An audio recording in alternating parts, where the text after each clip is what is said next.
去摸索这个版本中自己队伍适合的一种取胜之道了。那我们先来看一下 ，NIP 也是伴随着上一场面对微博的那场 BO3，那一场 BO3，NIP 是0-2败下阵来，而随后也是直接遭遇到了这个赛季他们队伍的一个3连败哦。但这个过程中，实际上 NIP 也一直很辗转，就是他们在14.4的新版本中目前已经没有拿下，还没有解读到这个版本赢游戏的一个方式。对于他们来说，本来是从这个7-1的一个开局，然后慢慢的现在来到了联盟的一个第7名，肯定是他们现在不愿意接受到的一个局面。而且我们从下方的这个队伍数据也可以看出一些端倪来，就是作为一个联盟前列的队伍，你目前的场均路程 should be fine. That should be fine. Hello, folks. How are we doing? Right, we've got an ad break coming up to start the day, which is absolutely fine. 或者换言之，就是你的对线能力相对表现较差。We've got a little while till the game start anyway, so that'll be fine. Right, I need to do some social mediaing. That'll be good. Right, so today, NIPT team, and then LNG IG. So we've got a couple of kind of like desperation matches, I'm going to say. I think TT and LNG in particular. They're in pretty dire straits right now. I think that NIP and IG, they're also not flawless teams. So there's absolutely every chance that something goes wrong there. And we'll see exactly what they can kind of pull out of the bag in the last kind of games. This is the Chinese broadcast going through the strength of schedule now, which is pretty tough actually for TT. So even though they're at 4 wins, it's not an easy road. It's not an easy road indeed. Okay, right. 会比较好去争夺一个季后赛的门票。那么接下来的这5场对手，其实对于 TT 来说，真没那么好打。是因为积分目前看起来都比自己高，对啊，除了老干爹，所以 先从脚下的路开始做，把今天的比赛先拿下来，对于 TT 来说最重要的。你看到他们的首发上单的后亚，打野的北川，中路的 Yuka， 下路的李修南跟球球，在刚刚结束的那2个 BO3， 也就是 TT 他拿下胜利的2个 BO3 来看啊。 在最近的比赛里面，Yuka 的状态是回暖蛮多，而且还有包括球球，其实在这个赛季加盟到 TT 之后，其实也发挥了蛮关键的作用。对，刚刚提到的 Yuka 选手，他其实在这个赛季异化师这个英雄的胜率目前是100%，啊，4场全胜的一个战绩。在今天的这个对局来说的话，我感觉2个中单可能会。 How's everyone doing today, folks? How's everyone doing? Just gonna be doing some admin in the background. So if I'm not paying attention, if it looks like I'm not paying attention, it's because I'm not. Yuka 真的在这个赛季的前半段啊，吃太多发条的亏了。发条这个英雄我们也都知道，在这个赛季你看完了前5周，你就可以发现，就这个英雄是属于谁用谁输，对吧？就甚至创下过2周0胜率的这么一个，我也叫做引号的傲人战绩啊。但这个英雄 Yuka 又很爱用。 然后后续的话，沙皇在这个版本又被自动伴用全球封，全球封掉，所以现在其实我觉得他也是逼着自己现在开始找新的这个替代品吧，就算代餐英雄。但是对他来说可能是个好事，因为现在网络上流传的说法就是会确实是 Let's tired, had to do some IRL stuff earlier in the day. I'm dealing with a minor headache. That sucks. Well, chug some paracetamol. I used to have migraines every day. Funnily enough, I used to have a migraine every day I was on LEC because I was so overworked and stressed at that point. Back in 22, I had like 2 days of NLC a week. I was doing like a couple of days of LEC. And then I had like I had a podcast day, I had an LJL day, and then I had meetings on the remaining day. And I think I had meetings overlapping with one of my NLC days as well. So I had LEC meeting into NLC one day. It was like 7 days of craziness. And the thing is, that's kind of what got me on the radar because it was that was how I kind of started as a caster. But yeah, I wouldn't recommend it, folks. I wouldn't recommend it. 对，而且这一套他们熟啊，他们在去年春季赛的时候，那一次进到季后赛，事实上就是靠着他们上中野这个3叉戟进去的，对吧？ Okay, right. Well, Sam's just getting ready into the room. I have coffee. I could really do some water because that helps. Rookie versus Yukon, great matchup. At least it paid off in the end, sorta. But yeah, that was. Yeah, it has paid off. You know, it got me a really good start and I chose to do that. It's not like someone forced me to do that. I chose to do that, so it's not the worst thing ever, you know. 期的 NIP 来说， right. What should I do as a going live tweet? You guys got what should I do as a going live tweet? What do you reckon? What do you think? 现在困扰的是，我觉得对于 NIP 来讲，最近在遭逢到3连败的一个最大的问题。 Well, I guess I could hang on. I could actually just use a screenshot from this as well. 队伍的整体磨合上面，还有包括战术的方向上面，不太符合这个版本的调性。 所以才会导致到现在可能最近遭逢了一个3连败。当然，我们来在此前先看一下 Rookie 选手的一个前三的同时啊。因为沙皇确实在这个版本初步来啊。So we do have 2 different series in different locations today. So there is a chance that we get, and actually, given the first series, there's a chance we go to 3. We might end up missing a game. I think because, you know, I don't like stepping out midway through a series. I think if it goes to 3 in the first one, we stick with the first one, and then we just catch up where we can. Just because both of these, so first one's going to be in Shenzhen because it's also Heisei, because that's NIP's home ground, and then we have LNG later who are in Suzhou. So I know NIP have got a wonderful social media mate, putting up some wonderful English content, but I do need to tell them right now that my allegiance has been bought by the LDL's great AD carry 1x10 is on front. You understand? They can't hear you. Can they not hear me? Well, no, so if you're stood that way and the mic's going this way. I'm facing there. No, you're not, Sam. Sam, it's going to be very No, quiet. it's fine. Yeah, but what I was about to say is, did you need a drink? I'm going to get myself a bottle of water. I can do that for you. I need to, well, if you sit down, I'm going to, My tea, what? Because my tea's brewing on the side. okay, I need to go brush my teeth quickly. That's fine. Do you mind pouring a little bit of milk and taking the tea back? I can do that. Thank you. I appreciate you. I'll look after chat. It's just I didn't want to like brew tea in 2 seconds. That felt wrong. Hey, Attack. Good to see you. Surely NIP 2-0. Probably. Well, yeah. Okay. I say that, but NIP have been something of a paper tiger, I think it's fair to say. They started the split with a lot of wins, but not all of them were that convincing. And we have seen lately that as the games have gotten faster again, NIP have looked more and more uncomfortable. And yes, you could hear me. Oh, good to know, man.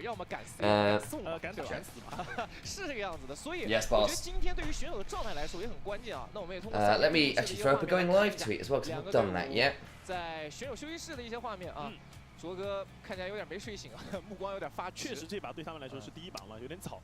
阿 K 选手这个发型也是逐渐的这个剪回来了，也来到了我们这个出了正月嘛，现在大家也开始逐渐剪头了。原来之前留是这个意思吗？但该说不说，他当时之前发型很狂野那段时间，队伍战绩确实好，对吧？前几天龙也已经抬头了。What am I putting on my tweet? Think things to say. 各位该剪头了，好吧 Professor Hyper. Oh, this is it. Hey, good to see you. 啊，尤卡跟李修南双 C 啊，看坐在一起。 Look half dead. 尤卡还是看 Yeah, 这个 they almost look like me. It's an awful time. 上台之前都能听到他标志性的加油啊，对吧？而且赢下胜利之后也是有那种非常开心的那种感觉。但确实我们刚刚有提到，对于2个队伍来说，最近一个是在连胜，一个是在连败。其实我这个点也想跟峰哥讨论一下，就你个人认为在最近的比赛里 I was like, what's going on in my eyes? Like, oh, whoops, I've not cleaned that eye out properly. It's all got sleep dust in it still. There's got to be a term for that. 你之前看到在 OMG 的那段时期的话，阿 K 会非常紧密的去贴着山鸡那个点，要么就是山鸡通过自己线上的那种微弱的小优势，然后自己能够领悟到那种能去帮队友的时机。但是很明显，在这个版本上路都是那种肉坦横行的情况下，尤其是当对面选出乌迪尔这样子的英雄，你一旦说游走，对吧？很有可能你的这个上路的塔皮就会。沦陷很多层，然后这个版本的打法又不是很适合山鸡去走这样子的一个路线。哎，对，我觉得接上你的话说，就最后那一局很关键，因为点4版本事实上把奎桑提削弱了。我觉得这一个削弱真的是如断这个山鸡哥一个臂膀。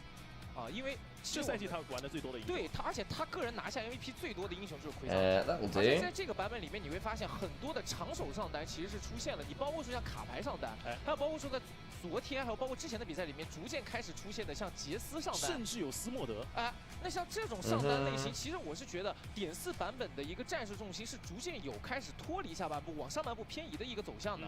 但是现在很多的队伍，事实上你自己的一个惯性打法还依然保留在。Oh boy, didn't quite recognize the read that question already. Anything particularly exciting happening in chat, guys? 起码对于 NIP 来说，现在有点不好用。对，感觉有点不太适合。而且现在最大的问题是，我觉得下路2兄弟的对线现在感觉有点问题。LNG versus IAG second, isn't it? Yeah, I was just asking if you knew off the top of your head, dude. Well, it's just like, I can tell, if I tell you that, it means you have all the power yourself, Sam. All the power, Sam. Okay. Alrighty, let's posture check, I can do that. Yeah, right, we probably have about 10 to 15 minutes before things kind of kick off a bit more. You're going to want to shift over this way more, so. Yeah.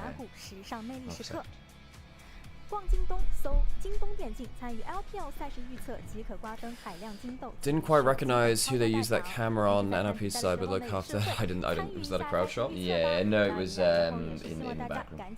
Oh, right.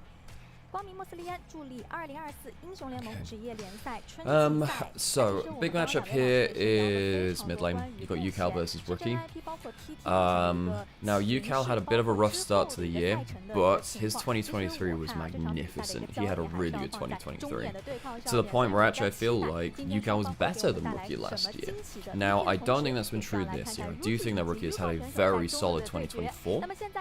And yeah, I think that mid lane matchup is going to be pretty important, pretty kind of like defining for this one. I'm trying to think what's also happening in the rest of the match. I think Photic and Draw versus 1xn, that's... I think Photic's been the other guy on NIP I've gone, you've actually been pretty consistently okay. Shanji and Aki have now started to fall off a bit. Yeah. And there's also rumors that Tarzan is scrimming with NIP. Now, yeah, so he's not been announced with the roster, so he wouldn't be playing today even if they were planning to do it eventually, because they have to announce him as part of the roster. Yeah. So there's a chance that Tarzan is going to be on NIP at some And I wouldn't blame them, actually. Yeah. He is, I mean, we've seen what LNG looked like without Tarzan. You can see how much structure he brings to a game. Like just things like information of what the hell's happening on the map. Tarzan's really good with that, and he's very good with a dominant mid lane, frankly, and having someone like Rookie, that's not a bad slot in for a person like Scout, actually. I mean, obviously Scout played exceptionally well, but you're looking at one of the absolute goats of mid lane, right, in Rookie, so... Yeah, for sure. I think that Rookie had a bad year by his standards last year. I think he was still probably... he was still a good mid laner, he just wasn't top 5. I think he actually fell out of the top 5 last year, which is absurd thinking about the history and the quality of this play. He's back there now. It's just that last year was a real black mark, actually. For me, I had him slightly over UCal. I know you had him differently, because I watched all of UCal's games. I was thinking for me, it was probably...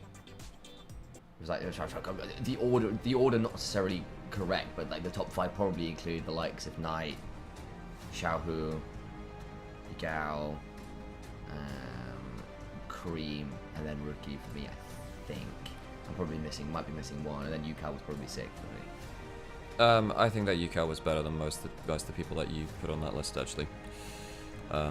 Fair enough. Because UCal was an absolute monster solo carry that last year, and the only reason that TT made 1 playoffs was because of him, and it was very all over the place. Right, okay, we should be getting closer towards stage now. Photic's weirdish for me. He looks normal, solid for like 9% of the split, and then occasionally just wants to have a good game and takes over. He rarely underperforms. Yeah, I think that's partly what I'm talking about with the consistency. I think when, say, V5, for example, were looking really hot, that was a lot of Photic just being really good. I also think Photic, if memory serves, is quite a good center, which is quite valuable. Oh, very good center. Yeah. In the current meta, that's not a bad thing.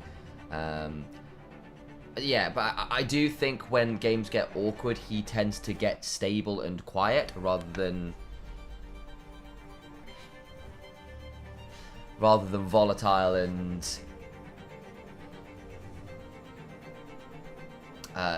like unreliable. Yeah, and there are some players which, when they're behind, go, right, in that case, I shall pull an MLXG and decide I must engage because we are 10,000 gold behind. Yeah, self-assigns. Yeah, well, gotta do the social media-ing. Yeah, you know.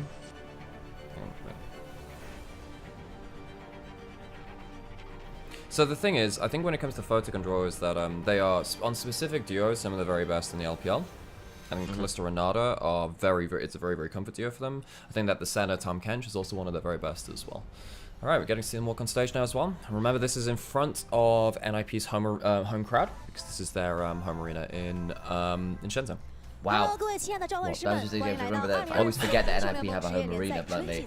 It's one of those ones, like, I said it earlier, Sam! I know, dude, I'm just trying to react. Fine. It's not that big a deal, dude. It was just me trying I know, to react that's to the thing. why. Should we get our reaction faces on? Should we do it for the thumbnail then? Whoa! We're in Shenzhen! Oh my god, we're in Shenzhen! Where is Shenzhen in China, actually? I'll go check them out. I have to say, like, my Chinese geography is not good. Mine used to be okay. It's not normal. Yeah? Yeah, but I had a couple friends. I used to have a couple friends in uni that were from China, so they used to like just talk about where they were from, basically. Shenzhen is kind of like quite far south. Okay. Oh wow, that is quite far. Like on the south southeast. South coast. Yeah. Okay, right. So, TT, they're on 4 wins. They're on 7 losses. If they lose another one, they might be able to scrape playoffs. But this is like one of their easy ones remaining. I think TT, they have quite a hard schedule from looking at it. I think they brought it up earlier on the show, but we can. The schedule is likely quite challenging. Let's have a look. See. So TT are playing NIP and LGD, who look beatable. Then they're facing WE, Top Esports, and then FPX. Those are 3 of the better performing teams, they have 2. I think they have 2 teams which I think they go in with high hopes against. I'm not going to say favorites, but high hopes.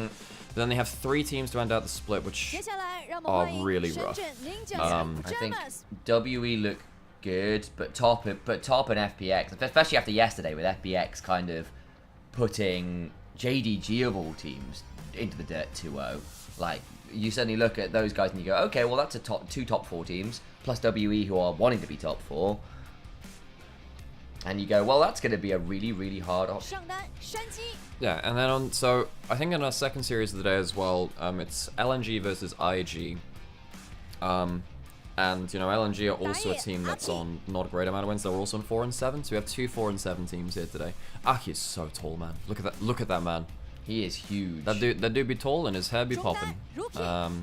But yeah, I think that TT can win today. I think that NIP have shown a lot of flaws in their objective setup. I think that they really struggle they really struggle with setting up objectives when the game gets fast. And that's a big worry for me, actually, because they look quite exploitable, bluntly. I don't trust their objective setup. It wouldn't surprise me. I mean, the thing is, I wouldn't even say Aki is like a big Viego player. Otherwise, I would say NIP would be another team on the LPL list that would be, you know, just play the Viego comps, the reset comps. You know, we've seen Weibo try that. We've seen OMG try that, and it's worked out very well for them. Yeah, it's a weird situation for them, really. Yep. Look at the dress. Hot damn. That's cool. It's nice. It's nice. It's got a cool train as well. Yeah. It's got a train. It's got like an asymmetric thing going on. Also, folks, if you're on YouTube, welcome as well. I do have an eye on that. We've got 2 different chats going. So we've got Twitch, and then we got that is a nice rest. There's Twitch and there's YouTube. So we are paying attention. When we get towards draft and we get towards game, we'll kind of take over into kind of casting mode. We've got a couple more minutes before this goes live. And yeah, thanks for supporting us in what we're doing, and we will do our best to figure things out along the way. So yeah. And you think TT could win? Absolutely. Yes. Yeah. This is a very winnable game, and for all that NIP have a solid win record, the games themselves, when you look into the series, have not been particularly convincing. Especially of late. They've started losing games again. In fact, NIP social media manager tweeted like, perhaps we could just win one more series, that'd be nice, guys, or something like that. Well, if NIP win one more series, I'm pretty sure they lock playoffs with who they've beaten. I'm not sure, actually. Because NIP, they've beaten a lot of the teams that could contest them for 10th spot.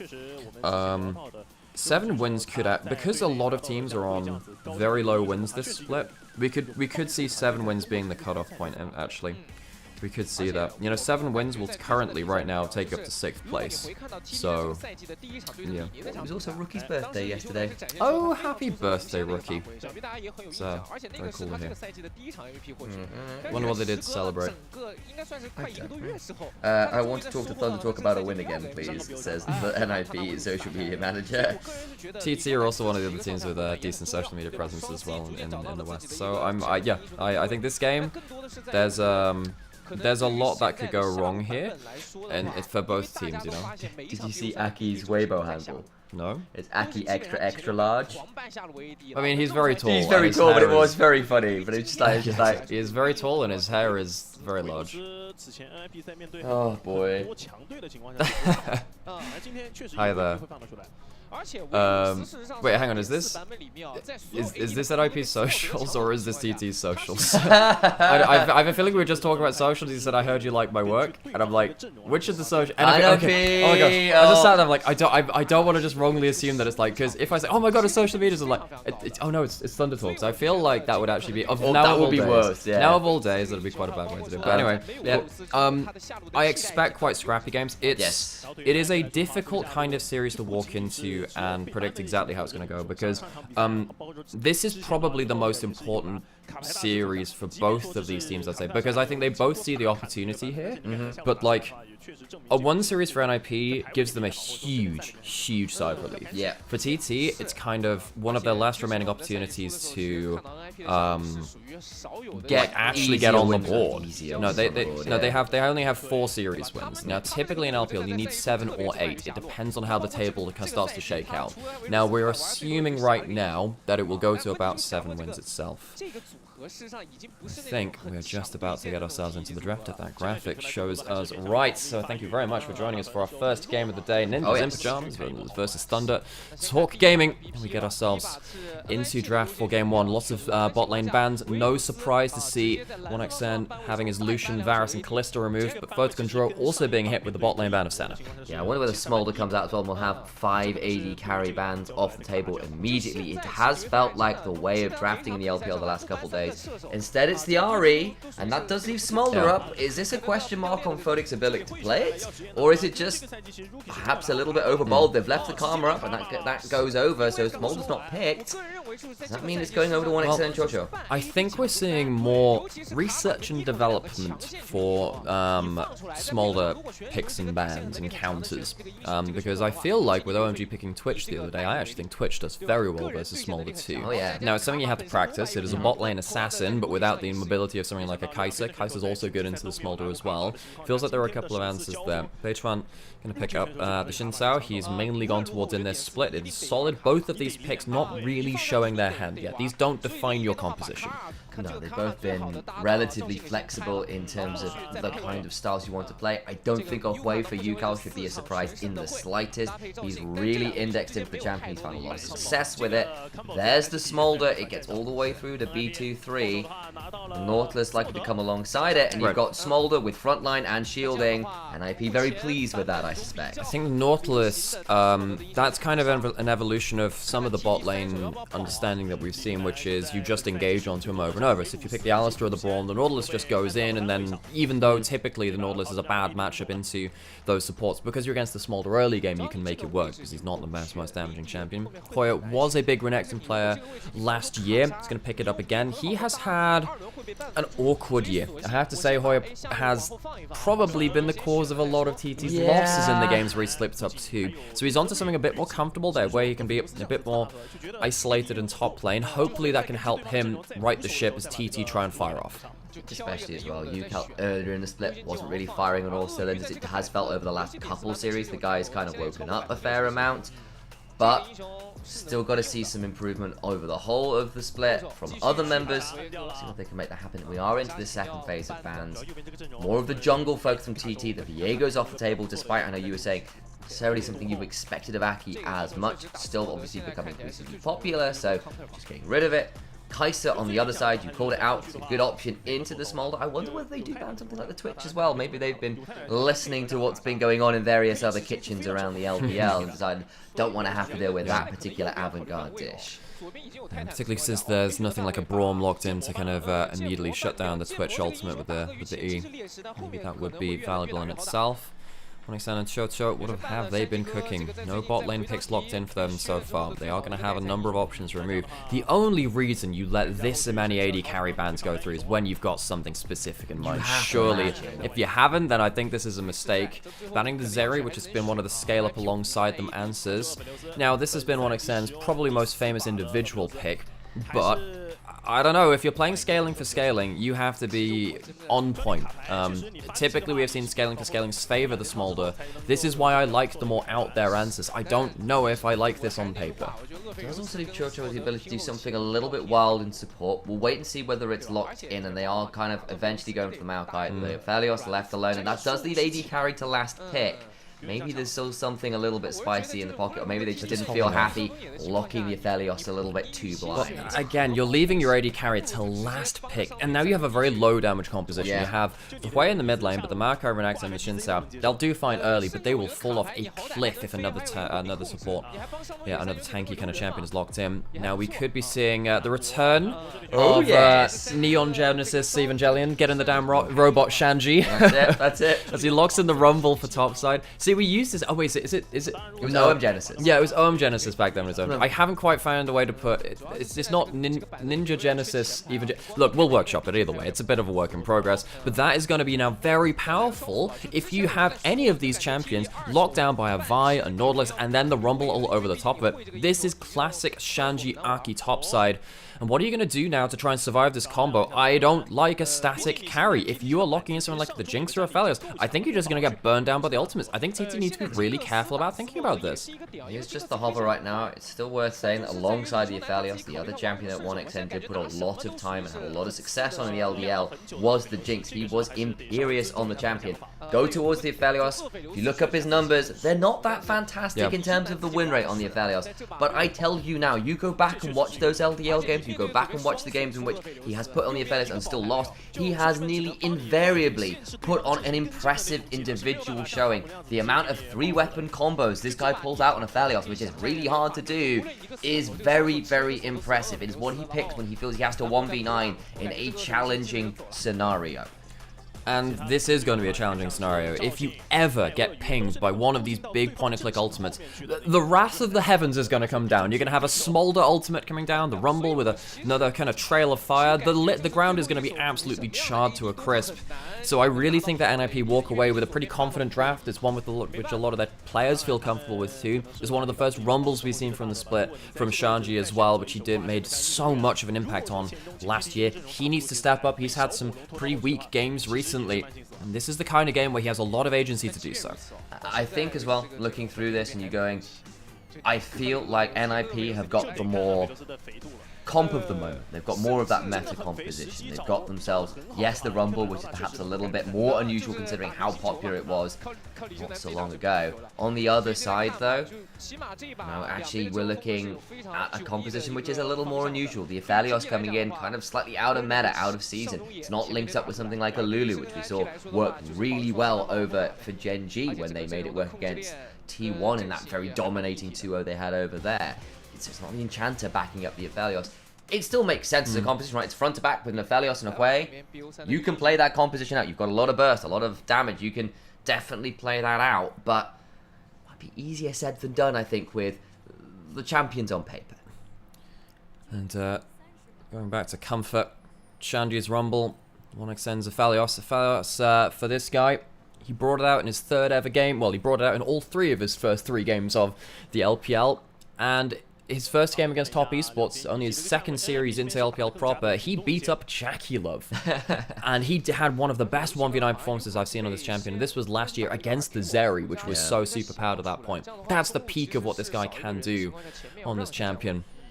But he needs to try and find some of that again. He's gone for the Cull first start, and which means that he's likely gone for cut down in runes. Now this is pretty, actually this is pretty intelligent because when you go towards the Smolder as well, you do often get yourself a little bit of HP. Now Aphelios is not going to build any HP in his kit. None of his items going to give him that. But as you can see, there's bloodlines onto Photic there as well, and you can see the cut down coming in from 1xN, which means that Smolder won't get any extra damage against the Aphelios, but Aphelios will get a full damage against everyone else on the other team. Everyone builds a little bit of HP besides the Karma. That's worth noting. I appreciate that, and I think it's a little micro thing. And it does make sense. Again, 1xN's win rate will be deceptive. It doesn't look good, but his actual in-game performance has often been really excellent. It feels sometimes he's been a bit cursed, frankly, on the champion. Like, his LDL team was a little inconsistent, I think it's fair to say. He was by far the star of the team. Say it how it is. He was by far the star of the team. I think that's reasonable to say. And it often meant that he would have to try and win out of ridiculous 1v5 scenarios on Aphelios. And sometimes he'd do it, and often he wouldn't quite have enough of the deck. Problem is, you know, we can talk a lot about this champion, and it's worth talking about the comfort on this as well. But I just look at NIP's comp and I think, how the hell do you play this game? You're going to get locked down so easily, and they're going to have themselves a very dominant early lane. It's not, you know, they get the early level 2, it's fine. They don't have a jungler that's going to be 3v3ing very actively towards bot side, I don't think, because I don't think they can force the 3v3 against the Smolder and the Nautilus. I think they're happy to just sit backwards. They also don't have a mid lane that's going to roam down, and so even though you have the Xin Sao with the early game, I just don't know whether TT can really force 3v3 bot side, and that gives me some worries, because if this gets to level 6, 1 to 2 items beyond that too, and TT don't have themselves a big advantage, I think they lose out on a lot of the big fights beyond that point. I saw Hoya go in there for the usual Renekton trade pattern with the EW combo, and then ends up just eating a Flame Spitter for the entirety of it. It's not a fun experience for the Renekton. No, sometimes we have even seen press the attack Renekton just to go for the very bursty first trade and then just get the hell out of dodge. Now, Renekton has had a couple of buffs recently too. He's had some extra Q healing come through, which is very important versus the Rumble, actually. It wouldn't surprise me to see Shanji pick up the, in fact, in this game especially, I think actually an early execution, not the execution, it's calling the Oblivion Orb. Would be very valuable here, particularly because one of the ways that 1xN could be looking to outplay as well is through Severum a little later. We haven't talked about these junglers, though, as we kind of get more into the nitty-gritty of here and now. I think that NIP and TT, both of them are teams which have not necessarily been explosive. I think that the LPL as a whole has slowed down, besides some notable teams like BLG and particularly FPX as well. OMG is up there as well. But these two teams, they have been kind of content to wait for a point in power and then play around that. And that does mean that we're kind of just chilling a little bit while these junglers do their first close. It's worth keeping our eyes on. And especially considering who the junglers are. I think Beishuan slightly, you know, newer, maybe, is a way of putting it in some ways, and like when we were talking about him before, you think actually he is quite exciting to watch, but sometimes gets a little bit caught in his own head. And I'm looking at the other side of Aki, a player who you were kind of raising some questions about the level of his performance this year, when you have said what have been the weaknesses on AP. Honestly, Aki and Shanji haven't really linked up with the other members of NIP in the way you've been hoping for. They have not looked like the OMG of last year. You know, Beitran, I wouldn't call him a rookie. That's the thing. Yeah, and I know you're not. I know you're not. But like, you know, you look at how he's come into this league as well. He's been around since 2021. So this is his 3rd year in LPL proper. Aki's been around a little longer. He's been around a couple of years. And the thing is, which is this is one of my favorite stats. So Shanji and Aki are one of my most beloved duos in the LPL itself. Every single game that Shanji has played in the LPL, regardless of team, whether that's OMG or NIP, has been with Aki in the jungle. They've played, you know, they've played like a few hundred games together now. Of course, since Shanji's been around here for a little while now. Of course, most of that was on OMG, but now coming over to the Ninjas in Pajamas as well. They're keeping that duo alive for now. Indeed, trying their very best, and they are hoping for a bit of a revival in form. Of course, NIP at 7-4, which was the scoreline of FPX yesterday, and now they've gone and just beaten up JDG, which is a little bit of a puts a bit of sweat on NIP's back, because their direct rivals are looking real hot right now. Whereas NIP have gone from, I think, were they 6-1, and it's kind of been on a bit of a downward trajectory since then. I'm trying to remember if they were in, yeah, there was something like that. They definitely had a lot of those wins. The ult comes out in mid lane. Another Q could be a death of him. Actually, he's going to allow Rookie to go in for the W trade, get some healing back, and Yukal actually eats a fairly ugly trade in return. A little bit sad missing the Grim Visage there to try and force Rookie to back away. And this mid lane matchup is not necessarily the most interactive early, but you can see that they're both trying to force each other onto bad backs if they can. They're not really looking for the kill. I mean, Yukal actually potentially could have done, but realistically what you're trying to do is force them out of lanes. They can't get themselves to that bigger break point. Close on the kill there, but not going to seal that one out. Yukal goes back to base. The worse for wear, considering he started that trade in a good amount. A little bit of top lane replay going on as well. Looks like Renekton hit the Dominus, went for a bit of a trade, and didn't get as much as they were hoping. It's a little bit unfortunate. If you get a good enough burst trade, you can force Shanji to back. Of course, he doesn't have the teleport, run the Ignite, and it will be the Ignite Scorch early kill pressure. If you overstep into this champion, you're going to get burned to a crisp. And Shanji knows how to do that one. He's got himself Steel Cap's first item. I think that makes a lot of sense. Grand majority of the damage coming to him from Beichuan, who can kind of roam towards his lane, or Hoya is going to be... It's good for him to turn around. Shout out to Chochos there. He's a real one. Comes in, holds the wave, takes a bit of damage from Rookie to ensure that Yukal can get his reset without losing his minions. Feels real good. It does. Thing is, holding waves, all this stuff, it's all well and good. What the hell's happening with the Smolder, Sam? Because we've had a very quiet early game, and we're looking at the Smolder and just saying, well, what's going to happen here? Flash! Tries to keep himself safe. 1xN actually gets to level 6 now, can start turning it around. Has got himself Severum to work with. Can start to turn around with the Onslaught as well. Flash and Ghost pop, but does stay alive. Aki burns the Flash and the ultimate to get on top of the AD carry. So, that's... I'm not going to call it a swing and a miss, because the summoners away from 1xN are very valuable. You can see that 1xN actually blew the Ghost earlier as well in one of the earlier trades, so he has no summoners for the moment. They managed to get themselves to a decent CS lead, but they'll get, and he does have a cull ticking in, so Aphelios will be hitting his first items a little easier than Photic. It hasn't been truly shutting down the Smolder. I know for another AD carry you'd say, oh, this is a very bad situation.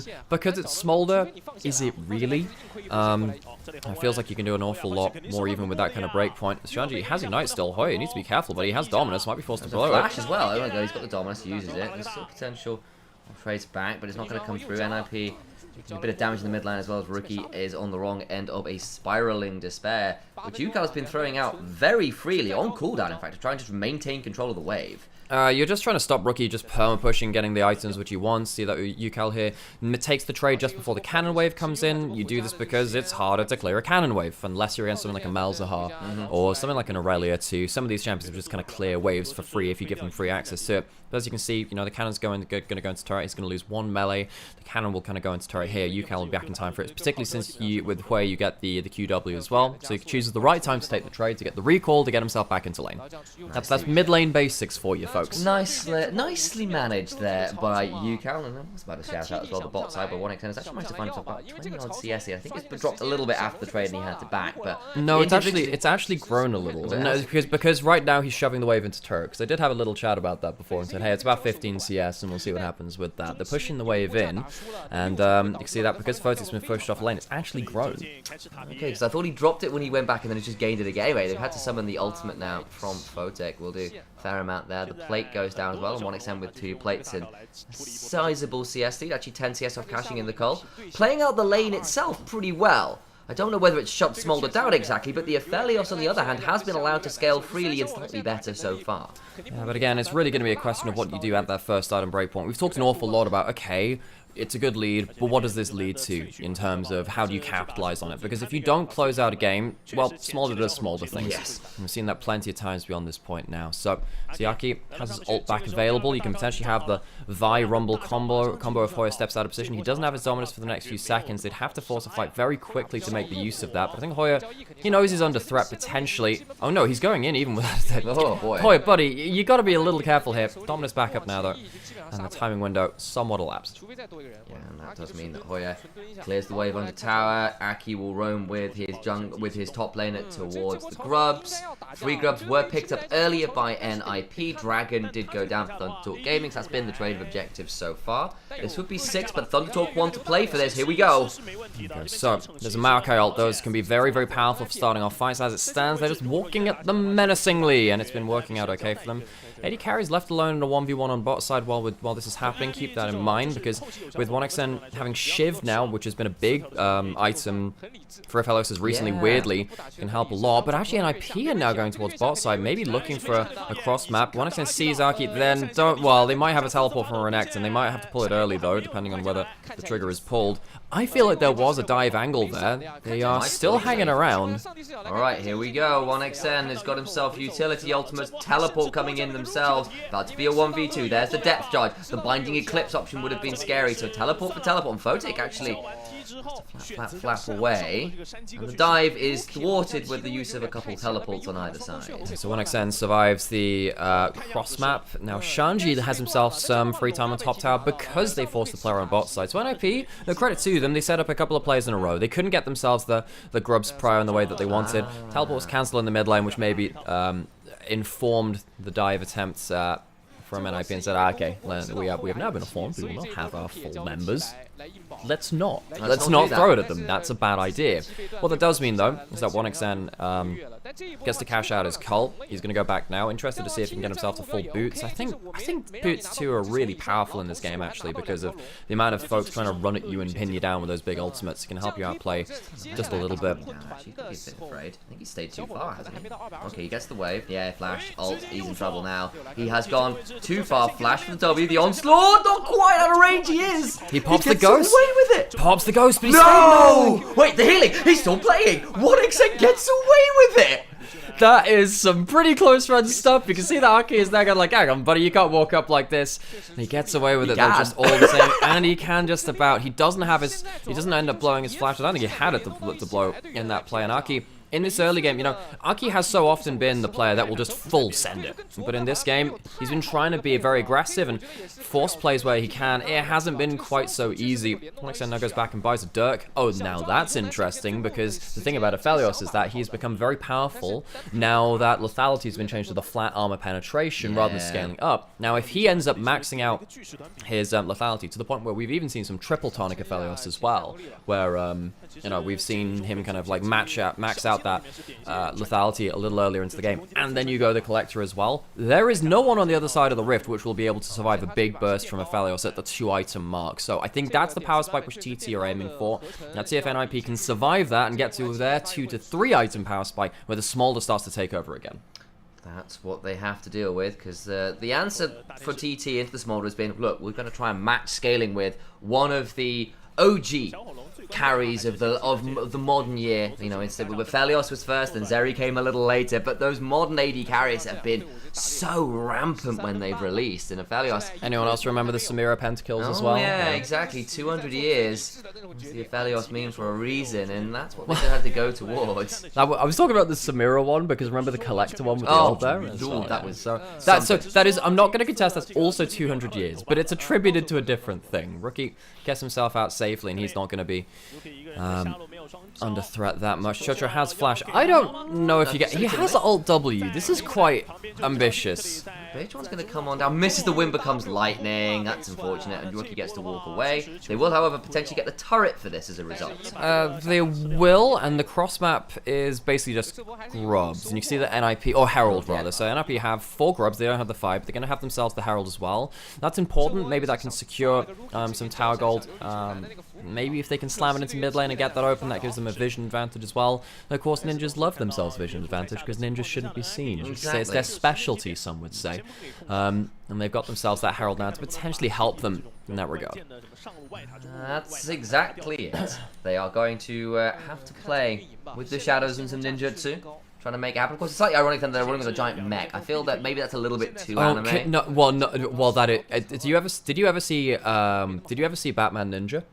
No, I heard it was quite good though. I actually really enjoyed it. So for those of you that don't know, there was a 3D animated movie called Batman Ninja, and Batman at one point was in fact in a giant Batman mech suit in feudal Japan. It was awesome. Now here comes the Batman Ninja on the top side. There's a red carpet rolled out, and the crocodile throws down the Domus and just gets away with it. Aki just cannot find anybody. That's 3 ults, I think, for nothing gained from Aki. He has been trying, but I have to say, it has felt like it has been Aki alone. I don't think that Dwo has really been a big playmaker so far. One of the big... And that's a big problem, right? Because one of the things about LPL is that we've seen a shift away from, you know, you mentioned earlier in Gen G T1, we still saw the Lulus, and we saw, you know, some of the Namis as well, ranged supports. Now, they don't force fights as early as melee supports do. Now, what range supports do is they bully out lane, and they end up giving you a really big kind of controlling factor just by brutalizing you into a 2v2. Melee supports get out of the 2v2, and then they force things when your jungler's around. They force things when they roam to mid lane. We haven't seen that here in this game, despite the fact that the LPL has been trying to prioritize these melee supports more and more. And that's a little bit worrying, because now TT... you know, they have themselves 2 dragons. They're getting towards the 2-item mark. And I feel like TT can actually start forcing fights now, which is going to be a bit of an issue. That is going to be the problem, right? Because you've got 20 seconds until the dragons. So the fights are being forced now, not when Smolder's got stacks. And the other thing is, one of the other ways you beat Smolder is just force Soul against him. If you get Soul against him before Smolder comes online, that can often be a break point. Okay, so Dragon coming up. Mountain Soul on the Mountain Rifts, and TT have 2 of them already. They're also going to get themselves into River first, but there's a Herald into mid lane. Now, NOP, they might be okay trading this Dragon, even with a bit of a grimace, for a mid lane turret. So TT, they do not want to give this one up for free. Hook lands onto Chocho. That's a big amount of damage. Chocho throws down. The ultimate gets a fair amount of healing back, but dies for it. Spiraling Despair onto Aki, who cannot get far enough away, so jungler for support trade likely? No, Sundered Sky healing keeps him alive for a moment, but not for long enough. And Thundertalk win out in terms of the value of the player killed. So you don't have a smite now for an IP, so you are going to give over Soul Point. You don't get yourself that mid lane outer turret either, which would have been a great prize for them, considering the state of this game. It will give them some kind of platform to play the rest of the game off of, and they are really now just waiting for Photo to come and save them. This is going to be a difficult game for them if Aki and Dro are not able to start off the fight in the way that they really want to. It was a hook finally from Dro to start that one off, but really look at how Photic is kind of positioning in this fight and contributing as well. He's not really putting out big damage at this moment in time. He can do a little bit, but this is not Smolder's time just yet. Whereas on the other side, 1XM, good ult from him to just kind of dissuade the extra clump from going forwards. Get the value there. Costs a couple summoners, but they get value themselves. They've got the turret, they've got Soul Point, they have just got a second item on the Aphelios, who has gone for the Collector, so it is that lethality build. On the other side, Yukal being jumped on. This might actually be finally a combined armed response. And the Carpet Bombing links up with the Land Assault, and NIP get themselves a second kill. Hooray! Blood, death, and Veitron stuck under the turret. He has a Crescent Guard. He has a Crescent Guard, and they don't have ult. I don't think this is good, folks. There comes the Crescent Guard. They might get away with this, you know. I think Veitron dies, doesn't he? He does eventually. Guys, seriously, that was a bit of an overstay there from Veitron. It feels like with Sundered Sky and Ultimate, he can buy up a lot of time. The cross map is going to be a turret on top side, so okay, you know, I'm going to take it back. It's going to be a turret trade, and it's going to be the kill on the bot side of the map as well. There's no other cross maps available, so NIP, they get the extra little value out of that. For a second though, I just thought, hey, you've just used your ultimates, but actually Rookie teleporting in, as we can see beyond this too, maybe at the end of that play, comes in with the Alt W, it's just a nasty amount of CC. Starts though with Aki finally getting himself linked up with Draw. This is one of the first times that we've really seen that. Draw ends up just going for the full CC into the Equalizer, roasted to a crisp. Yeah, I think they ended with the Molten Fissure downfall. I wonder whether he was looking for the Fleeting Path insteed. I wonder whether that was a slight misplaced. I don't know. They're not on the same abilities. No, I know, but they are. That would be the QE and then I believe the EE for the. Yes, exactly. So I wonder. I don't know whether he didn't. Actually, I don't know whether he didn't have it available or not. But it would have been. I wonder. That's all I thing is, though, if they're stuck on, so if someone is stuck in it for a long time, the Molten Fissure is the highest damage you can get. That's that's not. Yeah, that's not the problem. So maybe I'm overthinking that one. You might be right. The only time I'll ever say that someone's picked the wrong thing is that when they pick the wrong thing out of this, the one of the 3 classes that they've already done. So you have the damage, you have the CC, and then you have the utility as well. And I can't remember which one the utility and the CC is. Is it E? W is utility. Okay, right. So yeah, it would have been the WE then, not the E. Yes, it is W. You know, that just reminds me of that one meme of the EA Sports, the EEE. That is, if you ever wonder what goes through my head when nothing's happening on the map, as it is right now, that right there. That's it. That's a part of it. It's not all of it. It's a scary place inside Nymaera's head. Hang on, yeah, there we go. it is. 1XM flashes out of the Equalizer. We'll try to turn things around a little bit now. Has got himself the Binding Cliff. Double flashes down. Smolder ultimate across. Multiple members. Smolder, 170 stacks as it stands. Yeah, and this is now, you know, we were talking about how TT, they had a position to force fights. They had the 2 items coming up. They're on Soul Point, and they have themselves 2 item mark right now, and they haven't been able to force fights. It's been Aki again controlling the pace of the game, and now TT have to be seriously worried because this is their point of power and they're not really getting much. In fact, they've lost a kill on bot side. They potentially could have lost a fight in that top jungle, which could have led towards Baron as well. NIP, they've managed to get themselves even in gold again, so it looks like TT, they are playing towards Soul instead of towards anything else, and I wonder if this is now going to be a problem because this is when they're supposed to be winning the goddamn fights. Soul, as I understand it, would be one of the major ways to defeat Smolder. It's one of the things, if you can just stack dragons fast enough, you can kind of get that incredible advantage before he comes online, and realistically, this will be your option. Still not going to be at the 225 stacks, but given another 5 minutes after that, he likely will be, especially this far into the game. It gets incrementally easier to get those stacks. Yeah. So this is your moment. It is. It's a little bit slow on the stacking. I think normally around 21 minutes you want to be around about, I'd say about 200 or so. He's a little bit behind that. He's getting towards that about now, but it really depends on how much extra access to farm you can give him, and access to champions too, because it's about killing the minions with EQ and then also hitting enemy champions with abilities. It's not going to be too slow. And as we see him go back, I would imagine he's going to pick up a Zeal. I don't think he'll be able to pick up the full Fat Cannon, and indeed that is so. Really need to see 1xN get into a position where his team can support him to play around this item breakpoint. I wonder if it'll come around that next dragon. I think next dragon will be the breakpoint for this game. So 40 seconds to determine game 1. These AD carries funneled so much farm as well, well over the 10 CS a minute mark. Both ready and willing to start fighting this one out. 2 items apiece, 2.5 items apiece, ready to go, ready and willing to fight.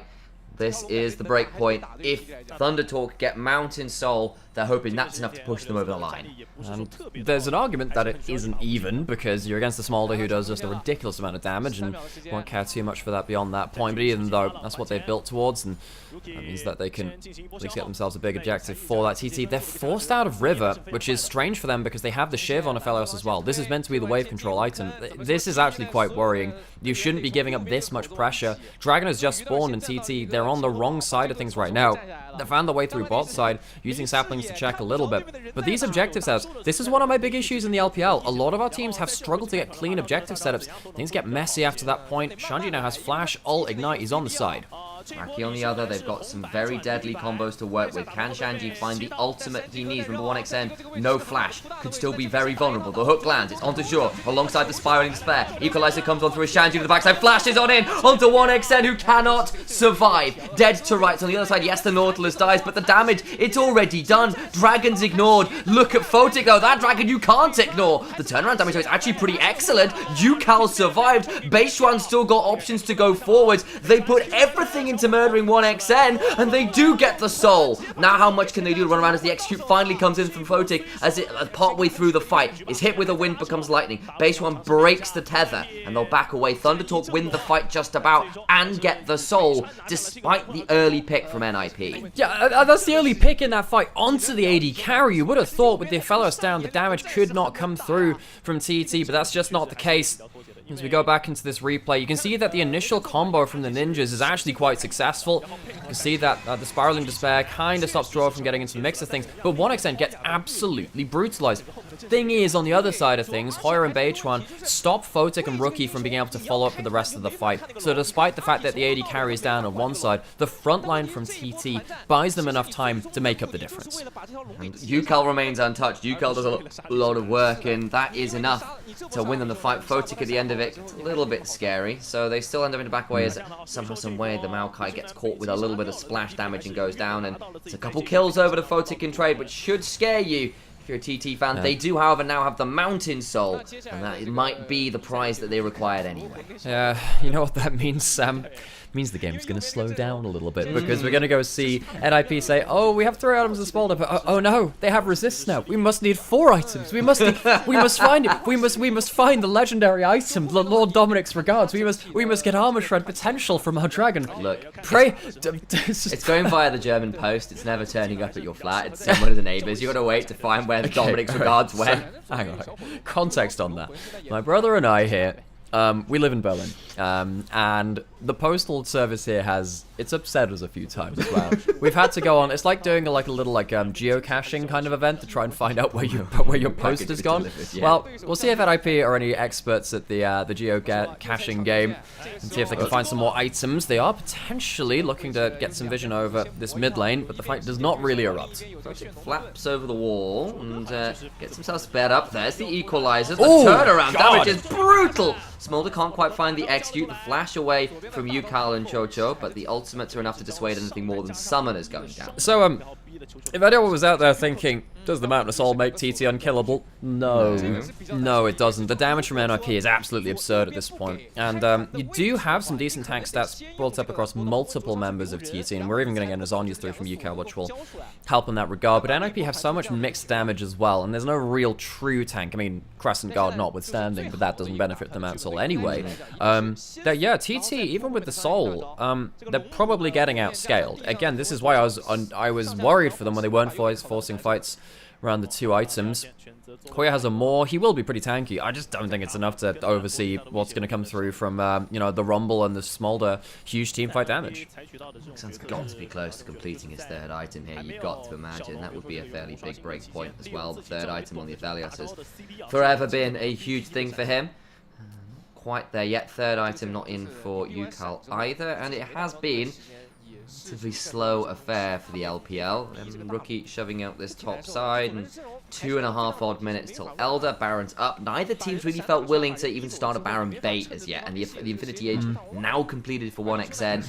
He's once again at a very high point of power. I mean, so this is where, Sam, we talk about not my favorite topic in school, but in League of Legends I'm quite interested in. It's geography. Talk about geography, because if you're a red side team, you look at those walls up there in the top left-hand corner of that Baron pit, you don't want to be pinned against them. You don't want to be pinned against that choke point, which Beitran has currently stood as well. Going into Baron pit, in particularly the all-seeing Baron, as we see in this rift as well, with the long walls, as a red side team, is absolutely hellish. Now, do that against a heavy wombo combo CC into damage team, that's just death. So TT, they don't want to start it. And on the other side, NIP, they don't really have a true tank to tank Baron, and they really need Shanji there to be the Baron DPS as well, where he'd like to really be on the flank threatening something. So neither team has currently found themselves a solution to this. Rookie's caught out potentially in a side lane. He throws a Q back and barely breaks the Koenig Rook and shield. In fact, he doesn't manage to complete that. God damn, Beitran's tanky. It is a bit, and what I will say is, ironically, it's probably easier to steal Baron from red side, because you can use the wall as kind of a prevention of teams trying to block you from getting in. You can just flash over the wall, jump over the wall, blast going over. It's easier to steal, perhaps harder to start more traditionally. Yeah. Not gonna lie, Sam. Yeah. I'm not gonna sugarcoat it. Getting a bit bored, Sam. I know, I am Sam, too. I'm talking about geography on Summer's Rift. Yeah, I need warfare, Sam. I need blood. I need conflict. I don't know whether this is a failing. Do I need to put this out of context, or should I just leave that statement? You leave it for what it is, Sam. I'm sat here and, you know, Sam, I grew up with Warhammer 40,000. I grew up with Warhammer Fantasy.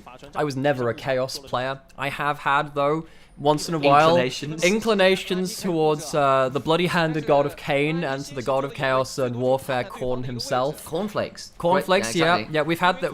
We should make so many different League of Legends related food stuff as well. We have the Milky Way, of course. That one's easy. Oh, that's trademarked. We can't do that. We should look for, like, just get different gaming food stuff. The cornflakes, I can definitely work towards that. I'd like some fighting, Sam. I'm running out of material here. Quick, how do we entertain the masses, Alex? Is it time to bring out Hangman once more? wait, you called for it. Blood might be in order. At least a Baron start. Here we go. Okay, good weapons for 1xN. He has the rifle turrets, and here comes potentially a Baron start. Will they turn for a fight? Jojo taking a little bit low, but the shielding plans come on through. The equalizer is in. 1xN healing up, not taking that low. Baron goes down! Stolen by Aki! Blood by all of the zone control! Hoya turns up bizarrely on a flank to get 1v4 and died, and Aki gets out alive. Thunder Talk, that was abysmal! Blood for the blood gods, skulls for the skull throned, ninjas have come to fight, and Thunder Talk is just left in the wake of the ninjas' lightning. Photic just eviscerates a few people on the way out. Shanji puts on the afterburners. Flame roast Beishwan for a little bit to little avail, but that is likely the end of the game. A Baron steal, a bad retreat, and Thunder Talk fall to the wayside. Now, NIP, game 1 victors. Now, if you're wondering why we were saying, ooh, TT, do you want to wait for Mountain Soul? Maybe fight around your 2 items instead. It's because of this. They are eclipsed in damage. They are eclipsed at the Baron, and game 1 goes to the ninjas. Thunder Talk Gaming, on only 4 series wins, will be having their heads in their hands after game 1. They cannot afford to lose games like this. NIP, it's a step towards a sigh of relief for them. It was a pretty tepid affair at large portions. Pretty slow, and then one Baron fight. Aki gets in, steals the Baron, and then TT failed the retreat. 1xN doesn't even get to press R. No real option to do that. The Aphelios never really got to put out anything resembling DPS in these team fights. Yukal tried a bit, but in the end, NIP just come online, steal a Baron, and Photic gets to breathe fire on people. So we're going to leave that there for game 1. Thank you very much for joining us in our English cast co-stream. TT, I'm really quite worried for them if they can't fight around that kind of 2 my item mark. That's the kind of composition where with the Phalios, with the Collector, especially against quite a squishy team, you need to be looking for proactive fights with the Maokai ultimate. They never really did that. They slowed down, and that's why we had some fun in the mid and late game, because we were saying, well, okay, where are these fights? And, you know, we're trying to be entertaining in that front too. But there's a more concerning issue there, which is where TT, they should have been forcing fights and they couldn't, and it let NIP get to the point where they were the ones in control of the real damage check later on. And when they did have those points of power, they never really got that much value from the Dragon fights. They're actually, on the whole, NIP got away.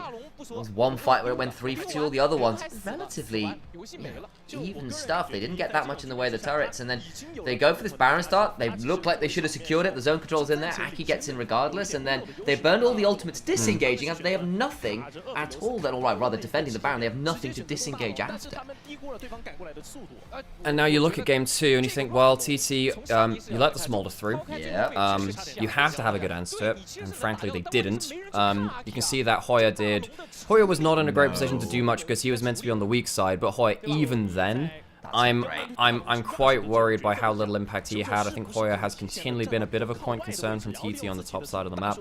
And just as a whole, Beichuan and Chocho couldn't really force fights. I wonder if they have to pick themselves... Well, I don't even know, because normally I'd say you pick yourself something like the Nautilus or something like that yourself, but you have a Maokai to start fights. This is a big issue for them. On the other side, I think Aki in the early game was not that precise. I think that particularly Draw was not willing to kind of go with him, which was a bit of a big issue there, actually thinking about it. But eventually they ended up pulling the trigger well. NIP are not a team that plays particularly fast, but when they hit their obvious breakpoints, they are quite good at playing through them in the late game. And luckily this time TT gave them the breathing room to do that. We've said that NIP aren't the best when the games are fast. This wasn't a fast game. And in fairness, you know, people like 1xN managing to finesse their way through 1v2s and ulting to heal through cease and desists. And, you know, there was stuff that made it harder, but even so, actually, TT being a little bit slower, not managing to push the advantage they had, gave NIP time to get into their comfort zone. I'm thinking about it now. I wonder actually if Aki walks away with the player of the game, which is actually quite a big moment for him, because he's had a rough couple of weeks. Folks. Aki has not been on the same page as the team. Even in this game, he wasn't really on the same page as his team for the early game, but later on he ended up going towards that as well. And you see in this fight, he understands his job, flies into the backline, gets himself onto 1xN in a very important moment. Now, this is actually one of the team fights which they lost, and they ended up giving over the Dragon as well, which kind of sucked. But still, there is something to just being that late game go button where in games like this, things slow down. Yeah, I mean, they made it work. Fotek was largely untouched, and actually, in fairness, both AD carries got to their points of power pretty cleanly. 1xN had the run of it early, but Fotek hit a point where he was just scaling for free. And eventually it just came down to and we didn't really ever get to see the 1xN of Phalios, really, either. Thing is, even here, even if Aki doesn't steal the Baron, I mean, what he's trying to do is trying to, like, see if the fight's coming up. But Hoya mistimes his engage there. But even if the fight, you know, even if the steal doesn't come through, this still would have gone awfully. They still would have lost this game. Because this fight goes so poorly afterwards that, yeah, they would have lost enough members for the next fall anyway. Right, I need myself another drink, folks.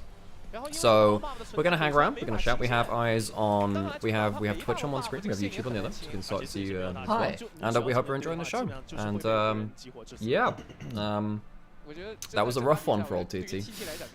Yep, that wasn't great. NIP. Love your energy. Thank you, Shaq. Do you have a thing for basketball? Are you part of Shaq Nation? Are you? I was gonna go towards the Sharks from Destiny angle. I was thinking Shark T as well as the other option. But isn't Shark T a Jedi Master? Yeah, there's lots of ones. Oh, Shark T. It is. There you go, fellow Star Wars nerd. We love it. That's great, actually. What was it, Torgruta? It's the same species as Asuka. Oh god, my Star Wars knowledge a little outdated. I'm deeply proud of you. Thank you very much. You're very welcome. NIP social media manager, officially proud of me. My tattooed Millennium Falcon agrees. My days. That is commitment. I appreciate it. How many kills does Fotek had? He had 6. It's on screen right now. There you go. For the records. And he's the player of the game as well. In fairness, it was a Smolder comp. Smolder did Smolder things. Farmed very well. One big fight. blows everyone up. There you go. Millennium Falcon tattoo. There you go. Does that mean you like suddenly like run to the shop a lot faster, like in 12 parsecs or less? Got about him to have 8.5 in one map. I think you're in probably a pretty good hands there. He needs 2. What does he need? Like 3 odd? Should be okay. I wish, but my shop is across the street, so it's pretty fast. Okay. That's fair. Yeah, we're not miles away from the shops here as well, we are actually. Should be okay. Parsec as a measure of time. I know it is. It's the reference on the very famous phrase from episode 4, which did the castle run in less than 12 parsecs, which they then had to explain in solo by sort of saying they found an unusual route to do the castle run, rather than necessarily being space. It's because George Lucas, like, this is the reason why Star Wars is a science fantasy and not a science fiction. They don't know shit about the science of things. I mean, like, the way I would have justified it is basically saying, actually, it's so fast, we outran pursuit within 12 parsecs. It wasn't like this massive extended chase. It took us, in terms of you saying parsecs are a measurement distance, not time, so I have a physics degree, and I did do some astrophysics module. I am intimately aware of parsecs and arc seconds and astronomical units and stuff. Like, I'm aware. What's a standard candle again, Alex? A standard candle is something in which you know how bright it is, so you can tell from its kind of like its emission signature or sort of absorption spectrum exactly what it is, and that means that even if it is not as bright as it should be, you know exactly where it is, right? So you can use basically, you know, at a certain distance, you know how bright it is. So if it's less bright than that, you can tell it's further away. If it's more bright, it's closer.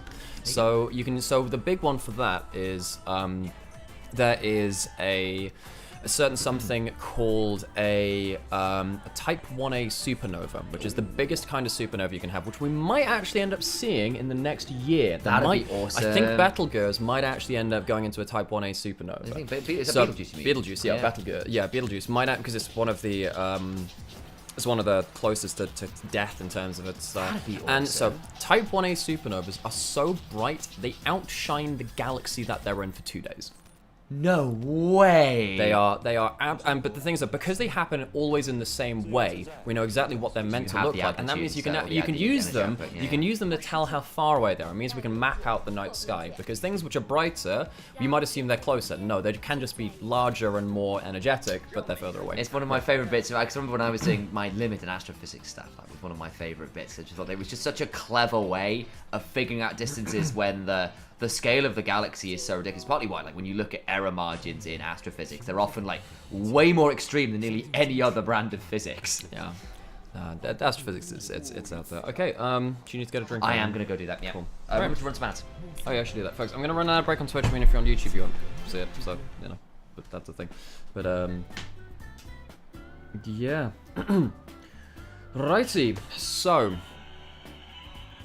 funnily enough, hang on, give it up. So that's the explode. So this is a guitar pen, and this is not just any guitar pen. This pen was given to me by Team BDS. Really? Yeah. Oh.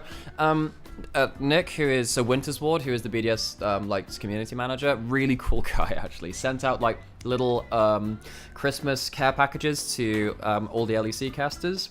And yeah, he gave that to me too. So I got some passion fruit tea, and I got a little guitar pen as well, which is kind of cute. Right. Soon they're gonna blow up? I'd hope so. But hey, it's good to see you, Sandra, as well, our friend from Wisconsin. Of course I'll remember you when we're big and famous. When, how can I forget our friend from Wisconsin with the cheese caves? You know, that cheese cave, like, that's gonna be one of my favorite things for a very long time, folks.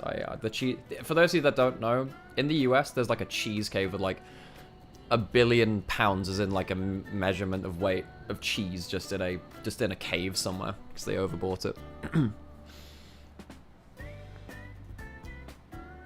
NIP and IG better win today or I'm done. I'm so sorry to hear that, Zachary. Yeah, I mean, this is the thing with the series today. I'll move my camera briefly as well. But, no, this is one of those days which I really just think can go any direction, because all of these teams are very, very inconsistent. And we've had NIP have great games in best of threes, and they're in very poor ones. IG have only looked really good versus top teams, but when it comes to mid and bottom table teams, I feel like they just can't close out games and they can't set up things well. I think that IG LNG, it's one of those kind of weird ground kind of things, right? Where I think that you have Zucker, who's actually really good as a top laner. So I think that YSCam is not going to have easy advantages there, but he can also just play scaling champions like the Gwen, which can do well enough in a top lane matchup. He can fall behind, but eventually scale up into teamfight dominance, and he's done that before. And LNG are not a quick team. So my worry is, what happens if IG either pick an early snowball comp and LNG never come online, or they pick a big scaling top laner that can impact teamfights like Gwen for YSCam, and he just runs over the map in late game. That's the two worries I have. So I think that LNG, I would say I favor IG against LNG, but they are such an inconsistent team and they don't set up objectives well. They just kind of snatch and grab fights, which is why they often end up having very messy team fights, because they're just trying to wing it and see what happens. So I think IG LNG, I would favor IG, but I think it's a 2-1. This series here, if TT are playing like this, it's going to be a 2-0 for NIP. I think that NIP got away with a pretty slow game there, which they shouldn't have been able to. That Smolder got online quite early. What do you know about Weiwei? Do you think you can get more than 4 kills on map 1, 2? Well, there's only in game 1 or game 2. I mean, yes, he's a jungler. Junglers tend to get themselves kill participation. It depends on what they're playing as to whether they get a lot of kills. 4 kills is like, you have to be winning, really. I don't think you're gonna get, well, yeah, maybe if you're losing you can get that many too. Yeah, he can do. Depends what he's playing. Weiwei typically is a player. His early activity's not been the best, so yes, profound probably, but also it's an interesting conversation, so I'll allow it this time in terms of what do you expect in terms of you know, different roles and how they do things. So like, supports are not really gonna get that much actual kill credit unless there was that one game from Maker where he went like 4-0. That was hilarious actually. But, yeah. Like if it's a, yeah, I mean, I get that people are here because they put money on games for an extent. I'm not gonna like completely begrudge people that, but like I'm not gonna ever approach that because I don't, betting's not my thing, and I don't particularly like it being in my spaces a lot, but also I'm not going to begrudge people with it too, and also it leads to interesting conversations. So I'll be here and do analysis because I love talking about the game. But yeah, people want to use that analysis, fine, right? Didn't Mako even end up with a fairly sizable bounty to that game? Yes, and you did get shut down in that game too, which was equally funny, because that's the problem, is that when you get a load of kills on a Nautilus, the Nautilus is still a Nautilus. You're probably going to be the first person to die in a team fight. So yeah. Okay, we should be getting towards draft pretty soon, and we'll see if TT can run it back and see if they can claim at least one game here. I was just saying in the chat, if they keep playing like they did in last game where they can't pull the trigger and they just allow themselves to kind of slowly bleed out, I don't think this is going to be close. They were outscaled last game though, so maybe they just pick for, if they're going to play for a slower comp, just pick slower scaling champions. Also to be funny, not to be funny, if you're gonna draft the Aphelios, and the Aphelios itself got online, but it was never set up. Like, if you're gonna do that, then you are going to have to, as we come into the second game, make some of those picks actually happen. You drafted Shinsao, you drafted Maokai, and the combos never really played out. Part of it, I know, was your criticism of things like objective setups. They weren't particularly clean. They weren't as coordinated as they're liking. Hoya on that Renekton really struggled to have any real value in that game. Shanji on the Rumble handled him well enough in lane. And Hoya did less damage than his Maokai support. Not even 3,500. It's not what you want to see. No, it wasn't the biggest factor ever, but it's still a problem. Smolder first pick from Thunder Talk. They've decided enough of trying to cook. They're going to pick it themselves. Okay. What do NIP have as a response? They're going to lock in the Nautilus into it and try and just have ways to hardy. So Draw is picking up the Nautilus again. I didn't really like how he played early game yesterday though. And that is going to be, not yesterday, last game. It's not quite that long ago. It seems so long ago already. So far they need to really be locking in stuff that can reach that Smolder and hopefully start to snowball this early game in a way that TT couldn't do against NIP with Smolder last game. Of course, last game as well, TT left their AD carry pick a lot longer, but with the Tristana, that is a flex between the mid and bot lane, but we have seen it be very dominant in early lanes, and if you do give Tristana free push, which you are going to as a Smolder, there's a chance that it just gets a bomb on the turret and you just get shredded across the map. I will also say, as unlikely as it is, we have seen hints of Tristana top again. I know Zaya's pulled it out unsuccessfully against Gen G, and Shanji is the kind of player that I know has enough weird stuff and unusual stuff in his wheelhouse that maybe, just maybe, it's even the 3-way flex. So just worth keeping that as a kind of additional potential thought. The Hui's locked in again for Yukal, who did very well on that champion again. That wasn't the issue, I think, in the last game. Debating a Braum here as well to put the door and keep those two carries safe. Thunder Talk have got their backline. They've got a Guardian to try and keep them alive. Composition so far shaping up for that. So what are you going to lock in here? Are you going to lock in something like that Rumble again? Do you feel like you can blind pick that? I don't know about that one. Or do you just go towards something like that Vi and say, even though you're against the Braum, you need some way to just get past that shield. Braum can't block a Vial. That's one of the biggest things about them. And there's no time catch on the table either. I'm not going to go towards that all the same. It looks like instead one of the other big answers that we've seen to the Smolder, which is not in the lane, is Talia, because Talia gets to shove and gets to roam down to bot lane with the ultimate very early into the game and flip things. So now imagine this: you're going forward with the Tristan and Nautilus, and then the Talia flies in as well. It is very hard for 1xN and Churchill now to survive under turret in the same way that Photic and Draw did in that last game. It wouldn't surprise me now to see you know, some bans from TT, from something like the Vi and other things which can start fights early from the jungle. Problem here from TT is that they've already locked in this way, so they can't even lock in something that can punish the Talia and or out-roam in the same way. Something like that Ahri, which they banned, would have been good to answer that Talia. You see that TT? At least they're trying to remove answers from the jungle, but the mid lane, I think, is going to be a big problem for them. Well be.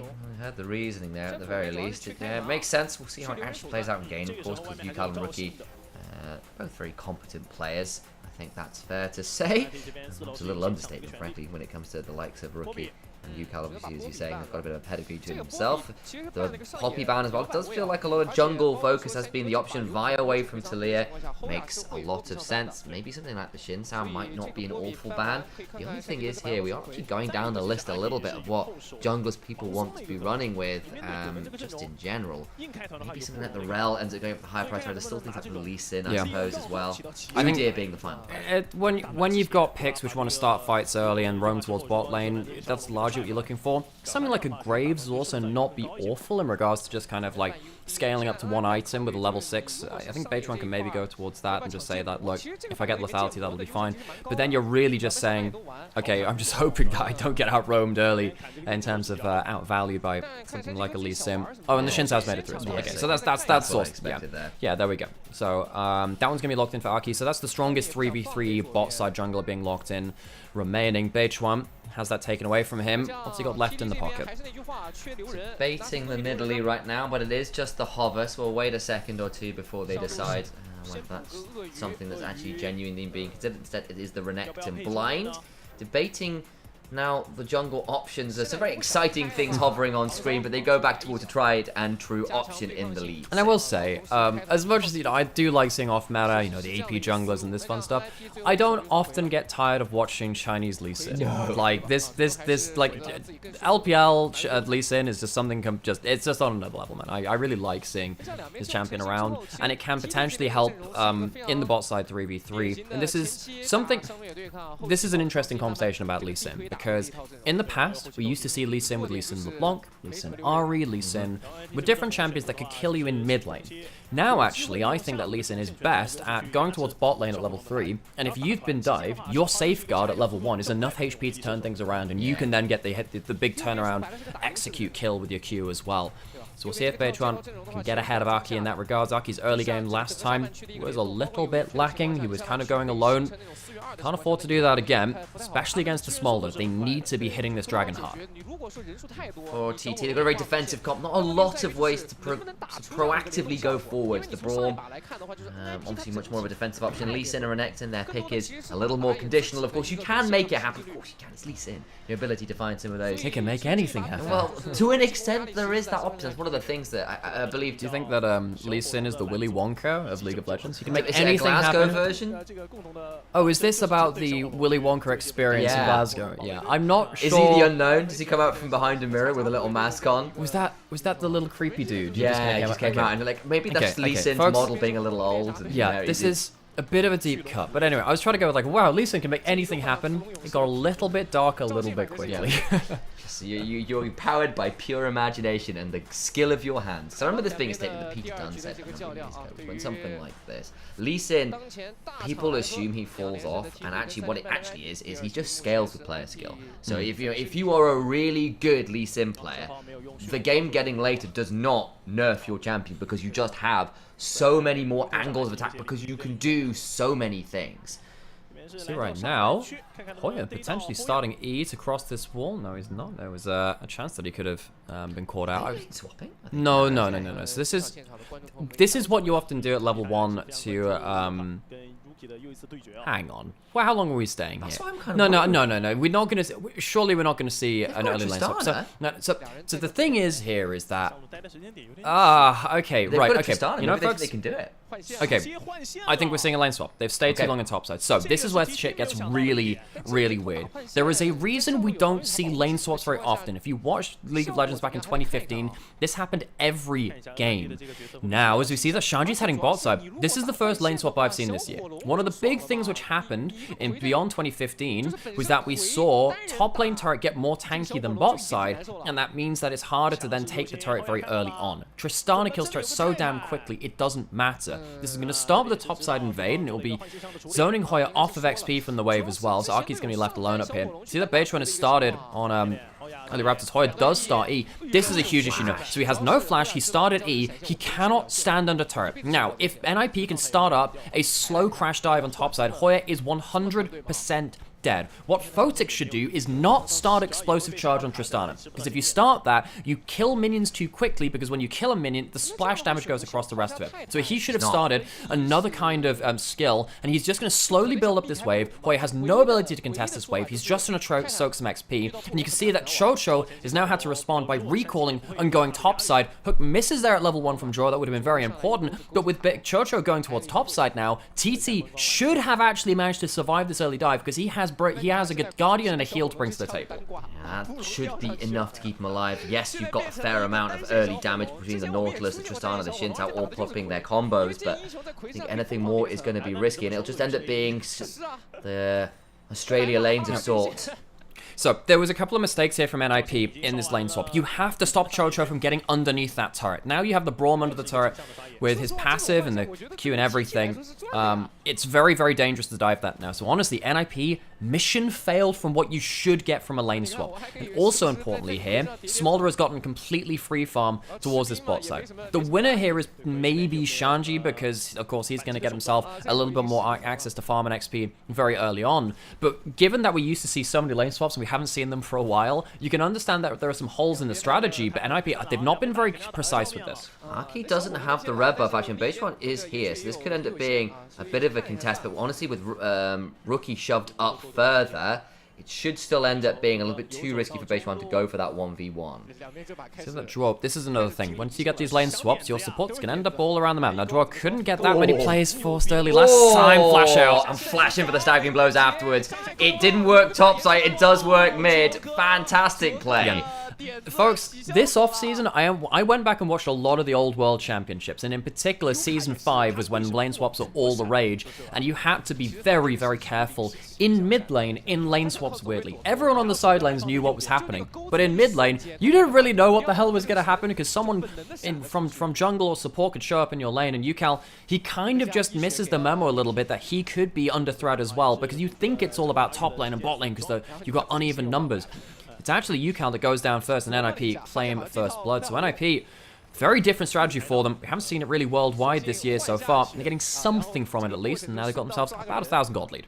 See the replay as sure comes down here at that level 2 mark. Rookie is around as well. That flash from Yukal was clutch. It meant that the hook didn't land, but it sets him up for a seismic shove, and there's just nothing he can do left. Yeah, you dodged the hook in the wrong direction, really, so he ends up getting himself into even more danger beyond that point. So, NIP, they have themselves CS advantage for Tristana, who is now going back into the 2v2 versus 1xN and Chocho. See that Shanji has, you know, basically even CS with Hoya on the other side. So NIP, I don't think they've ended up getting the maximum out of this lane swap again. We used to see an awful lot of these, and there's a reason why we don't see them so much, but even then, it's very hard to pull these off. Typically, you only see these lane swaps when you have something like a Scion, because what Sion can do is take first level jungle camp, use his passive to then clear another jungle camp as he dies to it, and then go teleport under turret with a level advantage and a red buff to keep himself into a really strong position. You can just never deal with the Sion on the weak side of the map. It's not really the case here. Shanji didn't really have that same ability to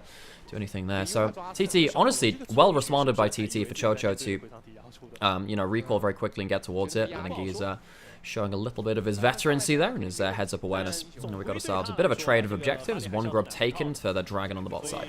Plans, but this is a Braum. Braum is one of the better answers into the Nautilus, because Nautilus brings himself willingly into the cold, cold embrace of those Winter's Bites and concussive blows. So, be a little bit careful if you're going in as Joel, because you can just end up being frozen in place if you go too deep. And now the game kind of slows down as, you know, last game it was very slow. Took us a long time to get a decent amount of action. And again, IP in this game, they wanted to speed up a little bit more. Concussive blows. Arc land on the road there. Aki, he's going to get himself level 6 off of this one.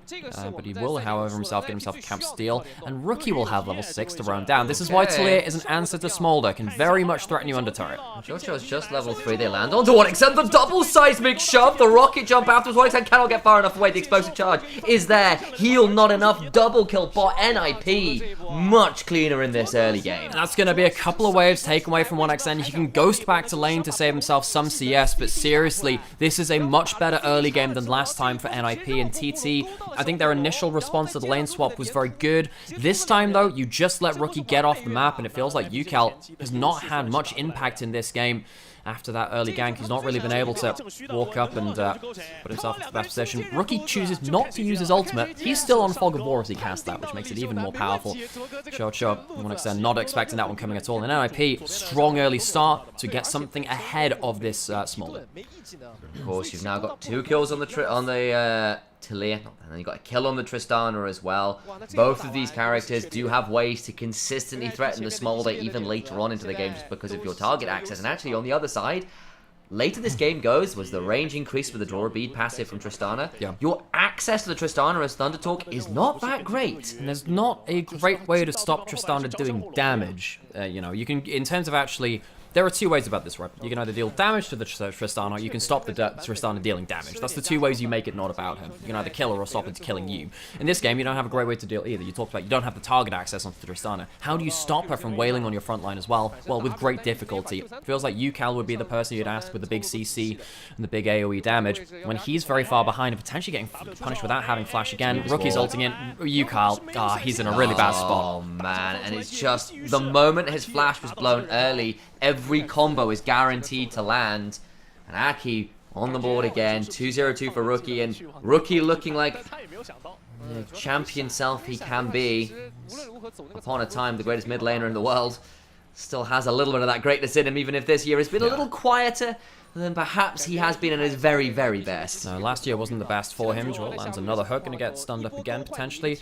This is actually a mistake here from Draw, by the way. If you are playing Nautilus into Braum, you don't max your Q, you max your E, because if you throw the hook, Braum ends up using his shield on you, and it just negates the damage anyway. What you do is you use the E, and you use that to poke him through the wave sometimes, which is something that Nautilus can do quite uniquely as a melee support, but you can also use it to then damage a lot more in base combat. Instead, he is maxing out that Q anyway. Maybe just looking to see, look, I don't care about the laning phase right now. Tristana will carry the damage, and I'll get lower cooldown on my hooks all the same. Give me more hooks, exactly. And there's some justification to that, actually, especially when you are asked to be the primary engage. Like, I just want to have this available when it comes to the fights later on. Beishwan is in this bot lane by the tower, looking to see whether something can happen, but it really is just a defensive bit of shielding. He'll be spotted recalling by the melee minions now. Yeah, and that's a problem, because any information on Beishwan is very, very valuable to NIP. Hoya's crashing into his topside, but they just saw Lee Sin on bot side. They know there's no jungle on topside. He gets shunted through the wall, and Hoya is going to be skinned. Oh, there's nothing left to be done. We'll flash to go all out, and there's just nowhere to go because there's a Nautilus over the wall already. Summoner burned, another death, and Shanji does what he needs to do, delivering unto the waiting arms of his teammates a crocodile for the table. You got to feel for TT. It feels like they're not really communicating in the right ways. Draw heading into the enemy jungle now, going to spot out Beitron again. The last play started with Beitron getting spotted in bot side as he recalled. And then Hoya, as he crashed in that topside wave, was absolutely not safe. So NIP 5-0 on the scoreline. A much better early game for them. They needed it to be good because they're against that Smolder in the way. 2 very high damage champions coming into late game, but they managed to get themselves onto a really good set of gold leads now for a lot of different members. Grub spawning in about 3 seconds, so very close indeed. The first set did go over towards Thundertalk. They want to try and make it all 6.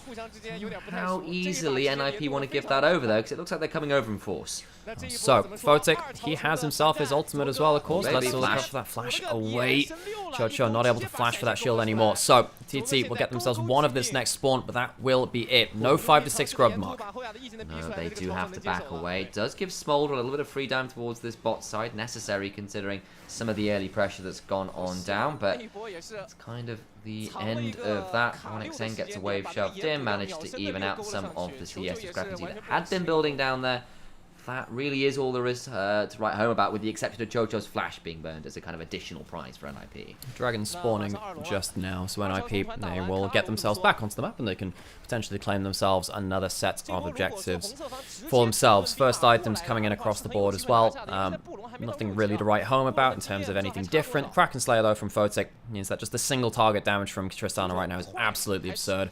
And it really feels like you need that 3 items onto the Smolder to really contest in terms of damage. It's going to take a long time for them to be able to contest in terms of the AD carry damage output, especially in a game like this, which we've already said, there's not really a world in which you see Photic being stopped from doing damage. Going to head over towards this Dragon now, and TT are going to have to start scratching their heads and say, how do we buy ourselves time and space to do this? Cal flashes away again.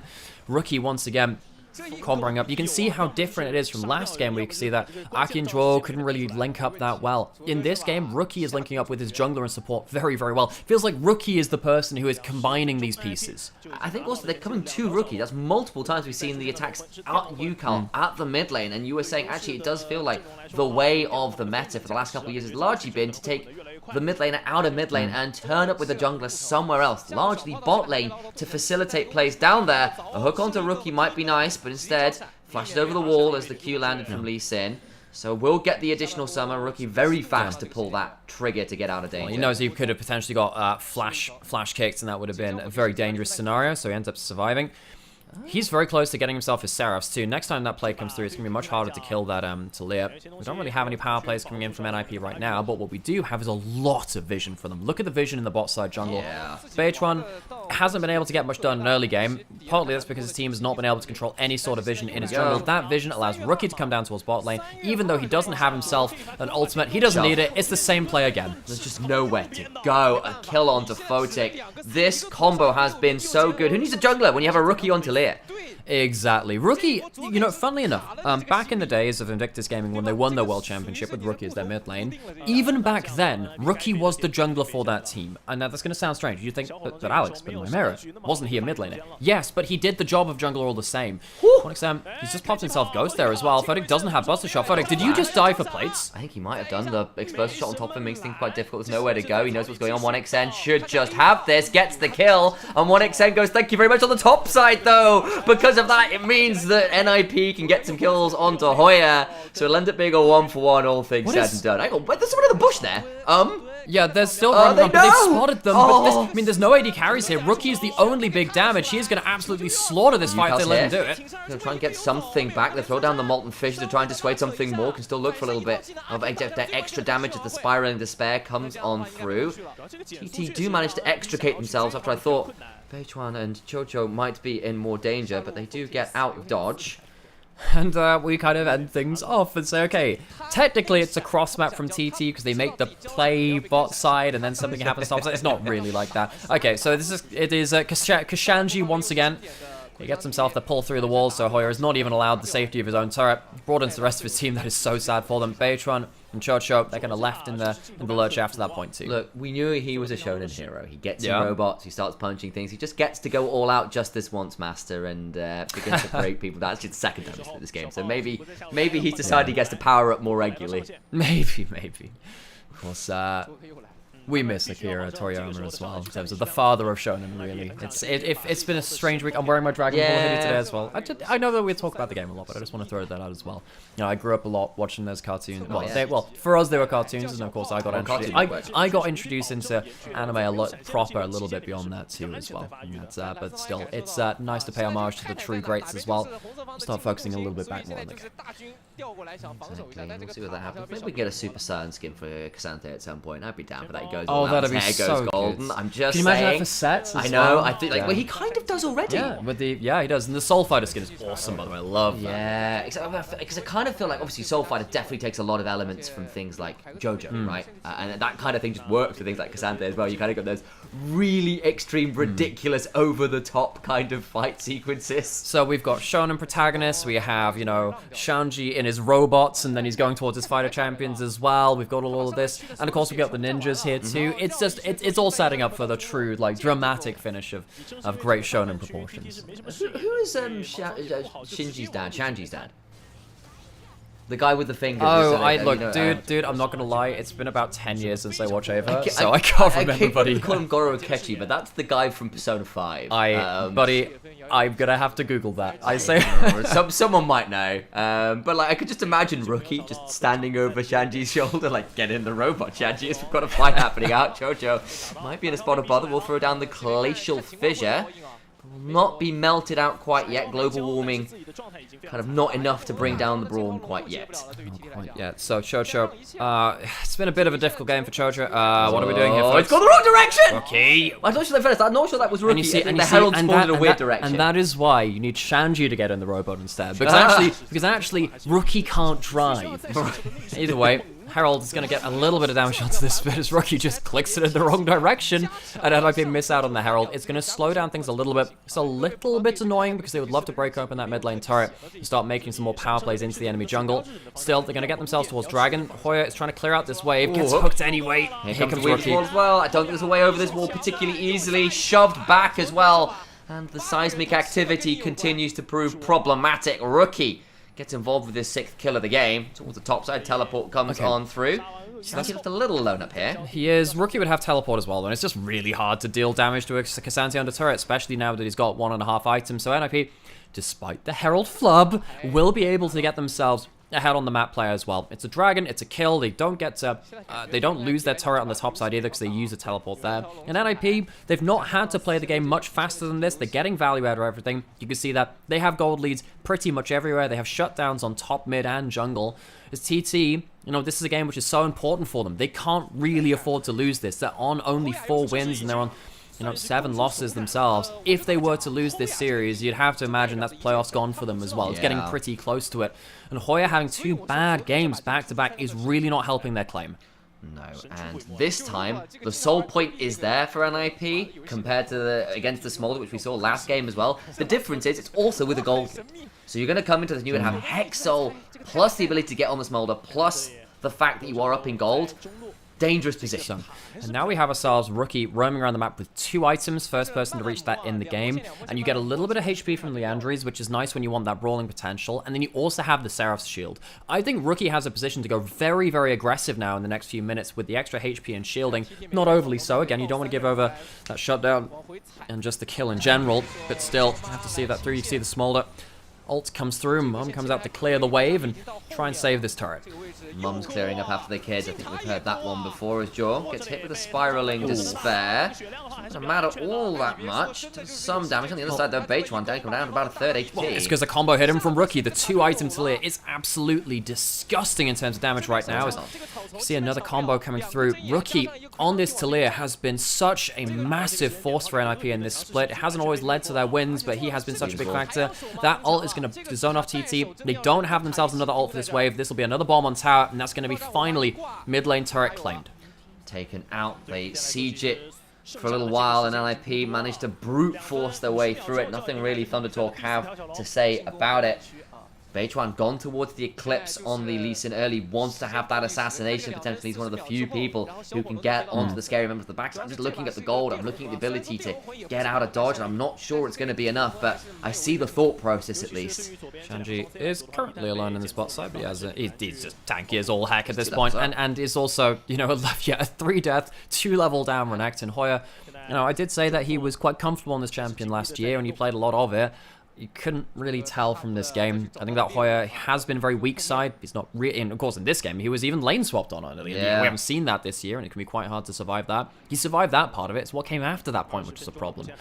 1XM, his pack cashed in his cull. He's gotten to 2 items. This is where you can start taking over with stacks.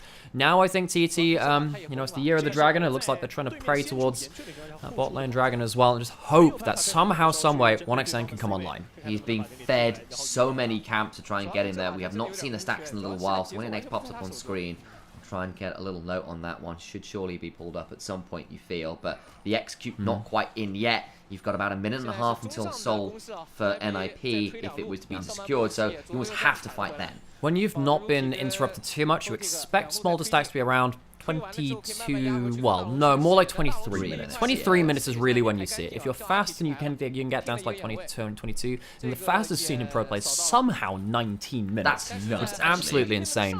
But we I think it was somewhere in NACL. I'm trying to remember if it was also somewhere in one of the first major region games as well. I think LCK had a very quick one at some point. But now with vision control denied and Tristana on Dragon and Baron, Tristana is a good Baron taker. Rookie trying to just hold the door shut. Teleports coming in, double teleports from TT. That's a huge win already. NIP lands a little bit of a play onto Chocho, but that teleport in the mid lane from Shanji is a little bit bold, but he is in a Cassante, just goes all out, drags 1XN away, who does manage to flap, does get knocked up by the depth charge though, cannot fly far enough away, no mum there to save him, it's a dead dragon, St. George in the mid lane lances him down, and they'll get all the kills they could ask for, and they get to back away to Baron 2. Thunder Talk.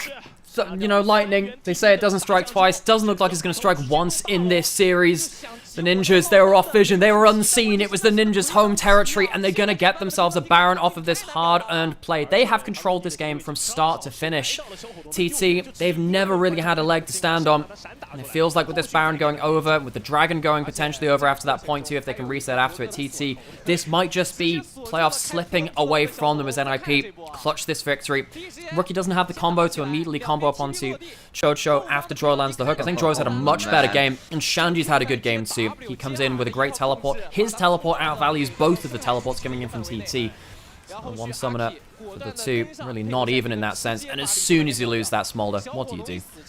Shanji teleported with Q3 available as well, so he teleports in, immediately closes Q3's poor old 1XN, who does his very left best to get out of dodge, but the depth charge knocks up Chocho before he can use his stand behind me to get in front of the Smolder. There's just nowhere to go. Yeah. Did you know that the heart is not the strongest muscle? Tongue, isn't it? I'm pretty sure the tongue is the strongest muscle. Yeah. Considering how silver-tongued I am, I can agree with that. Yeah, and you know, normally you'd say that'd be a good thing for Thunder Talk, but they can Thunder Talk the talk, but they haven't been able to Thunder Walk the walk in this one. And sadly for them, it looks like with Hex Soul going over the other side, it is a very, very rough spot for them. The only play they have left is hoping for a miracle kick onto one of the big carries and hope that that's enough. Even then, I think you're giving a trade kill over nonetheless. NIP using the rest of this Baron buff now to really just dig the nails in.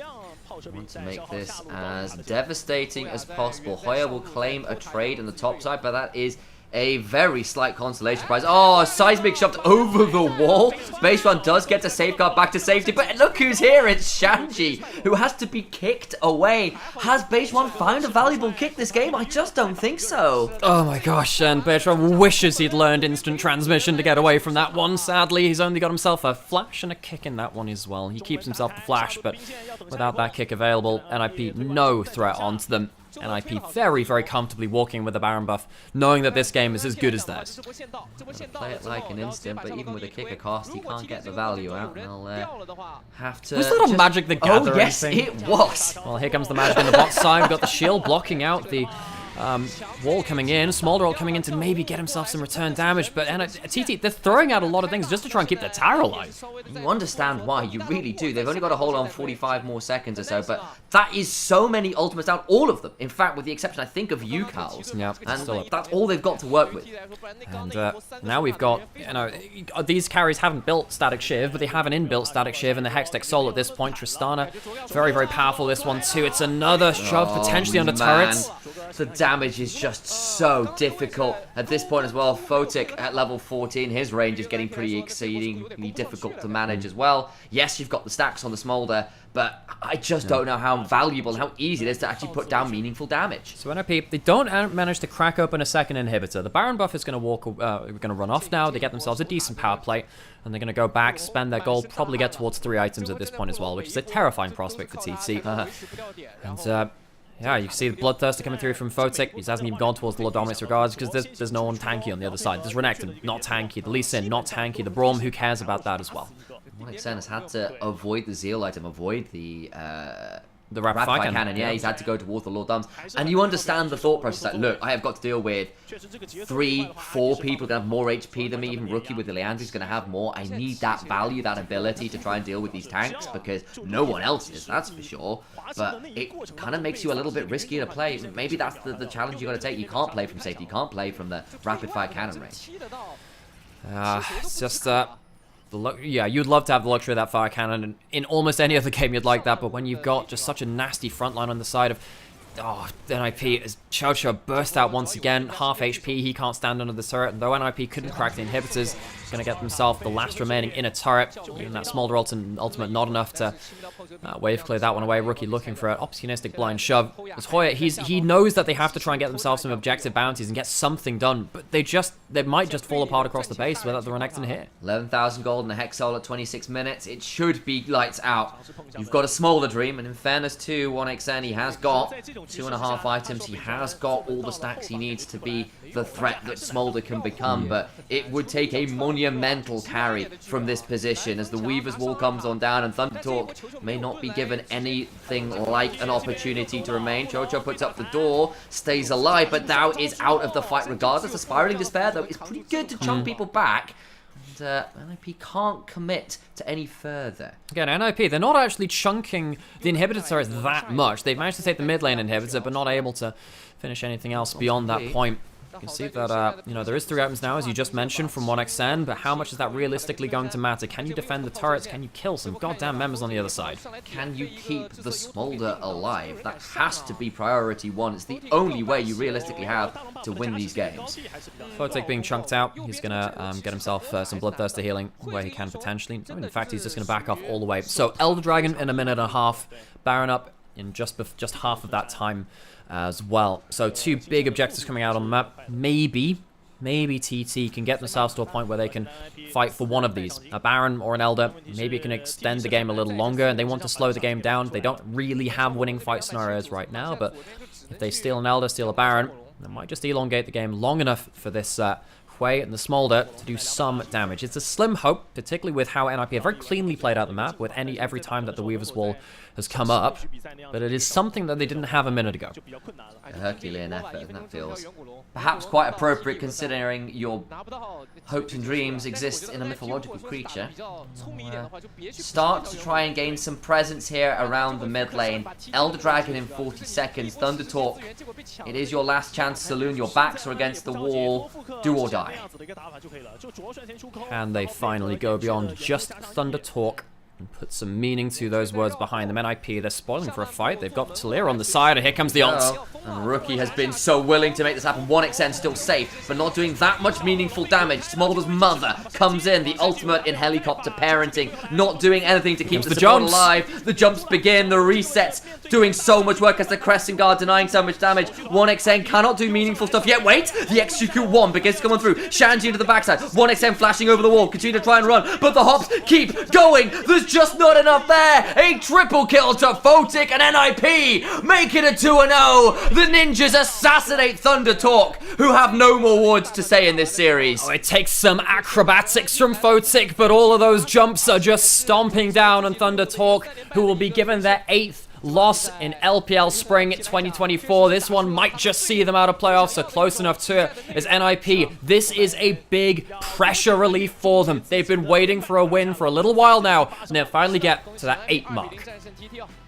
It has been a rough few weeks if you are an NIP fan. They've looked shakier and shakier. It hasn't been what perhaps was expected of them after some of those early wins began to come on through. This Game 2 in particular felt so much cleaner, so much more dominant, so much more disciplined. On the other side for ThunderTalk, that might well be the end of the playoff dream. It's not quite over yet, I don't think mathematically, but you had to feel this might have been one of their last and best remaining chances. So you play 16 games in a split. Now, if you get to 8 and 8, you're okay with that. But the thing is, with the remaining schedule from TT, this is now not just an uphill battle, this is a real mountain climb. And, you know, I mean, they still have to play some of the very top teams just left in that. NIP, they also have a pretty hard schedule remaining for them. I believe they still have to play BLG in some of those games as well. Getting themselves to the 8-win mark, that puts them onto a much more comfortable margin, particularly with a lot of other low-win teams hanging around. I mean, I think right now, 7 wins would get you up to about 6th place. Okay. And we've got, you know, a number of games left to play, but still, that's kind of a good benchmark. Now, towards the end of the split, if we kind of keep on with this kind of margin as well, we are looking at maybe 7 wins being able to tie-break you into playoffs. It might get a little bit close on that front, but now, with NIP getting to 8, that's a big moment for them. Could well be exactly what they needed to make sure that playoffs are not secured and at least significantly more likely. And I think the game 1 was not exactly what you wanted to see. It wasn't scintillating high action stuff, but no. NIP played the Smolder comp, scaled fine, got towards the Baron fight, and Smolder kind of unleashed. And on the other side, they get the Smolder, they pull off a lane swap. It doesn't quite work, but they still find value with the roam mid. They punish the Flash this way. Rookie gets across the map. You can't ask for much better gameplay and good management of the game state. I mean, this game was all Rookie, let's be honest. As soon as Rookie started roaming, this game was so over. At the level 6 mark, did a really good job, honestly. Hang on, I got a message from someone. Hi, Nymaera, it's Derek, not Derek. Did I say Derek before? Derek. Anyway, thanks for letting me know. But yeah, folks, we can leave that there for, of course, game 2. Okay. And yeah, so second series today is IG versus LNG. We'll have a little while till that's on, so we'll leave this on for a little bit, and then yeah, you can see that, you know, Rookie, he just ran this game. This was, yeah, not close. 1xN, you know, he's a Smolder, you expect him to do damage, and you did get towards late game, you got the 3 items and that execute, but like, what can you do when the map is falling apart? I think that Hoya had a pretty disastrous series, and the Baytron struggled to get involved in the game. UCal was very vulnerable in mid lane. This is not the TT I want to see, because I know what TT look like when they're at their best, when UCal and 1xN get to make all of the fun plays and the team fight carried moments that they have. It's sad to see them in this state. I like ThunderTalk. I want them to do well, but this is not the gameplay which really keeps me invested in them. No, I agree, and I think, you know, we've seen a couple games now where 1xN playing from, you know, not the easiest platform to work with and still doing fairly significant damage. That's 2 highest damage games in a row. You're an 80 carry, somewhat expected, of course. UCal, I think game 1, solid play. Game 2, not great, but part of that as well is just that Flash getting blown early was really well capitalized on by NIP. It's been rare, actually, the games where the Flashless mid laner is the point of attack in the way that it used to be. And then Hoya, yeah, this happened unfortunately a lot. Yeah.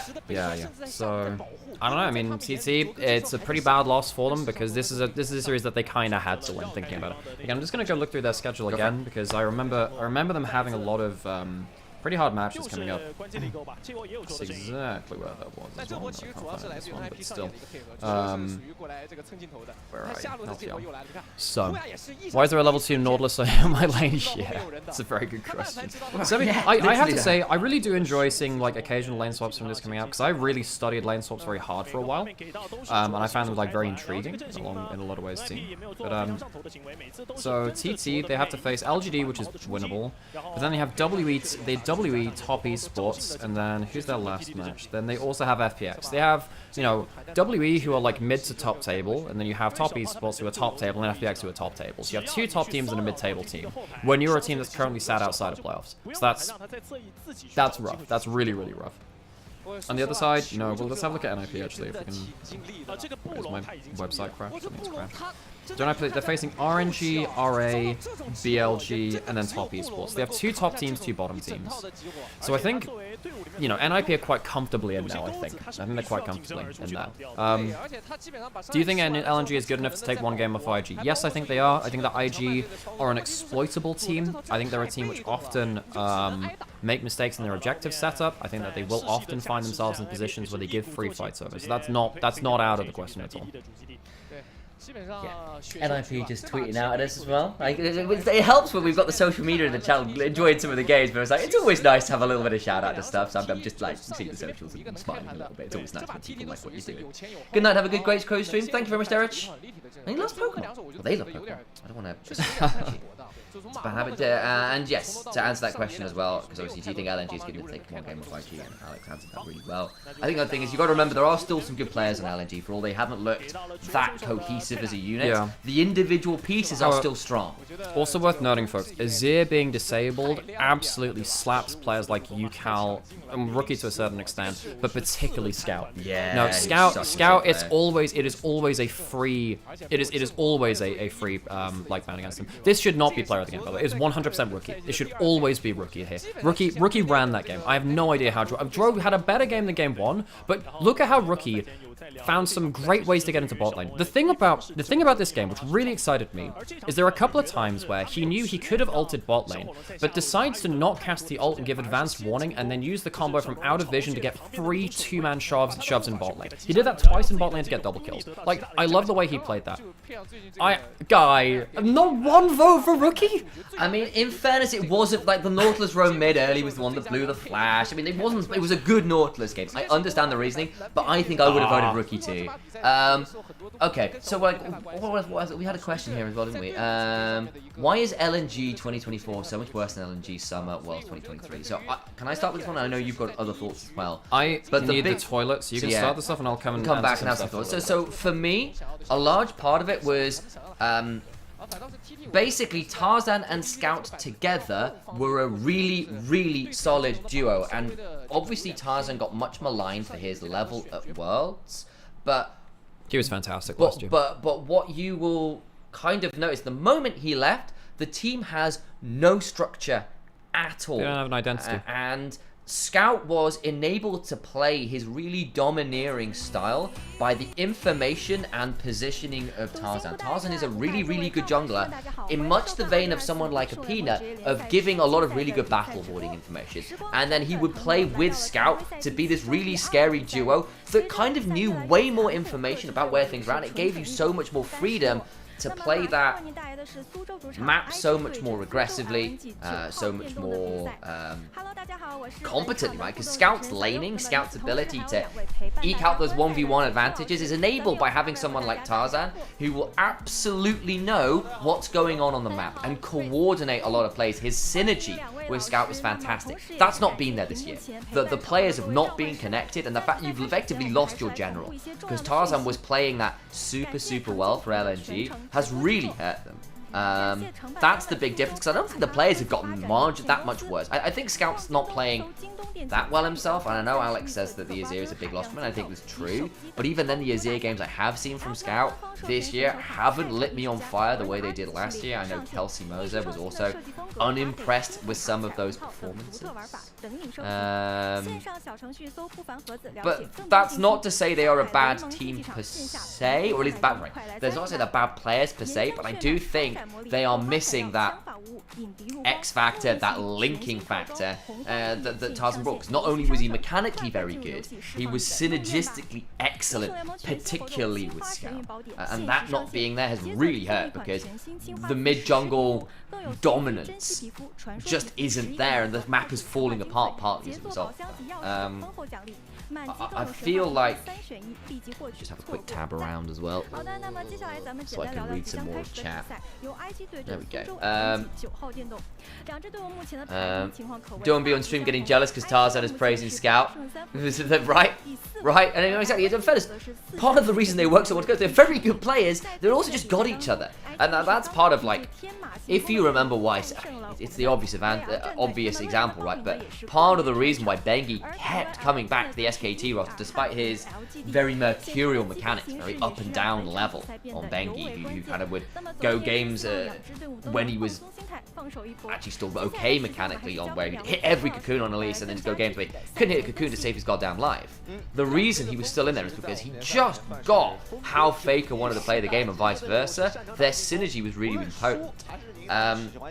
And that kind of was really there for Scout and Tarzan. Why the LNG were really up there last year. People were really excited to see them at Worlds because you went, yeah, this looks like a really good combo. And then the meta ended up shifting a little bit away from them, unfortunately. They were asked to play a little bit more, particularly as SKT, as T1 decided, actually, we're going to go back to the style that really won us a lot of plaudits and praise right at the beginning of the season, where they were doing a lot of those very aggressive bot lanes that were just double AD carry, the bards and other ranged roaming things that would punish immobile carries. That really hurt them. And then Tarzan just also just got a little bit red, bluntly, which he hadn't had so much beforehand, and he became a lot more mortal, I think it's fair to say. How many Ari points do I need to accumulate to coach me as Ari? I will ask Alex about that, because I don't think he's done any Ari coaching sessions. He'd probably be down to do some. Wouldn't be a bad stream or two in that, I might suggest. Do I have any opinions on the LCS MVP? That's a good thought. So, my thoughts on MVP are always a little bit different. So, for the record, my way of doing MVP is not the best player in the league. That helps, it's a factor, but I do not think MVP is the best player in the league. I think it's the most valuable player in the league. It's the vote will always, for me, go to which person is the reason this team is winning. Actually, often against the level of play. So actually, you could be like maybe second or third best, but because of what you are doing for your team, you are more valuable than other people. And that's always a bigger factor for me when I am doing MVPs. And so when I'm doing, often these days when you're doing MVP lists, it's your top 3 player in every role, and I will often have my top 3 players in every role, and my MVP might be my second or third over someone else, because I just think that the value that person's bringing to the team and the reason they are winning is way more significant. So if I'm looking at that in terms of LCS, who am I thinking there? I would say someone like Quid actually doing a shout for himself, because he's been ridiculous on 100 Thieves. Man, I need to think about that. It's not going to be any from Cloud9, which perhaps is a bit of a shock considering the way they've been playing the last couple of years, but this year has been so much more inconsistent. I didn't get to talk about LNG. Yeah, you do that. I'll go get a thing. I need to think about LCS MVP. Right, so the thing about LNG, okay, cool. So the thing is about LNG this year is that they don't have the same ability to make plans and then execute on them. The thing about Scout and Tarzan, and then also to a lesser extent Hung as well, is that they'd have a very clear plan of what they wanted to do with the first 3 to 6 waves of the game. What you'd see a lot, so for instance, when we saw Jason mid lane and we saw Tristana in mid lane, particularly the Tristana, is that Scout knew he could get early level push in mid lane, and what he would do is to say, okay, I'm going to have a wave built up on wave 3 at this time mark.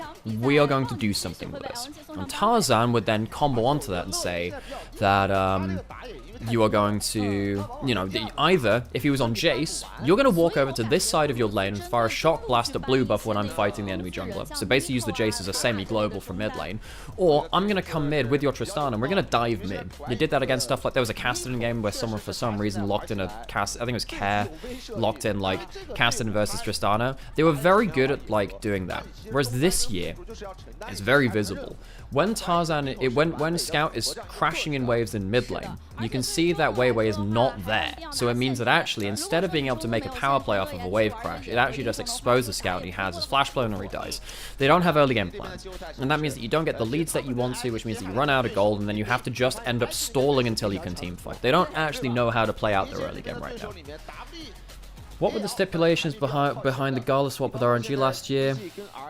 I seem to remember that it was like if they reached Worlds, then he might have to go back to RNG, but obviously that didn't go through. I don't know what happened. I mean, I've not seen the contract. I don't know exactly what happened there, but typically there are some kind of like extra kind of like clauses in those contracts, which means that under certain situations they can or have to return to RNG. Now, worth noting with that oh, I need to run ads. I'm gonna run them now. Yeah, so it should be okay now. Hopefully this will be okay now if I run them now. Cool. But do you think Tarzan will be back in the league? There are rumors that Tarzan is scrimming with NIP. So you know, Tarzan Rookie would be incredible to see, because I think Rookie is very good at making plans himself. I would miss Tarzan Scout. I think Tarzan Scout, the way that they played the game was just really enjoyable to me. I loved the way that they played the game. Tarzan is leaving LNG. Tarzan already has left LNG. He's not contracted to him. He's not there. So he's a free agent right now. He's not a substitute. He's just a free agent completely. So I think he took a break. I think that Worlds was very difficult. It was very hard on him. I think that he individually underperformed very heavily at Worlds, which is a shame, because people will remember his Worlds performance and not remember how really good he was as before that. How would you compare Tarzan Scout with JJ Scout?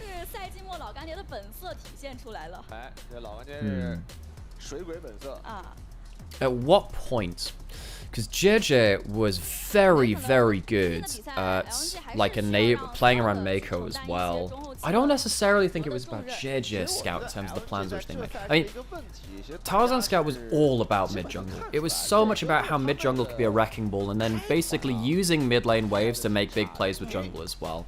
JJ, I think he started from different points. I think he'd start a little bit more with Mako, or start more on his own as well, actually. Particularly when he had stuff like, you know, Wukong and Jarvan at different points in his career as well. Like, he was a lot more of an engaged machine himself. But they were both big Marco players. You know what? I'd have to go back and look at that. I haven't thought about the JJ Scout thing as much. That's a really good question. I like that a lot. Maybe we can look into that at some point. By the way, I'm super jealous they have the Ahri statue, the one up there. Just think it would be sick to have JJ swap with Weiwei if that's possible. Oof, I mean, JJ doesn't deserve to be. He doesn't deserve to be in this situation on EDG right now. Yeah, it sucks. The EDG situation just really sucks for him. Like, he is a very talented player, and it sucks for him that he has to be stuck in a squad which is struggling an awful lot, actually.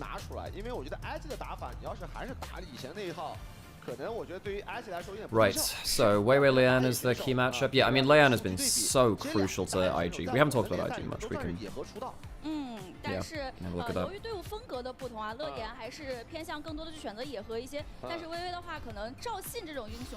I think that the thing is with Weiwei is that typically Weiwei is actually more in the style of jungle of someone like Ona,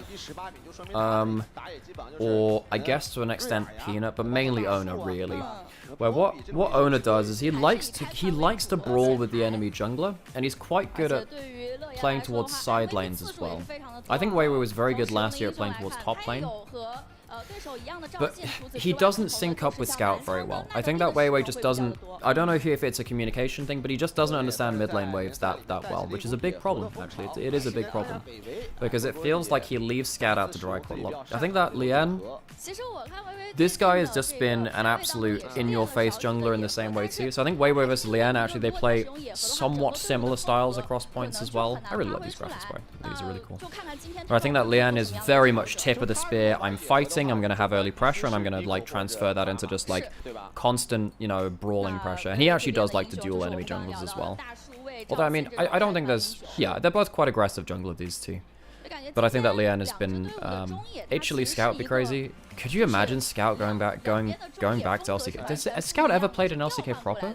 I know he played in Casper Cup in place of Faker in one game back in 2016, I want to say. Or was it 2015 Casper Cup? I think he played a couple of games there. But I can't remember if I don't think he ever played I don't think he ever played LCK proper. I think he played Casper Cup because he was, of course, the T1 trainee. He learned under Faker. And then I don't think he ever played LCK proper. That would be something. I would hate to lose him though. For LPL, I would hate to lose him because Scout he's part of the bedrock here now. He's been, you know, he's been multiple LPL champion. He's a world champion from this region. He's been so good.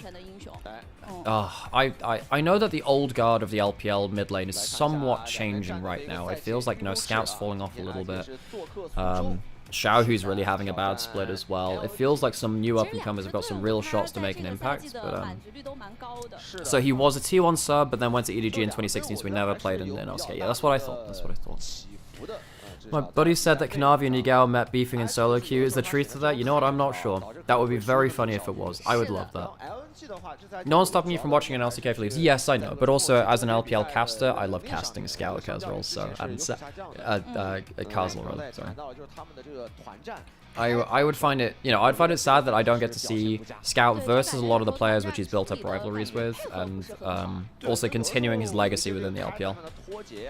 I still need the rights. Well, the thing is, as it stands right now, because LCK is going to go back to, well, most of the time LCK and LPL are happening at the same time. Now, I would love to do some LCK when I have the time, but I also, you know, I will prioritize LPL on the whole, so, yeah. Nice up. Comparing caffeine. Nice up. Scout against Faker could be fun to watch on a regular basis. That's true. That's true. Just saying, like, what would happen? You know, I'd be sad if Scout went to LCK. He's never been to the LCK proper before. No, I suppose he hasn't. Has he? No. Well, no. Yeah, never has. He played in Casper Cup 1 year, but he never played LCK. And I remember watching him in that Casper Cup actually. I think it was December 2015. That one. Did you end up watching anime? If so, what you're watching? Yeah. So we've been watching Dungeon Meshi recently. So I've also been watching. So I rewatched Horimiya, which is one of my favorite anime. That's like my comfort anime right now, like it has been for a while. It is cozy. But then Dungeon Meshi, we started watching that. What else have I been watching? Freerun. I've been watching Freerun as well. Yeah, which is really good. Freerun's very good. Cozy. I'm gonna say, what else have I watched? I finally watched Dorohedoro, which is excellent but weird. That show is on crack. That show is on crack, man. Just, you can see it's a manga first rather than a light novel because it's so much about the aesthetic choices. Yeah. The fun thing about that, so I had a conversation with a friend of mine. I was like, oh man, all of like these male mangaka, they got some weird shit going on. Like, look at Dorohedoro. I'm like, you realize that Dorohedoro's mangaka is a woman, right? Yeah. And they were just like, what the fuck? Yeah. Man. Solo leveling. I heard that's a lot of fun. I've been meaning to get into that one. I know it's like really spawned a lot of Solo leveling was a big webcomic. Yes. So I never read Solo Leveling. I did read through Legend of the Legendary Moonlight Sculpture, which is the other really famous one. So that's a big one. Yeah. So I read through that, and there was actually a manga which spawned from that as well. So I did that one. And then also the big one which I did like 400 chapters of Tower of God. So I got late into Tower of God. The thing is, I'd catch up with it, and then I'd like stop reading it for a while to wait for it to get ahead, and then I'd have a big overlap. So I'm like 400 chapters into Tower of God, which is I didn't mind the anime. It was nice to see some of those characters animated, but like it didn't capture the original feeling for me, really. Yo Phoenix, I'm assuming that's how I pronounce your name. I appreciate the slightly unusual spelling. So I apologize for that. By the way, we are really close to 3,000 followers on Twitch, which would not be a really bad, cool. It would be a really cool breakpoint. It's been a hell of. We've only really been co-streaming for the last like month, really. Yeah, very true. So it's been really cool to see everyone's supporters and doing this as well. We're going to follow my channel as well. So I'm in the title. Just before we get into the next series, and we'll shout it out a couple of times too. So there's a thing up here like over that way, the text. So we're brothers. We cast together. I'm an LPL caster, so you will see me on the official English broadcast as well. But yeah, we're doing this because currently there's no English broadcast for half of the week in LPL right now, and because we enjoy doing it. So hopefully you enjoy us enjoying doing this as well. And if you would like to support us, drop a follow, drop a like if you can. If you've got the bandwidth to drop a prime or a sub or anything like that. And of course, for Sam's titles as well, which are in the titles, so that's initialized cast. I'm Nymaera here with an underscore on Twitch and obviously on YouTube as well. Yep. You don't have a YouTube really right now, do you? It's there, but there's not a lot on it. Again, so whatever. But yes, if you have any, look, I'm not going to force you here, and we do this for free, and you know, we enjoy doing this. But if you do have the position to support us, it helps us keep doing what we're doing, and yeah, we'd appreciate that a lot. And you know, we're trying to do something a little bit differently. We know that a lot of the co-streamers have their own thing going on, and you know, I watch a lot of co-streamers and I watch them. This is not to, you know, denigrate their style. I was about to say this isn't to compete. I'm like, well, it is. It is to kind of. We've got a to different niche, right? But competing by being different. We like to coexist, right? We're doing a different niche as well. So if anyone has like the bandwidth to do this, obviously it helps us. And we get to get closer to the second game, which is Invictus Gaming versus LNG. I appreciate you, Tony. And oh gosh, yeah, someone from the NLC as well. Yeah, so yeah, Sam and I, well, you're still doing NLC. I am. I didn't really have the kind of like time in the day to do NLC alongside LPL, so I've dropped that for the last year, sadly. I really enjoyed my time in NLC though, and I'm waiting to hear if there's anything about EMEA Masters, because you know I've done the last 3 of the last 4 EMEA Masters finals. We've been doing a lot of EMEA Masters finals actually, which is it is a hell of a shit. Oh fucking hell! I got stuck on the bottom of the. You don't fling your fucking thing anyway, Sam. That's like right next to my Sam. That's like my PC. I know. My mics, my compressor. I know. Just don't fling your fucking water around. I wasn't trying to. It got See, stuck. he's doing that nervous laughter now because he realizes he could have just Broken things. Yeah, broken, like he would have had to pay several thousand euros out of pocket to fix my. Yeah, I know. My cup got stuck to the. Yeah, and then he just flung it upwards and just sprayed water everywhere. Yeah. Yeah, well, It wasn't intentional. and I'm just saying, do better. Basically. Gone well. God. Causing chaos. Yeah, thanks. Yeah, hydrate for not for us, but for the fucking PC. Yeah, Hydrate the Jesus PC. Christ, man. I'm just watering your PC. It's fine. God, that actually scared me a little bit though. I don't want to spend 5k. No, I know.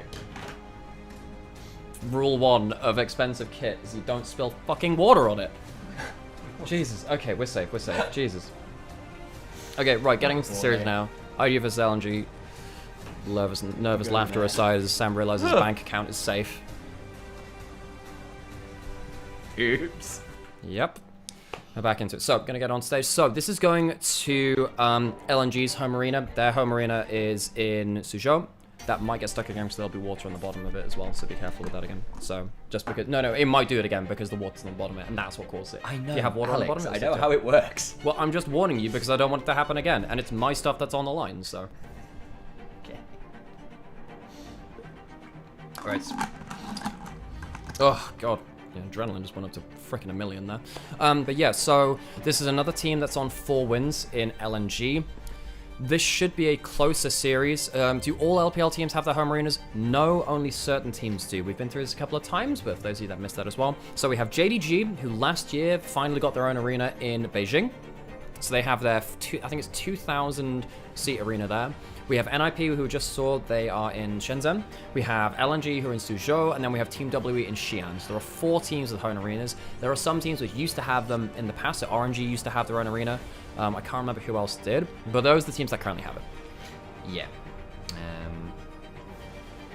It's also quite interesting, of course, because China is so huge as well. It actually means potentially quite significant travel time for some teams if you're going between home arenas and stuff. So one of the benefits is actually you can just stay in one area for large portions. So there's 2k, not 20k in the JDG arena, but it's still 2,000. And so just for the record, that is 10 times the size of the LEC studio.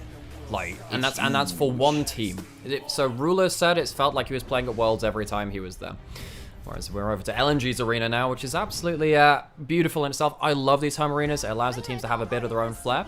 And yeah, we get to see how they perform today. They've had a rough year, considering that they went from finals of last split.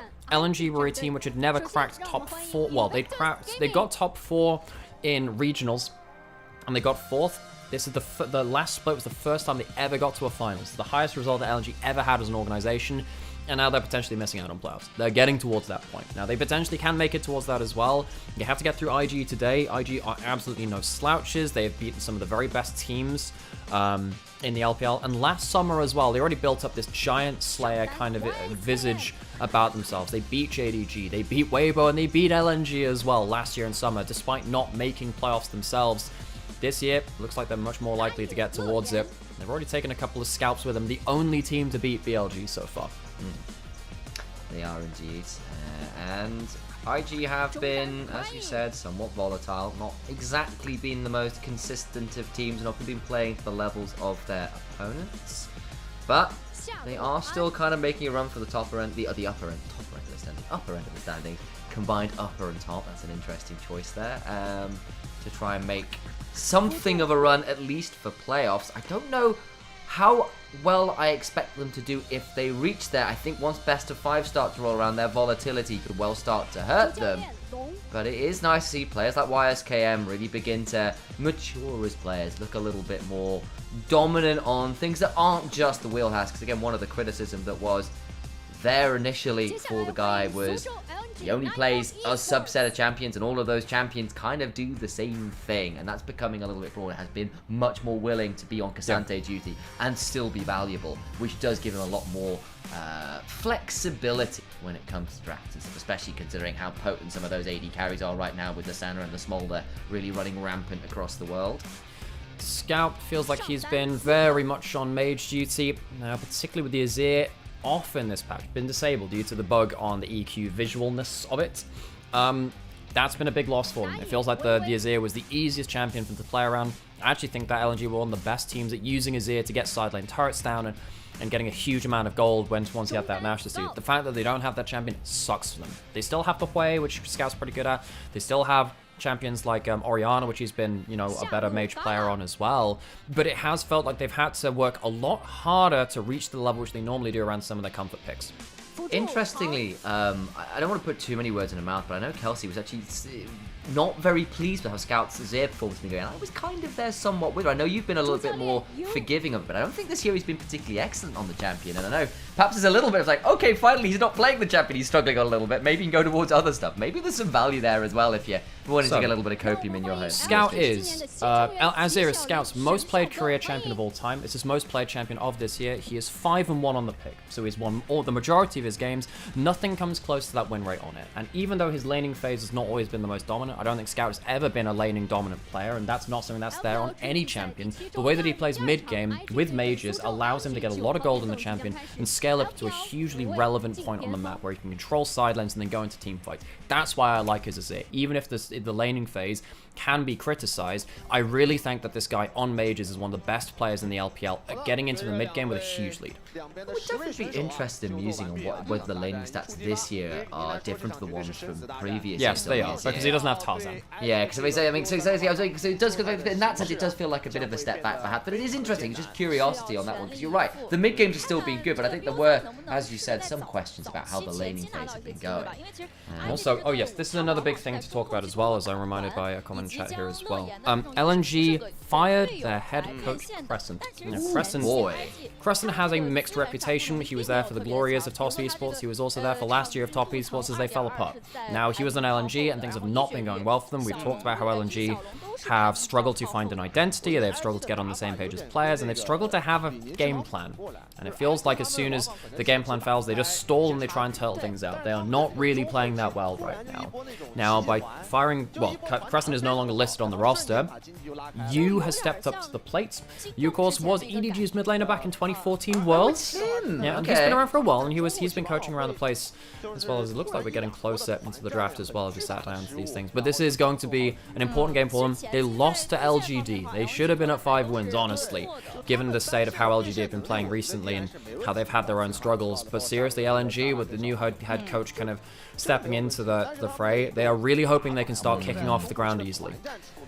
And we do need to see where LNG end up, because I know obviously the likes of Gulborg still got a lot of faith in them. He's been a long-time supporter, and he's following in Caedrel's footsteps with the unabashed fanboying of certain teams and certain players. And you can understand, because actually, you look at LNG... I'm gonna throw it this way. They're not reaching World Finals in the same way that Weibo did. Weibo even shouldn't have reached that World Finals. They could coin flip against any team in the world, I guess, so that's one thing. Yeah, and... You look at players like Gala, like Scout, and you go, look, this team should be good. Like, the individual pieces are excellent. There are some very, very classy players, you know, to bring back that phrase that Papa Smithy used to bring into League of Legends all the time, for all it is a relatively famous sporting phrase that, you know, form is temporary, class is permanent. The class of some of the LNG players is some of the best, not just in the LPL, but in the world. But that said, that bit of faith, that bit of understanding, and that bit of hope for a future improvement still has to be kind of reconciled with the fact that as a team, as a unit, they have not looked anywhere near as structured and defined as they did when Tarzan was on the roster. That lack of leadership, that lack of generalness has just not been there. Light Show is in. We're looking to get in to draft LNG, wanting to right some of the wrongs of this split. Maybe take down IG, who have been kind of running against some of the expectations before the beginning. You can see that LNG immediately hitting Arn and Wink's lane dominant picks. Funnily enough, Arn and Wink have both been AD carries in the past. Wink used to be an AD carry, and they were both Draven players. Technically, it's a double ban that way. IG missing their third ban, interestingly. Not exactly sure what the reasoning is behind that one. And we get ourselves into the first pick now. Of course, stuff like the Smolder available. A lot of different power picks. Karma as well, a big pick for Cryan, and Scouts pick that up too. You might want to pick up the Karma so you can have a big buffer alongside your AD carry. Seen a lot of that Karma first pick, but of course the Smolder is available as well. Maybe they're feeling like they could trade those out. Senna up as well, so maybe you just feel like you can trade that out. Instead, non-con special. The Varus comes on and everyone's playing it, to be fair, but Arn does love that champion. It does, though, leave up the option. Why the Senna or the Smolder here for the side of LNG if they feel like it? LNG are not a team which has good game plans, but if you have Smolder, your game plan is so obvious it's very hard to work against it. And this is going to be one of the first. You know, there is actually a chance that that third ban on blue side is actually Smolder in the graphics download. I'm just gonna question that. Either way, so Varus locked in. Senna Nautilus. Senna Nautilus has been the primary pairing for the Senna. We did see a lot of Senna Maokai. Nautilus has moved over to be just such an obnoxious tanky frontline though, with the ability to get extra gold on that champion, get very tanky. It means that the shields which he puts in himself are so disgustingly strong. So Hung and Gala going to get themselves one of the primary bot lanes in this split. Karma, though, locked in alongside the Varus, can help the Varus go on hit and be a tank killer. And the point you always bring up when Varus is in the play is like, can you sit in the pocket if you're in the on-hit build? Can you be that option? Is the cat's being hovered. I don't know whether it's going to get locked in. I'm going to wait on that one. I would really hope that it's not. Yeah, but you know what? I'm just not gonna. I'm gonna close my eyes, and when the chick's locked in, there's gonna be no Yuumi. And then Vade did the result. So YSKM, one of the very best Jax players in the entirety of the LPL. It's one of like his quad kind of champion pool of the. His best champions are the Camille, the Aurelia, the Jax, and then the Fiora, the duelists at the top lane. Of course, it could go to Lian as well if Weiwei picks up one of his favorite champions in the Xin Sao. Technically, it is a flexed pick. LNG round out their first few picks with Scout's Ahri. Now, Scout is a very good person at playing through early laning phase for plans. If he says, I'm going to stack up this wave and make a play here, you can make. He often worked out so many good plays from that last year with Tarzan. Ahri is very good at pushing in waves early and starting roaming things off. Ahri is not a champion I often associate with Scout, though. I've preferred him on the more kind of like rangy backline DPS mages like the Azir and the Orianna. So it's a bit of a different different archetype from him, which allows him to determine the flow of the game. It's already linked up with the Nautilus, of course, and Senna's ability to add power from across the map with the ultimate means you've already got a very strong core to pick off individuals here, at least. Might be looking for something for Zuka then to try and work out with the Jax, or work against Jax likely as it might well be going with YSKM. Jungle. They've been banning out some of the stronger Varus pairings from LNG. Renata, of course, very famously good with the champion. Still need to see what they want to ban out here alongside it. I really like that Aatrox ban away from Zuka. The thing is, what you want to happen now from LNG is to have another source of flanking threat. So Ahri can come in. It wouldn't surprise me to see Xin Sao or Vi locked in on 4 from Weiwei, because it really has been a champion. Those champions are the ones which kind of combo up the best with the Ahri in terms of the mid-jungle 2v2. But what you're really looking for is another flanking threat from Zuka to kind of complete that combo. That's probably what they're looking for. Still some options here. Maybe something like the Cassante ban would make some sense. It's been fairly standard towards their stop side. Instead, they'll go towards the Vi, of course, very regular pick for Weiwei is very famously a good combo with Ahri. You've already got the Nautilus. Locking in something a little bit more spicy that a big hovered would be fun, but I'm going to wait on those because we've not seen a Cinch or anything else in a while. Cassante is the eventual choice. Shouldn't really surprise anybody. I think Zuka has had a bit of a quiet year, but I do think he's been somewhat underrated, particularly on the Cassante. He's been pretty good at finding his way into the backline of this pick, even in games games where LNG has struggled. Now the thing is, when LNG have been losing games, it's quite easy to just put the microscope and just say, oh, they'll just take a larger picture rather and say, you know, they're struggling at X, Y, and Z. However, his Cassante, even in some of those losses, has looked pretty good, and they're not necessarily going to show on the record. Wing is going to go towards Alistair. It's been one of his best champions in this split. What are they going to round this out with? It means that the Karma's gone into that mid lane. You don't have the jungle matchup, though, to know whether you want to put that Jax as a flex pick from top or jungle. I'd imagine it's going top lane. It's always likely to be with YSKM. It means that Lien can pick up something a little bit different from there. Maybe looking to pick up a bit of a mage AP damage source to go alongside the Karma. Would make some sense. We've got a couple AD threats. The brand fallen off from being that kind of hyper-dominant pick of the moment a couple patches ago, but it is still locked on in. Can definitely do a lot of work. If you overdive here and your ability to get suddenly hit with a counter-strike with the Alistair, with knocking you up, and then Brand just throwing down that Pyroclasm could be very deadly indeed. Nocturne would complete the synergy that you have now acquired between the Nautilus, the Ahri, the Nocturne, and in that center ultimate, you can definitely put a lot of single target damage out. The combo here from LNG, pretty self-evident. You're kind of working with 3 globals to semi-globals, because if Ahri is kind of comboing up with the play, she can start a fight off from anywhere on one side of the map by just pressing the ult button and starting to dash towards a play. If you have Wei on that side of the map and then Gala flying around too, things can get very, very dangerous. If IG are on vision in the worst kind of place of things, you can very much get caught out. And they have a couple of squishy members there that would need to group up. If IG can group up as 4 people and survive as 1 person on the side lane, things work out really well for them. If they don't, it looks like really LNG can start pulling the trigger. They struggle to pull the trigger though. This is a much faster pace of composition than they've typically had. Indeed, they will try and make it happen. Of course, the problem is they've still got to deal with the fact that Varus, of course, very lane dominant. Senna, not exactly the worst champion in lane, but often her power is a little bit... How do I put this? It's kind of dependent on other factors. Like, do you have access to the wave? Can you hit your Qs on multiple people? You know, how well are you able to get consistent poke down? And Varus is often one of the better people at forcing her off a wave.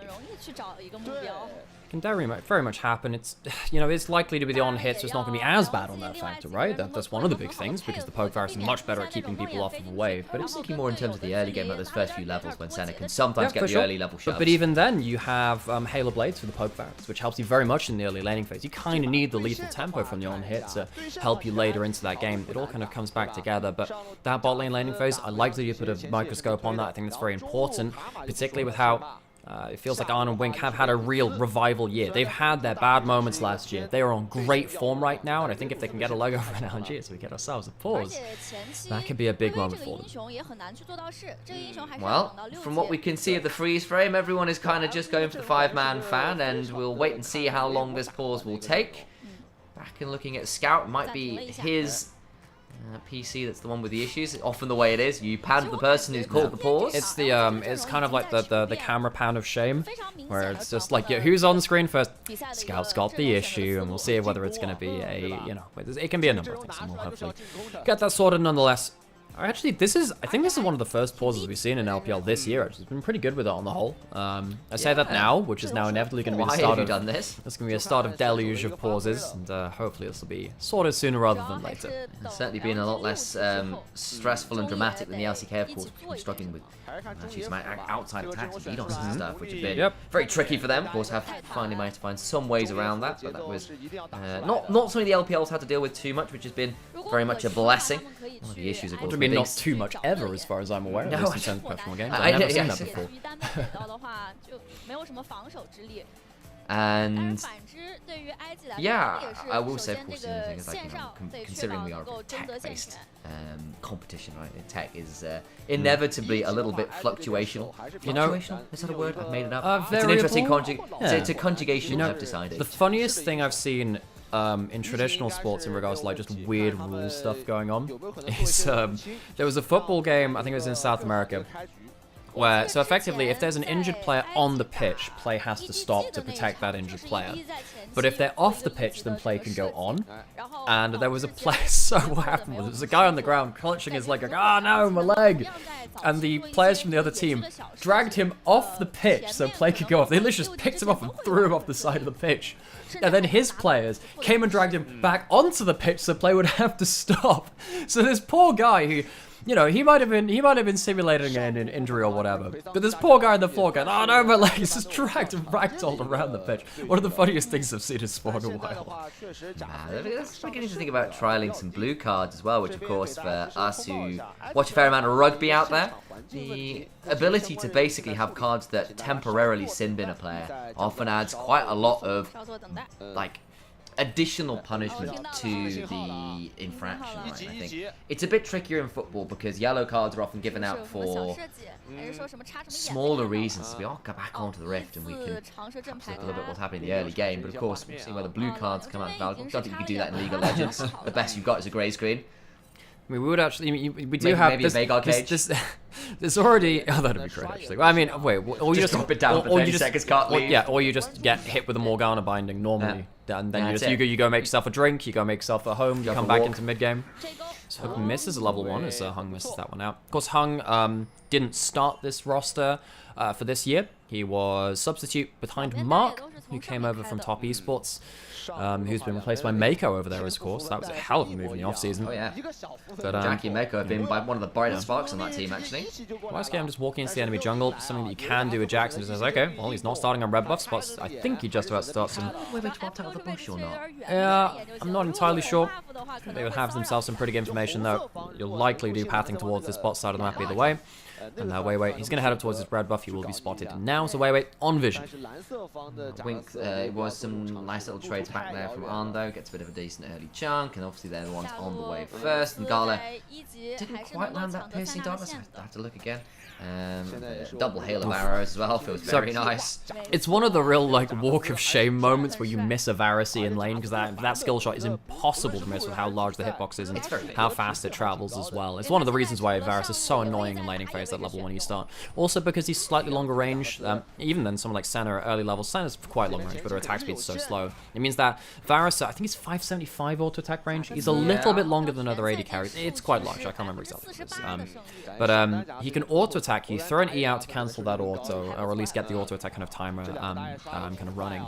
And then because you're slowed and he's slightly higher attack range than you, pretty much every time in lane, if you're backing off from a short trade, he'll get himself an extra auto attack than you expect. Interesting pathing there from Weiwei, who's just skipped his wolves and blast cone straight to blue. I wonder whether he's looking for something a little bit interesting early on here. Well, if he takes blue buff, he can get himself straight into bot river a little earlier and just get there a little bit earlier towards bot side. He wanted to, but I think that he sees the Varus and the Alistair at full HP and goes, not anymore. Also because he's trying to match Brand's clear speed, which is so fast. He's about to be fully cleared at 310. That is a very fast clear indeed. So instead Nocturne just goes blue Gromp Wolves. Yeah. Might just have to give up the Scuttle Crab regardless. Now, the pressure's in from Armor. So the thing is, what LNG will see is the Scuttle Spawn, because what Weiwei did by going towards blue is scout out potentially Lian going in for an invade onto his buff. Now they see, yeah, okay, with the blast plan, with the vision clone, rather, the Scry's Bloom put out, they will be able to spot Lian basically by proxy there. Weiwei. The thing about Nocturne is that if you walk into a Nocturne at early levels, he slaughters you. Nocturne has an insane amount of damage if he gets to auto attack you with the lethal tempo as well, but he just can't stick to you. So that's the thing. That's why Xin Zhao, Lee Sin, they're actually more dangerous because they can reach you. However, the thing with Xin Zhao and Lee Sin is that often they can't beat a Nocturne because they have to go into the Nocturne. The thing with someone like a Brand though is that because you can hold range, typically the Nocturne doesn't want to meet you at that point. Now with Wise, you just can't get close enough. Even then, because of the stun coming in from Brand, it's very hard. You just hold on to your Q and you just wait for him to waste that spell shield, and it gets really, really dangerous beyond that point. And you can see that Weiwei is backing off from Lian. Seems to be the way for now, and back towards full clear. I think probably looking back on pathing and the way that Lian went to look inside it, the enemy jungle probably was a bit of a thought process saying, look, Brand's going to be able to get in here earlier than I would be done clearing, so a bit defensive option, and not too much to write home about right now. Well, the one thing which I do want to talk about, look at the vision early on from IG. There is no way that Weiwei can get into the river without being spotted. Now, by process of elimination, they now know that all of his camps are down, and he has to go through a lane, he goes through topside, but there's nothing really to be put in here. I guess he's just there to potentially protect topside from something. As Lian goes back to now clearing his second respawn of camps. God damn, that champion clears so fast.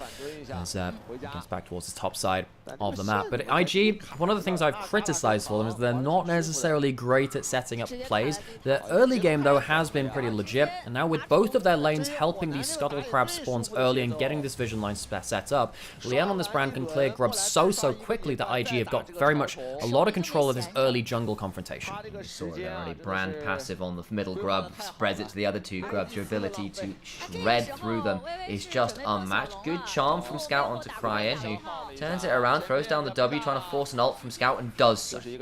So Scout caught out there, unfortunate there for the first ult of the game. Not going to work out now. I have to talk about Ahri a little bit, as the Ahri main resident in the casting scene, 1.5 million points. There's demats here, so I don't like that from Ahri. I think that dematerializes signal that you've gone for the inspiration rune secondary, gone for the triple tonic. I don't really like these runes on Ahri. The extra skill point in mid game does help, but when you compare it to going towards something like a mana flow and the Scorch for very good early lane presence, it means you can even contest with someone like this Karma very early on, and there are a couple of different ways you can play around that. I even think that there's sometimes where Transcendence is very powerful for Ahri as well in mid game team fights, where you get the reset potential on your basic abilities as well from when you're beyond level 11. Either way, hasn't gone towards that, and also hasn't gone towards the Dark Seal. And now with no ultimate, first fight of the game, it's not looking great for LNG. IG very much eking out an advantage in this early game. Lian's been a bit of a revelation for IG as well. He's been playing exceptionally well in the jungle. He's got himself a solid early CS lead, but it's his brand. You just expect to be behind CS in the brand, and one of the things you've got to do is just manage it as best you can. Got to be pretty close to the level 6 of 52. You think he's probably one camp off it, if I'm right in my calculations. Should get it off Krugs here. So, ourselves no real big fights early. I mean, what we've had to talk about is kind of like the control and the information, and how Brand is just like clearing like an absolute monster towards this early game. It's not really been about the early fighting, which sometimes it tends to be when you have the double melee supports. You have the Alistar and the Nautilus. We're getting to the point where when you have you know, the Senna Nautilus as well, with the Nautilus getting very tanky, and both these supports getting their ultimates available too. That's when I really think you start looking for these snatch and grab players. I think IG, they've definitely been a team where they can start looking for more scrappy players. Sometimes they do that before they actually have the setup for them, and that's not been so good. You definitely look for them all the same. LNG, they're the ones which have kind of struggled a bit more. You can see that here. Scout with the dematerializers and the Q buffs to Ahri, clearing confidently a backline at level 7. That's the one bonus you get from dematerializing Ahri. It just means that you get to clear, I think it's just one level earlier. It's even though if you get a good first back, you often just end up clearing them anyway. 10% QAP ratio is actually pretty big early. Either way though, Scout needs to use that control to actually get some vision and some control for LNG to make a play off of. Little note as well, Gala's decided that avoiding anything like a Dirk for the first back has gone straight towards those Swifties to kind of manage the spacing against Varus, the Alistar, even things like the Karma, and particularly the Brand, right? You want to be able to try and stay away from their skill shots and the big AoEs they can throw down best you can. Here's the Senna will likely be public enemy number 1 for IG. And that's Senna walking up in towards bot side river. This is a bit of a reprieve from LNG. They get themselves bot scuttle, a little bit of vision, and you know, I guess IG didn't need to make a huge play off of the early jungle stuff. I mean, end of the day, you've got the mask already put there from Lian, from the Haunting Guys. It's a really good first back for Brand, much more strong than Nocturne in terms of like straight up combat stats. But of course, Weiwei does have himself his ultimate right now. He's got himself his Phage infantry, and I wonder if he's actually going to go towards something like a Black Cleaver first. We've seen a little less Hexplate from Nocturne recently, because I think even though the Hexplate is so good at getting more ults in the initial ult burst, sometimes you just want the ability to help out your team a bit more with something like a Black Cleaver. I think also it narrows your actual effective windows of power. For all it's a very effective window of power, it gives you less options. Chrono comes on down, they'll go into the backside, onto really key targets. Senna murders Brand, and IG just falling apart here. LNG pull the trigger, and this dragon proves to be an absolute graveyard charnel house in the river. And LNG find themselves an early fight. LNG have not found early fights for themselves in the majority of this split, but they pick up a 3-for-none in the bot side of the map, despite the fact that IG had themselves early control. It's good gold onto multiple members. It's spread across the team, and I think that's important for them. A little bit of gold over to the Ahri, a little bit of gold over to Gala on the center as well, particularly in the fasting variant, or I guess in this case it's more like the intermittent fasting. It's a dieting center, we'll call it that one, as he picked up a bit of CS as well. It's good to get LNG off the board. They'll want to twin this into a couple more plays, because suddenly if this game slows down and they get 6 grubs against them, I'm worried about what YSKM could do with that grub buff. He will be a point of pressure. He is on his iconic champion. Jax, have a look at this replay again, because LNG pulled the trigger and do so very successfully indeed. No, you know, Wink uses his ult, but he's not the target, and he's not in position to be that frontliner. Despite the fact that you have Brand doing a decent amount of damage, it's just not onto the right members. Hung gets out completely free, and while the mid jungle and the AD carry from LNG, they combo up with everything, and they get themselves a good amount of kills. See, Wink thought he had a pick onto Hung, and kind of disrespect the fact that Ahri and Nocturne could kind of come from miles away. You said it in draft. There's that kind of semi-global ability of those two champions just turn up from nowhere. Yeah, they do. And if you're ever out of position, you don't have the front line stood in front of you, like Wink's Alistair, then it's very difficult to get away from those people too. And you know, at least luckily for them, there was no Dark Seal on the Ahri, and I have to talk about that because now they're at 1-0 and 2. The thing is, you want to be very powerful and snowball off your first fights of the game. Scout will still probably be doing that to some degree. Not necessarily going to get the maximum value. We've seen someone like Knight really champion that kind of playstyle, and for me, I think that he's the best Ahri in the world right now. He's been doing some good stuff with that. Scout though can combo up with where, and it's not the Black Clover, it's the Stride Breaker coming in from Nocturne, of course, with the buffs to that item. It makes a lot of sense actually. We'll see what they can do around their next ultimates of the game.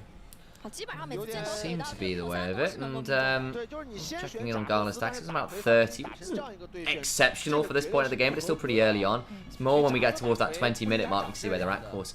There's been 1 or 2 centers recently that have been struggling to get the stacks, actually. Stuck around that 60 mark at 20 minutes. Really not what you want to be seeing. More like Isn't that what in LCS? Yeah, it was Berserker really struggled to get the stacks going, was the big one. And especially when you are running this pseudo-fasting center, yes, you picked up some CS. You can still do that and get get enough souls, as long as you manage it well.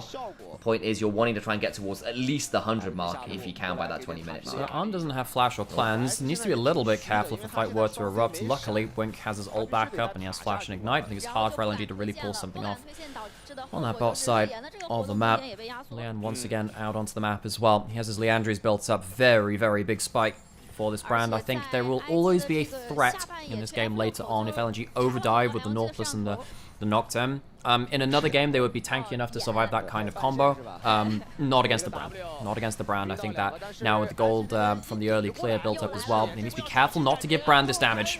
They are going to try and go on in. Blows up on the Fear's pretty good. Running away from Leon, but the damage back is brutal. That's the Brand. Brand did so much, but that's before he's got all the items he needs. Still, though, gonna still lose the fight. You've got to imagine as Gala comes forward, trying to get some work. The charm is good onto Cryan, who's get with the last embrace. Nowhere to run. The piercing darkness not quite enough.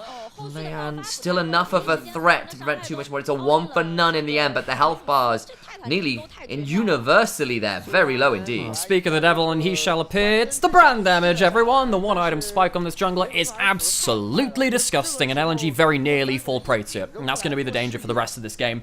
Leon, huge damage there. And LNG, they are kind of licking their wounds a little bit. They don't get any kills with their next round of ultimates. Look how much damage Leon gets out. What starts here is he ends up getting, you know, the first E to get the spread over. Double damage on the W, gets himself a stun in there too, and the Brand ult starts popping across him. 3 Brand ults flashing onto 3 people. Nearly one-shots the entire front line. LNG lucky to get away with this one. Wink flashing there, just about keeps him alive alongside the Karma Shield. You thought with Cryan getting hit with enough CC he'd die, but don't quite have the damage yet. Yeah, it's still a win for LNG, but you can see the fear that this brand is beginning to instill in people. You know, I'm already have a little bit of, you know, I'm not going to say irrational fear because it's perfectly rational at the time, but I have some fear of brand because I played far too much Arena. Yes. And for those of you that were big Arena maestros, if you remember Magic Missile brand, which meant that every time you do damage with an ability, it did some true damage burns to you, like Vayne's passive. I hate it. It actually applied on brand's passive, so he hits you once and you just immediately just go.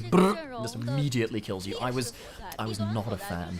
feel like there are actually a number of AP junglers that are very, very strong right now in their ability to just get to points of power way earlier than you think they do. Have you seen Zyra's clear right now in the jungle? Oh, isn't it like 255 yeah, or something it's like ridiculous. That? Absolutely insane. So I first timed it, I was playing with a friend of ours, so Vasu out there, shout out. Yeah. And I managed to get, I was cleared by 250, got into the enemy jungle, stole Sejuani's blue and glomp from under her nose, and then killed her. So I literally got to invade her, having full cleared and get 2 extra caps. That's why it was silly. It's why at the start of the season we saw so much Brand, because Brand was so quick at clearing, also had great grub clear potential as well. And now you see IG do have 6 grubs. So I think if LNG end up you know, losing a big fight, they're losing turrets on top of that, no question about it. And see if that one comes through. Clear speed, it's one of those more underrated facets of League. Back in season 6 and 7 as well, when Olaf jungle was so huge. The reason that Olaf was meta is because he would clear so much quicker than everyone. He'd have a 30-second what now period, where you'd be able to just respond to anything on the map, and you'd always be in position for it because the enemy jungler was clearing in the same way. Feels like nowadays, though, it's a little bit different, and with Weiwei and Bland both at their item power spots, they can now do some real damage. Dragon and Tower going to the side of LNG. IG behind a significant amount of gold, despite the fact that we said, hey, you know, great item spike, yes, this Brand is going to do a lot of damage. They can't keep falling behind like this too much, especially when you still have, you know, the Senna Nautilus on the other side, which can be really problematic. This is not going to be the easy to kill Nautilus that we've seen in so many other games. One of the, I call it weaknesses, but perhaps the flaws of investing heavily in some of the farming junglers is Weiwei still keeping up just fine on the Nocturne, and the other thing is it does feel like with the way that jungle has been kind of changed over the last few years, that your ability to consistently get those level advantages and discrepancies in jungle is a lot harder to maintain than it once was yesteryear, and it feels like sometimes it's a more stable way to play the game to look towards the bot lane, look towards a carry elsewhere in the map, and yes, this Brand's still going to be doing a lot of damage and should be scary, but how consistent will it be? Maybe a question to be asked yet. Well, in terms of that consistent damage, you need to be alive to do that damage too. It wouldn't surprise me to see if Leanne goes towards the Rylai's and then something like a Zhonya's. I think the Zhonya's is very powerful in this kind of game, and you have a lot of potential threat on you, even from the likes of Hung as well. Brand often has to put himself in harm's way to put out the full combo. We even saw that in the Bolt River fight. He was very close to going down in his own self at that point. LNG, they walk back out onto the map. Gold lead very much firmly in their advantage, and now they're playing to the sidelines. Crine has a flash. Can he use it? I think he can get far enough away because Weiwei was beyond him. He cannot break the fear tether and is immediately thrown into the endless sleep of death. Well, endless in the sense of 30 seconds. So yeah, 30 seconds is, yeah, for 30 endless seconds in League of only. Legends terms. It's longer than a Morgana binding. That's endless to me. This is the power of the Stride Breaker. You cannot run from this champion. So hard to get away from it. And Crime, maybe if you had the Alt W, you could have healed enough to flash out. Just not the case, though. LNG get themselves a big pick, and there's another hook. Wink has ults. There's teleport behind as well. I don't think Wink's ult's going to keep him alive here. We'll buy some time, but I just don't think you can do that much. Just scout immediately to the backside onto Leanne, who is the key target. Zucker goes all out and brings down the Brand, who is now just a outline on the ground for CSI to deal with later. Off goes forwards, and Zucker just continues to dash on forwards. Forgive me, IG, I must go all out. Just this one. That's great, I love that one actually. Zucker didn't even have the ghost, by the way. He just uses the teleport movement speed to completely shut down Arn. And now Weiwei gets to go towards topside, potentially clearing out this turret. So IG can't even use the 6 grubs buff. And you know what? Credit to LNG, they have sucked in their early games this year so far. This is much more clean. They have much more of an idea of what they want to be playing around. They've already taken down Karma, which is a big point of power, the 1 to 2 item marker as it is currently in this fight. Wink's ultimate is just not enough of a frontline kind of stat stick at this point in the game. He's already lost half his HP before he ends up popping it. As we just see, the teleport movement speed. I'm so sorry, Powerport on. And yes, you know, Scout misses a charm flash. We'll maybe ignore that one. Well, I'm not ignoring it. I'm just saying he did it. But he gets the kill participation either way. Sorry, he's gone towards Horizon Focus. Yeah, he has. Now the thing is, this is one of the reasons why Ahri builds often go under the radar. When Ahri is snowballing, it sometimes just looks like you can build anything and do the same thing. You are giving up a lot of pressure in this game by not going by something like the Lich Bane. Now Horizon Focus, it is a slightly cheaper spike than the Lich Bane as a second item. I actually like Lich Bane as a first item though.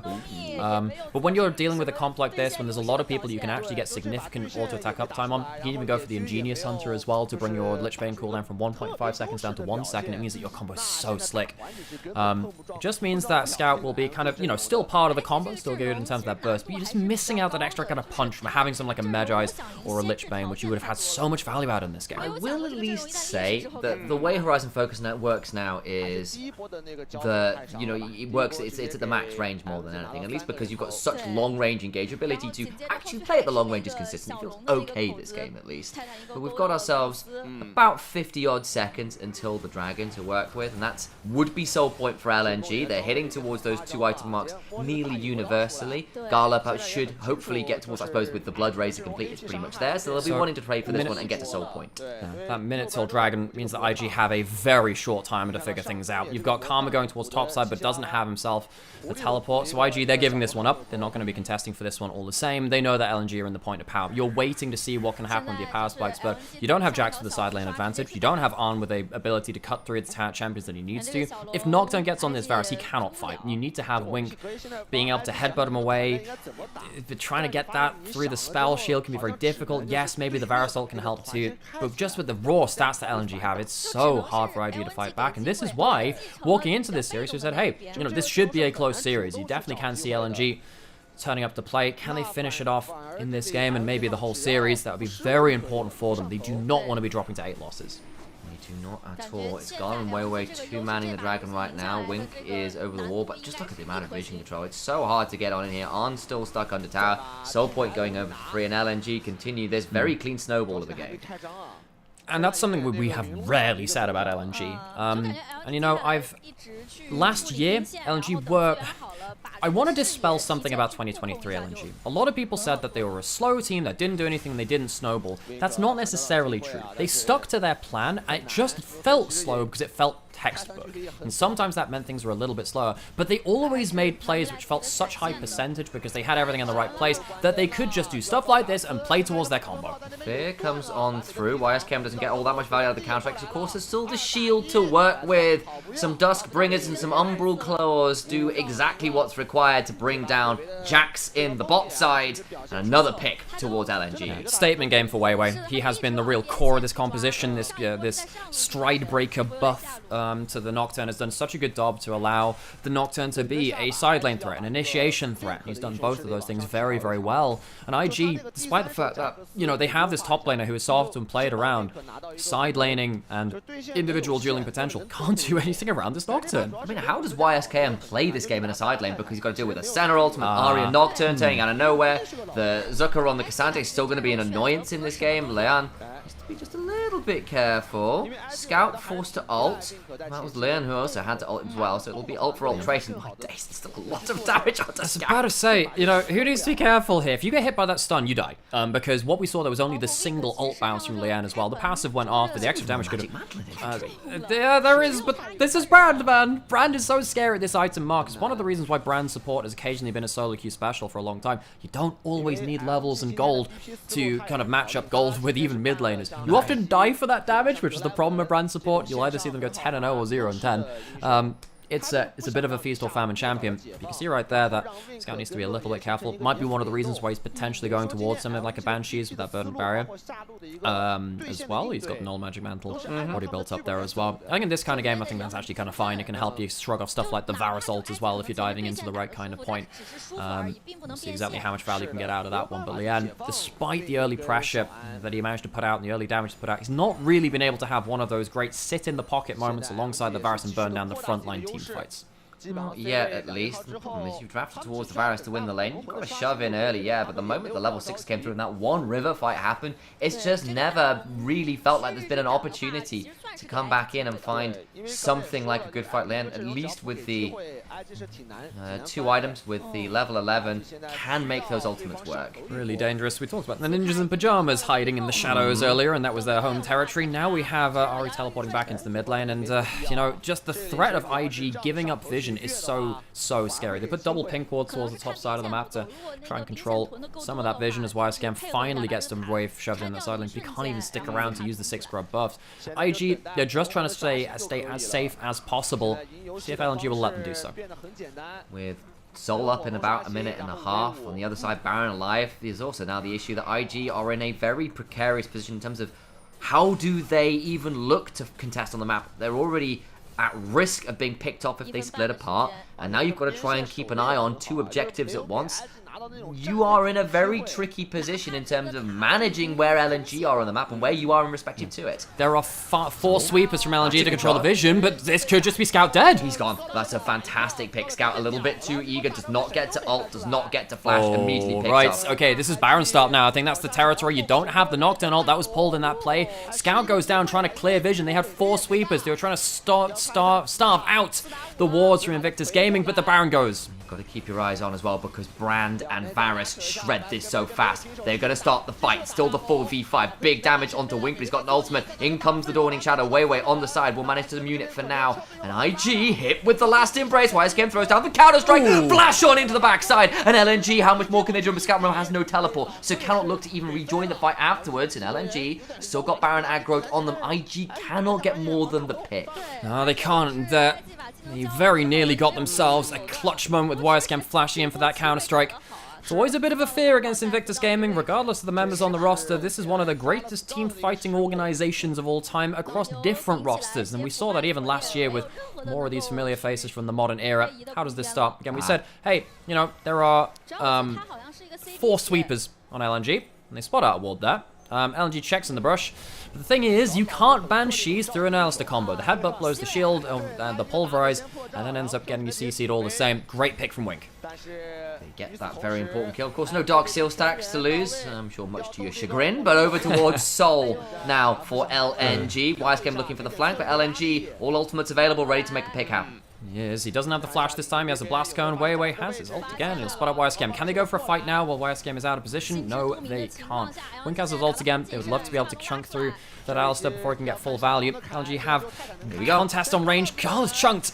He is, but he gets the heal up. Watch YSKM though, looking to get into the backside. Already 2 kills down though, because Brand is dead before doing anything valuable. The Pyroclasm comes across to low avail. LNG crush the fight. A triple kill to Scout. An ace that goes the way of Zucker. And they'll claim Soul and Baron after this. And IG, there was a brief hope after the last pick. It's dead now. IG will not have themselves a kill this game. They get the 1 before this fight, but they can't even get another 1 to add to the tally before the Infernal Soul goes down. LNG, they said it couldn't be done. They said they couldn't have a snowballed game where they can starve out the game. It's not been as fast as some of our other teams in the region, but they are still cleanly putting this game 1 to bed. With an Infernal Soul and a Baron, IG, I don't see a way back from them in this. Start this one. There's no real way to contest. Scouts clearing out the jungle, already shoved through the mid lane tier 2. They get everything and more. And you can see that YSKM's not in position to impact this fight. You can see that even though Gala gets hit with a Mantra Q, it doesn't stop him from getting a play across this, and Scout gets huge value through this as well. Just a huge clump for LNG to keep DPSing out, and sadly, neither the Varus or the Brand can sit in the pocket to burn down the front line. It eviscerated. So many kills going on over. They suddenly come back with a lot more items, a lot more map control. And they were already very far ahead, but now you've got to deal with the Infernal Soul. I'm not checked in on Gala's stacks either, but you feel with everything that's gone on, there we go. He is just fine. Not the most stacks I've seen at this point of the game, but more than enough. He's doing alright for himself. He has himself 2.5 items. The Blood Razor, honestly, on center kind of counts as a full item. That damage is nasty. Try and get some decent damage on the Mantra Q across the wall. His Mantra will go up soon. And actually, you can see that Hung's actually just been caught out a little bit, stunned in the front line. Scout to the backside, though, as well, causes vast quantities of damage. Has found Brand and Varus every single bloody fight. There's nothing to be done. Invictus Gaming find no victory today as LNG put him to the sword. Scout pulls out a champion, which he's not necessarily known for, but I think he's starting to make a little bit of a name for himself. I love the timing in which Scout used the Ahri to get onto the backline with his team. This has been a level of cohesion LNG have struggled to find in 2024. It's just game 1. It's their first game without their old head coach of Crescent, but this is looking like it's pretty confident from LNG. Dead to rights. LNG start the snowball. They do not let it up, and it becomes an avalanche by the end of the game. A 28.5-minute win. IG shell-shocked there. This looks more like the LNG that people were hoping for. You know, LNG, they were a team which went to Worlds last year. They were my dark horse from the LPL for Worlds last year. It was a pretty unceremonious exit against T1 in those quarterfinals. They got absolutely blown out by the world champions of last year. coming into this one, you know, we did say they've had a coaching change. Crescent no longer leading this team from backstage. It felt like actually they were not very cohesive. They weren't on the same page, and hopefully now, even if it is just change for the sake of change, you stepping up to the pedestal or something happening with the atmosphere has definitely helped LNG, at least in this game, have themselves a plan that they could stick to. It's been a rarity for LNG. And it was very easy execution. You know exactly how this composition plays. Nautilus or Nocturne or Ari, one of those three hits CC or finds a target, everyone else follows up. Gala throws down an ultimate to keep the people who've gone in alive, and you all feel really good about it. And in fairness, it can go wrong in the mid game. You do hit a point where you try and kill the first target and you've used everything to kill one person, and the rest of the fight goes a bit more awkwardly. But I think actually, credit to LNG, their target selection in those fights was nearly invariably excellent. I don't think I saw a free fight for the Varus or the Brand that entire game. There was the one play in bot river where Leon almost shut down the front line at the Leandri spike, and that was the only time that LNG fell prey to that. It took one slap and they realized, okay, let's not do that again. Scout walks away with almost highest damage in the game as the Ari. Gala actually just out damaging on that one. And you know, there was luck. You know what I have to say? I'm glad we don't have a Smolder in this game. It's just very nice to see some games be played not just for, oh, we'll hit 3 items and win, and those stacks there. This is a much faster game from LNG. Folks, Top Esports, when they went against LNG, their promotional material for that match was a turtle shell, and they had messages and symbols drawn into a turtle shell because LNG are that slow. This is a much faster game, and it started quite from the early game. Level 6 mark, you kind of have to with, you know, the Senna, the Ari, the Nautilus and the Nocturne. All of these champions want to fight at level 6 and use that base value from their ultimate, and they used it well. And that's, again, I have wanted this team to be good. They have rarely given us much reason to think they can be so. This is a good game from them.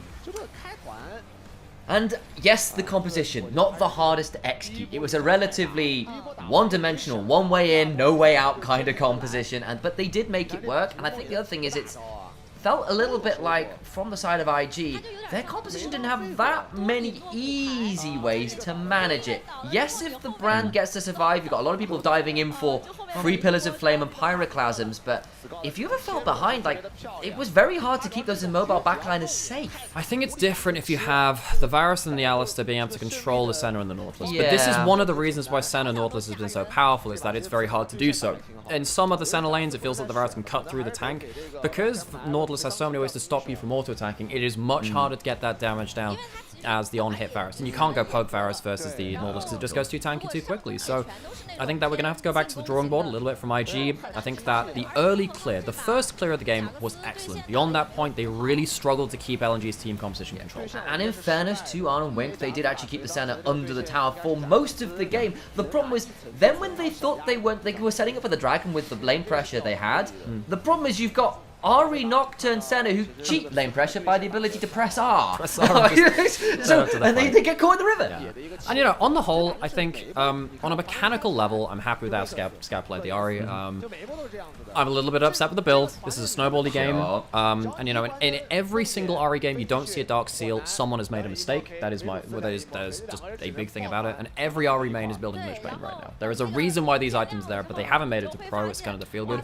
Also in this game as well, if you want to go Banshees anyway, you go Lich Bane, you go Banshees, go Ingenious Hunter. You know, your Banshees when it's fully built, 30-second cooldown. With Ingenious Hunter full stacks, 20-second cooldown. That's very short. It's really, really good. When you have Malignance as a second item, your ult has already got, I think between all your items, you get about 60 to 80 ability haste, depending on the full state of your build. You don't actually need Ultimate Hunter all the time. It does give you an extra 30 haste, but just from Ingenious Hunter alone, 20 based item haste and an extra 30 which can stack up on top of that. It's a much more valuable rune right now. It's actually insane how much value you get from it. So there you go. That's just kind of housekeeping. On an Ari main, there's Ari merch all over there, by the way. This is an Ari chair, by the way.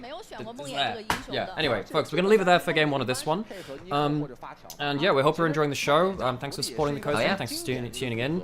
There is a reason why we thought that LNG could take this first series versus IG. Invictus Gaming are Invictus Giant Slayers. They kill top teams, but they've been quite inconsistent against the mid to bottom table ones. Weiwei walks away with an MVP.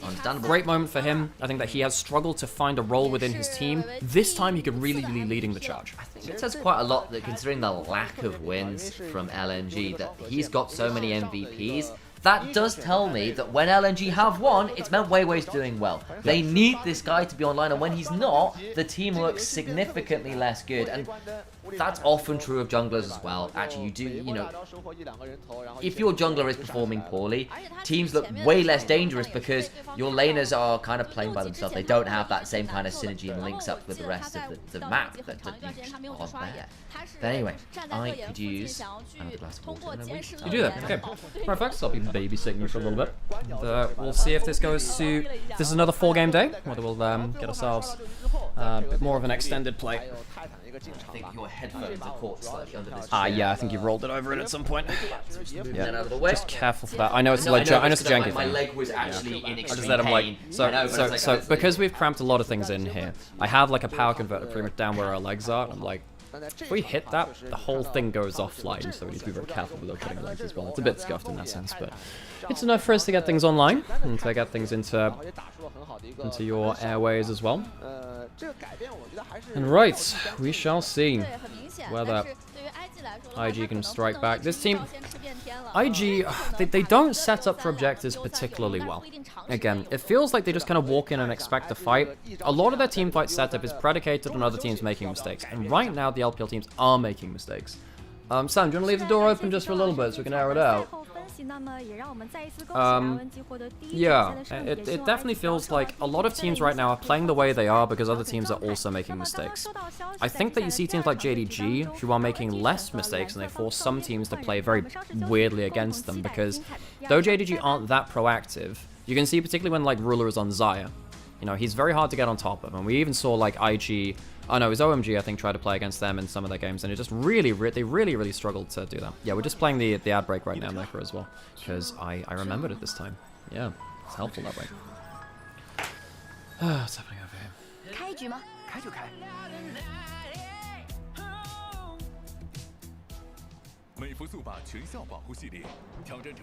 Is LCK on today?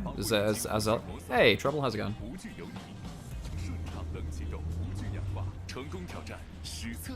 You co-streaming as well, Trouble?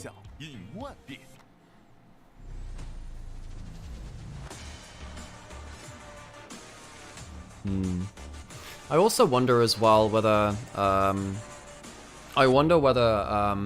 some of the other teams will start picking up on like the OMG hype train of just playing stuff like the Viego, because I look at a team like IG and I see them as a team which, again, they're playing just for kind of sloppy team fights, and they trust their own execution. LCK has the same time as LPL English broadcast, Wednesday to Sunday. Oh, so they're not all week round. Okay, that's good to know. I actually didn't realize that. I forget, because I've been watching obviously so much LPL, I've kind of slipped out of watching live LCK. I've been watching more like LCK elsewhere. But yeah, I figure Viego is a really good crutch for teams which are struggling right now. A lot of teams don't know how to set up team fights, but they do know how to get the first kill. And if you get the first kill with a reset on Viego, that's kind of a win condition in itself. I don't think it is the best way to play League of Legends right now, but I think it's a stopgap while teams figure their shit out, basically. And I think that's why Xiaofang's played a lot of it, and he's won a lot on it. I think that's why Viego has been played a lot by Weibo and Xiaohao as well. But they found some success on that as well. So we'll see exactly how that goes. Let me move my camera over so you can at least see the thing. There we go. There he is, scores for you. This week they finally go back to live broadcast though. Still no audience. Oh, did they not have time to do ticket sales or something like that? That's a shame. I think LoL Park's crowd has been LoL Park's crowd is one of my favorite parts about it. Compliment for Harold. Even if there were one person in the crowd and that were Harold, that would be all the hype that was needed. This man is loud. This man cannot be kept down. This man cheers very loudly for anything all the time.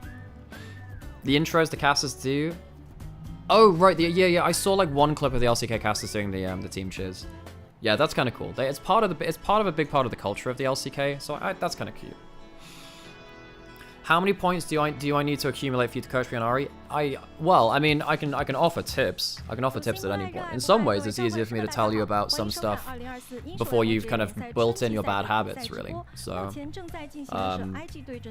yeah. And obviously, the thing about Ari is like it's there's quite a lot of nuance in some matchups, but at least a lot of the tips are kind of quite transferable. Because Ahri's early laning phase, you typically want to do it the same way. You want to be using your electrocute trades early, Scorch if you have it as well, and just trying to get like that early level 1, level 2 trade. It's 270. Have you got 270k? That's good. That's a good score. I like it. It's good.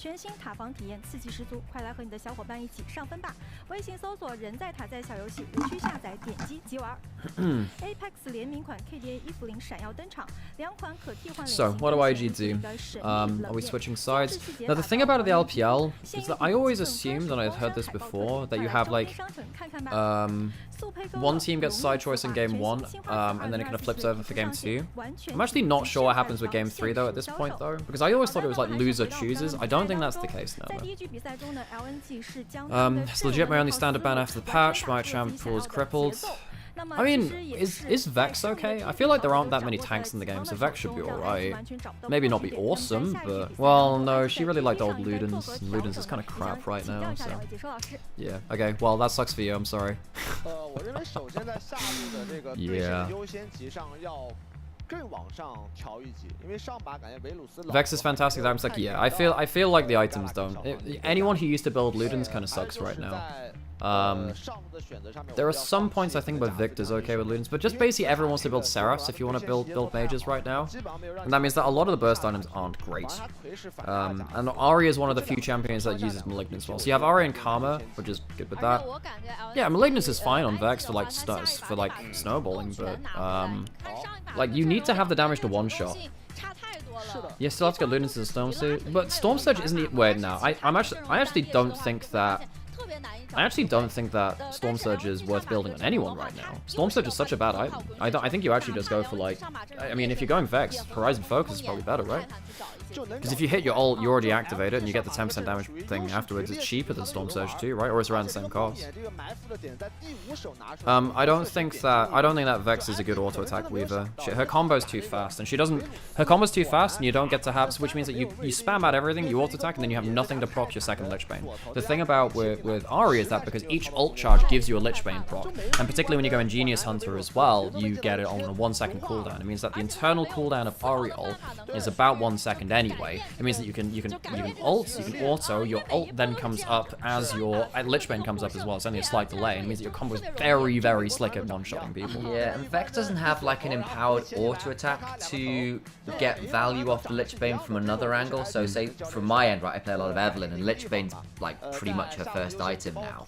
And part of the reason is yes, the ability taste is really nice, but two, it really, really synergizes with the empowered E, the double hit on the Whiplash. So Whiplash already has, particularly when you've got it empowered from being in Demon Shade, you get the E that pulls you to the enemy target. But more importantly, it does really high % HP damage, which when you add in another AP value on the Lich Bane, it means that mid-game, especially if you've snowballed, you are not reliant on your ult necessarily to execute a squishy target, because a Q, if you hit your Q, your next 3 abilities are empowered. So you do Q, if you've hit the W already, that's Magic Resist Shed. You then go in with the empowered E, that's 90% plus of someone's HP bar. You can one-shot people with an empowered E with the Lich Bane. And that's when the Lich Bane has another kind of value, but you need an empowered auto attack to really kind of double down on the AP scalings, and Vex doesn't really have that either. So you're not really auto-weaving, nor are you empowering an auto attack with it. Yeah, and so Nidalee, she actually has auto attacks very commonly in her kit. And also, like, she can put traps down to like activate a Lich Bane as well, which is kind of nasty with that as well. It's okay on Elise. Her Spider from Q procs it, and that's always quite nice. Yeah, and I think basically everyone that wanted to use Storm Surge before just went to Lich Bane. Well, it's because Storm Surge just doesn't have the same. Well, Storm Surge's stats are just awful now. It's just like it's just not worth building Storm Surge on pretty much anyone. You know, even Fizz has just said nope, basically not worth it. And I mean, I think the item is like, hey, trouble. Yeah, I think the item is like kind of, yeah. I think even when it's strong, it feels quite unfun in a strong way, which is kind of a problem, because the damage is quite hidden. You don't realize you're dead before you die, so that's kind of nasty. Right, so we're getting pretty close to game 2 now. Should be getting towards stage pretty soon, probably like another couple of minutes till we get in towards that. And reminder, folks, LNG, they are only on 4 series wins. They are on 4 and 7. They've had a very difficult start to this year. If they lose this, they go down to 8 losses, and they have some okay teams to face as well, but they already lost the series versus LGD. I think a lot of people weren't expecting that. Now, I expected LGD to contest them because they're actually quite a good team despite their scoreline. This series, they need to close out. If they don't win this series, you're really worried for them in playoffs. Now, they are just outside of that bracket right now, but given their remaining schedule, it is possible. And if you want to see one of the world's representatives going back towards the playoff stage, and Scout, who made the finals last year with so many members of the rest of this team, this series is the one for them to close out. IG, they have often been best of 3 merchants. They have been a team which has been imprecise, but they even took a series versus BLG. They are giant killers, Invictus Giant Slayers. They have been killing the top table. They have struggled against people outside of that, though. We'll have to see if they can bounce back versus LNG. I know it's a phrase that Mazel's been using quite a lot, but there are a number of slumbering giants within the LPL, and I feel like LNG are kind of that. Because the thing is, if LNG went on from this series to make the run to playoffs, I wouldn't be that shocked, because there is a caliber of player on that team that goes, yeah, if they turn it around, they've got it. But it could also go so very wrong. If it's going to start anywhere, it has to start here. Game 1 was a good start from LNG. It is the cleanest early game, it's the cleanest game from them I have seen in quite some time. Can they replicate it a second time around? Can they keep IG from awakening some of those Giant Slayer powers? We've changed sides. What are the ban lists going to be? You're going to have one of Senna or Smolder available, which have been pretty dangerous here. Kalista can also be up and available as well. Draven still on the ban list versus Arn and Wink. They have been a very good bot lane for most of this year. Couldn't really tell that from game 1, though. They didn't really have much chance to play the game on the Varus and the Alistair. It's quite interesting that they're banning the Varus away themselves. It makes me wonder whether they're part of the reason they Varus first pick was just to take it away from Gala, who of course is a phenomenal Varus player himself, but it feels like many AD carry players are. I'm just a little curious about the change in draft strategy there. I mean, Varus is a first pick, just it doesn't tell your composition too much, and it allows you to kind of like flex around with the on-hit and the poke. The thing is, the Kalista's made its way through the lane phase, the ban phase rather. There are very few things which can stand up to the Kalista early in lane. Ashe is through the draft. There is a chance that we have that locked in for Arn and Wink. They have played that a decent amount. That would be something that can contest in laning phase pro. To put a finer point on it, we did see Ruler and Missing get blasted yesterday when they drafted the Kalista Ashe, so it is beatable, but it is one of the more... I was saying the Ashe against the Kalista. Sorry, yes, sorry, you're absolutely right, but my point being that Kalista, as early on, nominally so dominant, especially for a player like Gala, who is very experienced and very good at leveraging those leads, like nominally someone like Ruler should be. This is... You know, that's the answer they've gone to. Never mind anything like the scaling options with the Senna, with the Smolder. It's all in, all right now, to pose some damage. Debating Cassante early lock, which of course is not Kalista's favourite champion to play into. Now, this is not... Wirescam has definitely been going away from his duelist a little bit and going towards the Cassante a bit more to just say, I can be a frontline and we can have ourselves, you know, just something stable to play around topside. In terms of the Karma and the Cassante, this is like... As like milk tea as it gets in terms of like... This is not really that flavored. You know, you've got like...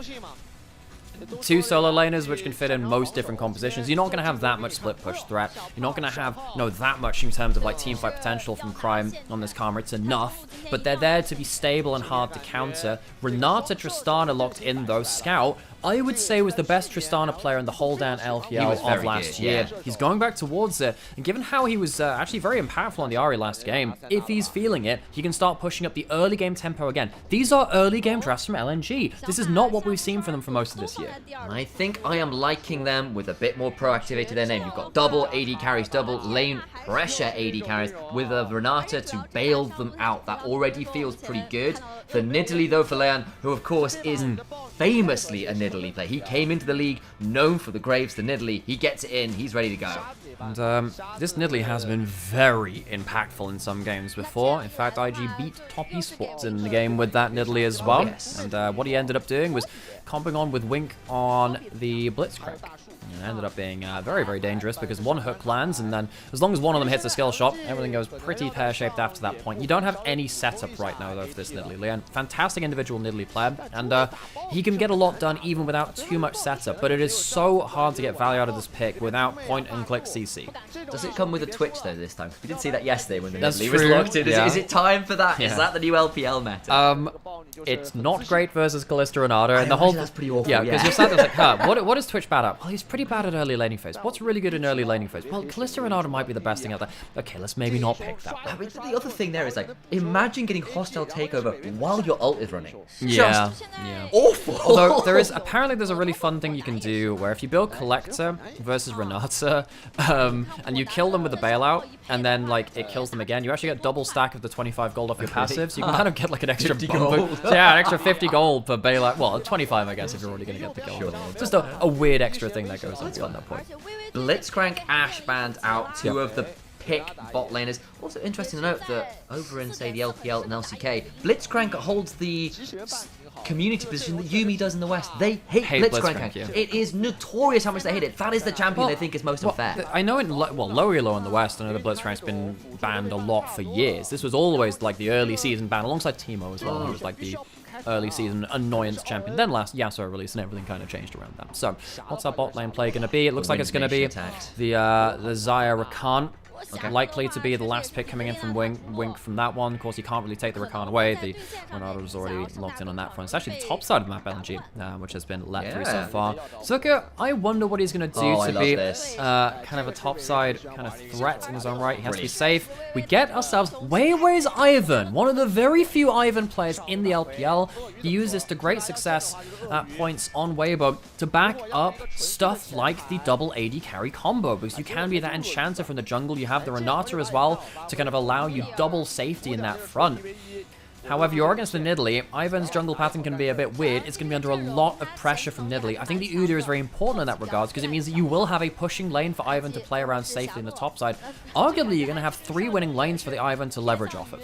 That might make Leon's job a lot harder because the ability for people to come and assist the Ivern is very high. And now, of course, yes, Renata and Ivern both enchanters, but they're both kind of almost brawlery enchanters. They've got a little bit more to their kits than just being shield bots, shall we say. And now you've got frontline plus these double AD carries. The brawling power of this mid game from LNG is very, very high. On the other side for IG, once again, I feel like their composition isn't quite as coherent, right? This is going to have to be a lot on individual prowess to make it work. And, you know, in fairness, Xayah Rakan with the Karma behind it, it's not bad, but is it enough? Well, the thing is, you say it's mid-game brawling potential from LNG. I want to focus more on the early game. Yeah. Udyr gets pushed against the Cassante. Tristana can get pushed against Tristana as well. I mean, the Mantra Q makes that a little bit more moot point in that. But then you also have the Kalista Renata. That's going to give a platform for Ivern to not just get decked by Nidalee walking into the enemy jungle and making things a real mess for this Ivern. One of the big problems with Ivern is that you can't really fight enemy junglers that easily. You fight by empowering your solo lanes that come to help you, not by actually fighting them individually. Whereas Nidalee, complete opposite. She just wants to try and assassinate you and bully you out of your own jungle. So, LNG, they've come in today with the turtle shell has been shucked off, and they're looking really to go beyond that and to really try and play around some early game power spikes. Turtle shells off from what emerged as a dragon. That's a very famous creature the from turtle dragon, from out of Chinese mythology. Is it the mythological creature of the East? They've got like various ones for the various points. I know my Chinese mythos knowledge is a little bit limited and often associated with things like wuxia, which of course is often its own take on things. It's never quite coherent and certainly not consistent is the way to do it. And I actually look at these comps and they're not actually dissimilar in some ways. Nidalee, particularly with the changes, kind of acts as a second enchanter with the power of the human form E. Oh, I should know the Primal name. Surge. Primal Surge. Thank you very much. I remember these. But you got that with the Xayah, which hopefully we'll be trying to manage to stay safe. On the other side, it's double AD carries with Ivern, Renata empowering it. It's just like different styles of a similar-ish archetype. The Nidalee's a bit more aggressive early. The Ivern a little bit more about that kind of bring in Daisy, be a little bit more defensive. Yeah, so it really does look like LNG. I mean, we saw a lot of the double AD carry composition come out partly, yes, LNG, but also EDG were a huge proponent of this composition last year as well, where they played around Uzi and Fofo, playing around the Tristana and then some other different bot lane champions as well. Double AD carry really was kind of in vogue towards the end of last year. IG not wasting any time in getting into the enemy jungle though. They're not letting LNG get themselves early lane pressure as both Ghosts forcing topside. So I was chatting with Finn last night and he calls Wingborne Storm it's kind of mini Victor ult, and he had like a little he had like this little like he's doing gestures. He was like doing the Wingborne Storm. Oh, thing. like Pad did for the flap on basically, yeah. He was basically explaining why are people still playing this. Well, you just go for this flank. You can bring out the WW. You bring out the Wingborn Storm, and it's like, oh man, Victor Rook coming at my team, I'm being slowed, damaged, it's a disaster. He was very passionate about it. Shout out to Finn. I can tell somehow. So Lian gonna get an early invade with the help of you know, Cryan and Arn and Wing's strong level 1s, but all of these champions with the Mantra Q and the potential W starts from these two as well can be very powerful. You see that Arn and Wing walking up, not showing which skill. I actually didn't see which skills they'd put up so far, but Lian getting a full quadrant clear. Wait, things get a bit weird with the Ivern clear rate. See, he's not ended up using his like early like smite on his own camps. No. He's putting them down on his own camps and then going the other side, but Lian is now uncontested on the bot side of the map. Gonna go for the dive, the grand entrance lands, but the javelin toss missing means it's just a chunk for now. But that was what the invade gave to IG. Split the map, try and pressure off the Kalista Renata. Got some damage down, but it's not been super meaningful. Instead, Ivern just takes the crossmite, gets to go towards their own camp, and what this has also meant is not Nidalee attacking the Ivern per se so much as the lanes. Yeah, and the thing is though, Ivern needs to be playing around pushing lanes, but it's been very hard to do that because IG start off in the enemy jungle before the late waves even got to be controlled. You can see now that the Kalista Renata have control of bot side, but the damage has somewhat been done in that regard. You can see that IG though, as it stands, they didn't get as much out of bot lane as they would have liked to. So they need to keep up the pressure. Otherwise, Ivern's going to get to a really obnoxious point where he can kind of play blocker with Daisy for the backline. Okay, very happy to continue the invades, and it is just looking like continual split map. Gala and Hung might be in danger here as they've got the wave shoved up. I just don't think it's quite to tower. And Leon going for a second spawn of these Krugs could just come and wrap around again. Yes, I did a bit of research on the Dragon Turtle, by the way. Yeah, so there are the 4 celestial beings. There's the Dragon Turtle dragons, and then there are tigers and phoenixes. Those are the 4. And the Dragon Turtle is the black tortoise of the west. Is it the west? It's the west. It is yeah. north. Yeah, it's the west. Yeah. Oh, I'm sorry, it's of the north. Oh shit, you're right. Yeah. So it's black tortoise of the north. We're gonna fight. We're gonna fight. It's important. There's so much time. Oh my god, the feather pulse really good. Gala bailed out, trying to get some more damage. I'm laughing my head off. As actually, it does work out. It gets very close, but IG win out of the bot lane skirmish. Oh my gosh! And you know what the do you want to know what the divine beast of the south is? It's the bird, and you've got the double birds in the bot lane from the Zyra and the Rakan, who somehow come away with that first blood, giving it over to Liam. So I was too busy trying to look at Chinese mythologies. Things come through, and this is what we needed to see from IG. They need to use this early jungle dominance you can have from Italy to actually get into the lanes and get a realistic lead, which can pull away from potentially dominant lanes from LNG if they're left on their own. Great flash away from Gala, ends up maybe flashing the wrong direction. I think if he flashes close towards Xayah, it's a chance to go towards Wing. Leon gets a spear midway through the hop from Gala as well. Well played from him as he gets that kill. Wink, I think, very judiciously decides to flash away, because if he stays in rend range there, he goes down, the bailout activates, and Kalista can start playing out those extended fights. It's why, well, at least part of the reason why the likes of Renata so good with the Kalista.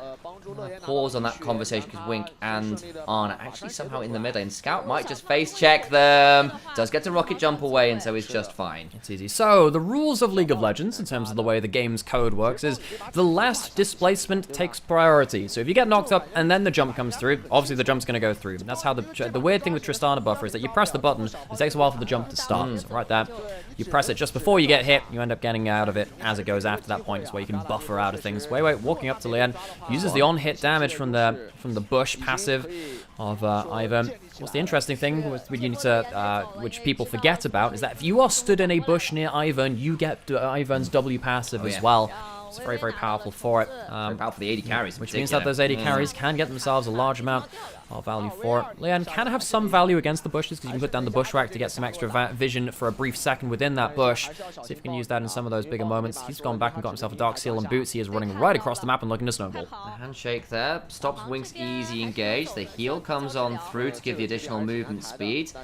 Get out of dodge, but once again that is the third visit from Leon towards the bot lane. So when you have these really important skill shots like Javelin Toss, obviously like a charm in that last game as well, you can see the mentality of the players and how they're trying to misjudge that movement. What Leon did there was just threw the spear just behind where Gala would have gone if he backstepped. He was saying like, if he's trying to react to me skill shotting this, let's see if he just takes a back step and he would have got hit. But he actually ends up not even clicking backwards and running straight towards his tower. But it's fun to watch those mind games. And we look towards top lane again briefly, but it's just Zucker shoving in. That shouldn't be a surprise. And I actually think IG have done a very good job of managing what could have been a tricky position for them to lead by just splitting the map, right? It means that the shoving lanes aren't quite as valuable, and in some ways it's proven a bit difficult because the bot lane's been attacked for shoving too hard.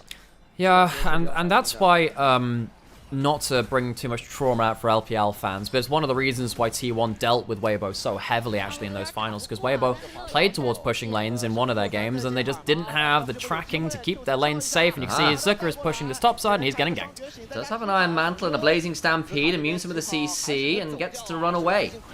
So, it's going to be a ghost down trader for YSKMs. It's going to be a bit of a health advantage for YSKM. We've got to fight on the bot side. But Weiwei's here. This might have been a bit too far. Remember, Wink still doesn't have the flash, but a second charge of the Battle Dance gets him out to safety, and Hung did have to burn the flash. So that's going to be a bit of a muchness. There's no summoners blown for IG there, so they're fairly happy with that one, all things said and done. LNG, though, I think honestly, as long as they're not giving up kills and too much gold, they're pretty happy with how this early game is going. If their double AD carries come online with the double enchanters and the buffing supports of the Ivern and the Renata come online, I think they are very happy with how this mid game can go. The only thing I'll say is, having drafted a Callista, it's been a little bit sad to see they've not been able to get towards the dragons early, which of course is sometimes something you look to do. They tried it a little bit there, it didn't quite work out, but Wink, grand entrance away. There's another quick look in, but that ward in the bush proving enough to ward off any potential engage. Leon goes towards the top side, knowing that the jungle's on the bottom. They don't have eyes on Zucker to cleanly stop him from running out of that play. And yes, the Malco of gaming. Got Daisy now put towards his bot side. Gonna do a Q land. Gun might have to blow his flash here. Ooh, needs to be a little bit careful. He's getting slowed down by Daisy. Gets the 3-part knock up. Nan still very low. He's not level 6 yet, so he can't go up into the air. Yeah, I was wondering if he would have to blow his cleanse if a Q is hit, or his flash. He ends up taking most of his HP, but doesn't have to blow those summoners. Means that there will be no bot side contest from IG, despite the fact that Leon is down here. But Weiwei's going to take a hell of a lot of damage. Weiwei stays alive. The trigger seed just about enough to keep him alive to tell the tale. But Leon takes this opportunity now to go hunting for some more camps. If Weiwei stays on this, he could well get run into. He needs to not be here. Jumps over the wall. What? Just dies. Doesn't get to smite. He was halfway through his passive and he doesn't come out of it. He wants to see if he can get the camp secure with the smite. But this is why the Nidalee is such a threat against the Ivern in the early game. You need your lanes to back you up, otherwise the Nidalee just assassinates you. She is the queen of the jungle. They come away with a second kill. Leon feeling very good on this one. This will give the opportunity for Cryan to be attacked. Gets a fair amount of damage down to Scout. Still needs to be a little bit afraid because Leon being on the bot side of the map. They know exactly where they are. Scout stepping forwards to this. It's a bit bold, but gets away with it. He had to know that the Nidalee was around. Yeah, didn't have vision on the actual spear being cast though, so he does end up reactively stepping back out of that one. And Leon once again just about loses out in the mind game of where those skill shots can go. And of course we said that he had the double boots to just kind of run as quickly as they can around the map, and the Dark Seal to start snowballing. It's been working out for them. Leon has forever been one of these Nidalee maestros. Here's how things start off down here. This is just after Weiwei's blown his flash in the river because the Nidalee's found him. He's stuck in his passive, doesn't cancel out of it, and doesn't get the smite off either. I think he was mid-cast on a smite there. I'm not sure if I think his smite was up as far as I was aware of it. The spectator said it was on cooldown. The spectator controlled these sometimes, but either way, Weiwei's going to get back into the map and get himself one of these grubs. IG took one of them earlier, so no 6 available from LNG. Can Leon go in and steal another? I don't think so with the vision control down, so LNG will be able to secure themselves 5 grub buffs. Should be able to do that. Leon not really interested in walking over to the river, and I think that's a reasonable decision. Towards the top lane, we realise that Zucker has still got the shove in. That's what Udyr does into Cassante. The main reason it's picked is it's free shove, and it keeps the Cassante out of the game for at least a little bit. And it definitely helps you not have to worry about answering towards top lane as well. The idea of LNG is that, well, you know, this Nidalee might end up threatening us, but we have 3 pushing lanes which can help us kind of survive the early onslaught of the Nidalee. Well, have they survived? It's a bit in question. You know, it's a 2-kill Nidalee. It's harder to play Nidalee beyond the early game, though. It's great when you're alone and 1v1 in the jungle. Very hard in those team fights later, particularly when you have to go through the Daisy, even through something like that Renata, throwing the ult down when you try and jump in on someone as well. And of course, the bailout makes your life particularly hard too.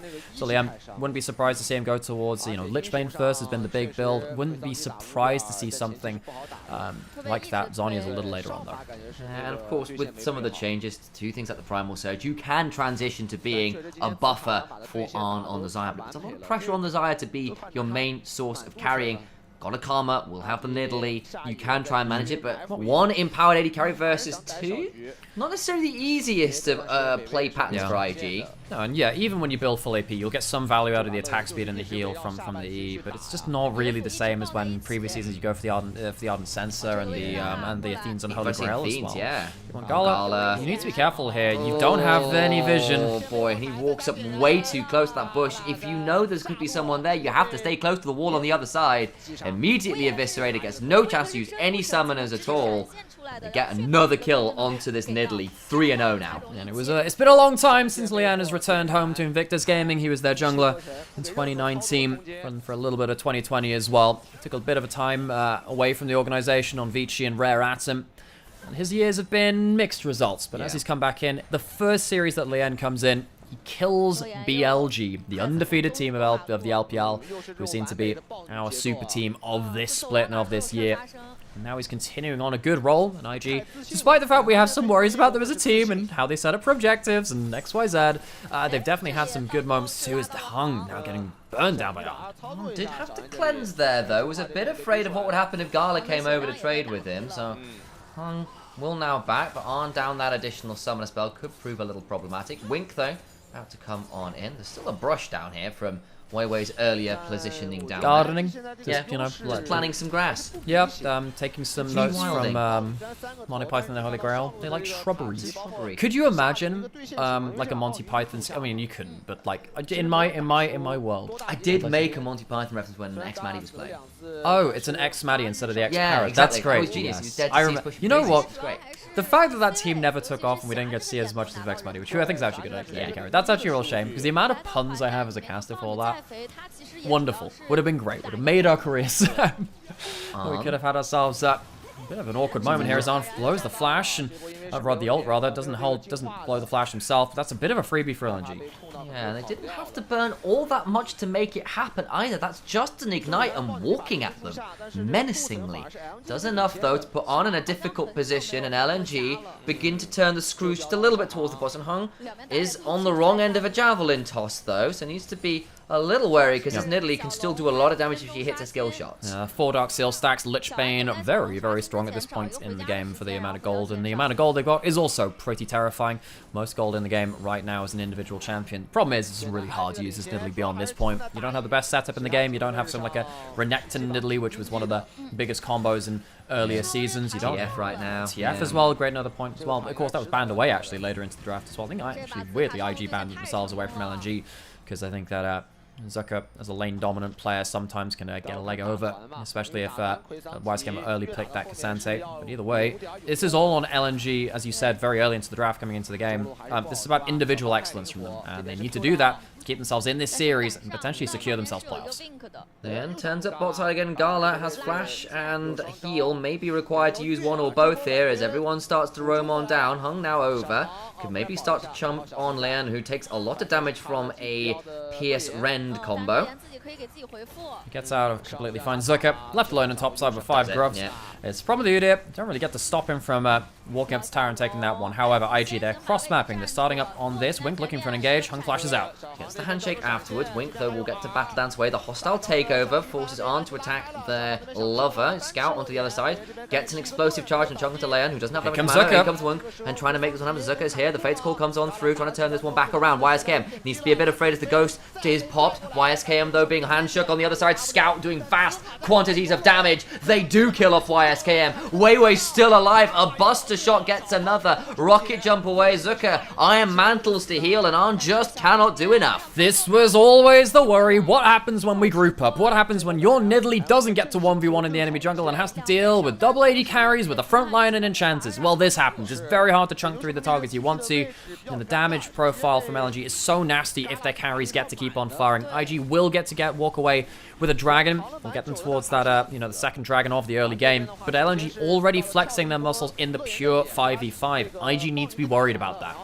Dragon's still secured by IG at the very least, but they do lose the fight. Let's have a look at the replay.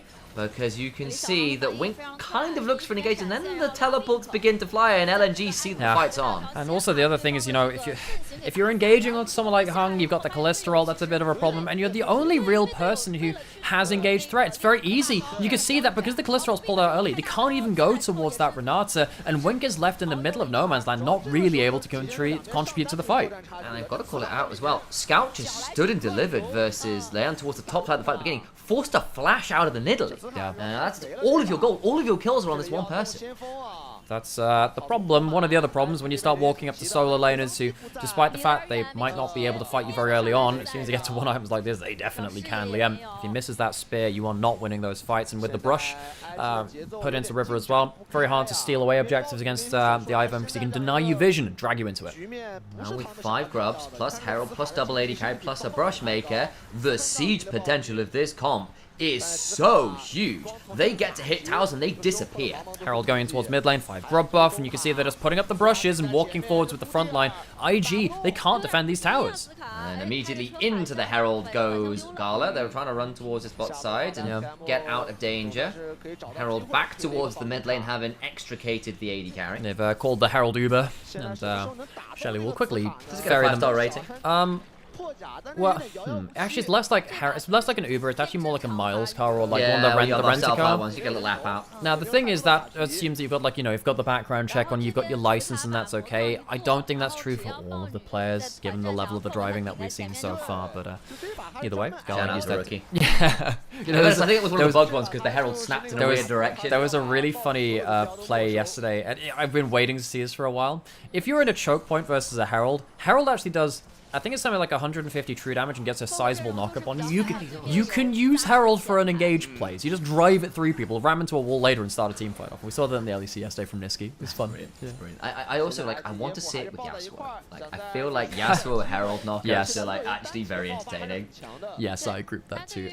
So worth noting about Leanne's build as well. He goes towards Leandri's second, so his traps can actually get some extra damage on the Scouts on the flank. They do have some flanking vision from just Scout himself. Daisy's coming through. But LNG decide discretion is the better part of Valor and don't overcommit towards this play. Again, I feel like LNG, real credit to them, considering the level of gameplay we've seen coming out from them recently. This has been more clean and more towards their win conditions. But wait, bloody hell, buddy, you can't sit there in the feathers. Wink looking for an engagement, he fails again! Damage, and the hostile takeover did a fair amount of space to knock him out. The Fate's Call was summoned in response, at least the trade and the ultimates, and the ultimate trade largely favors IG. The problem is, there's still a problem on the side lane, and Scout's been shoving.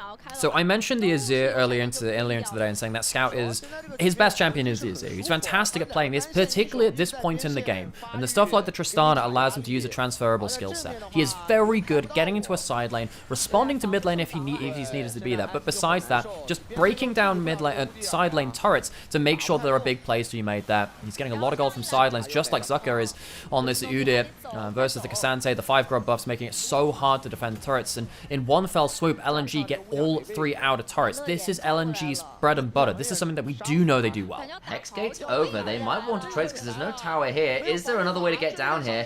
Wards or anything to drop on in? I just don't know whether they've got the damage. The problem between trigger shields and iron mantles, Zucker just has shields for days. And you can block those spears out. And if it gets too spooky, there was a long time in building that play. You could have had Gala and Hung roaming down. You also have the teleport coming in from Scout. Again, this is one of the phases of play which LNG were very good at last year. In fact, it's how they were beating JDG when JDG were in their super team last year as well.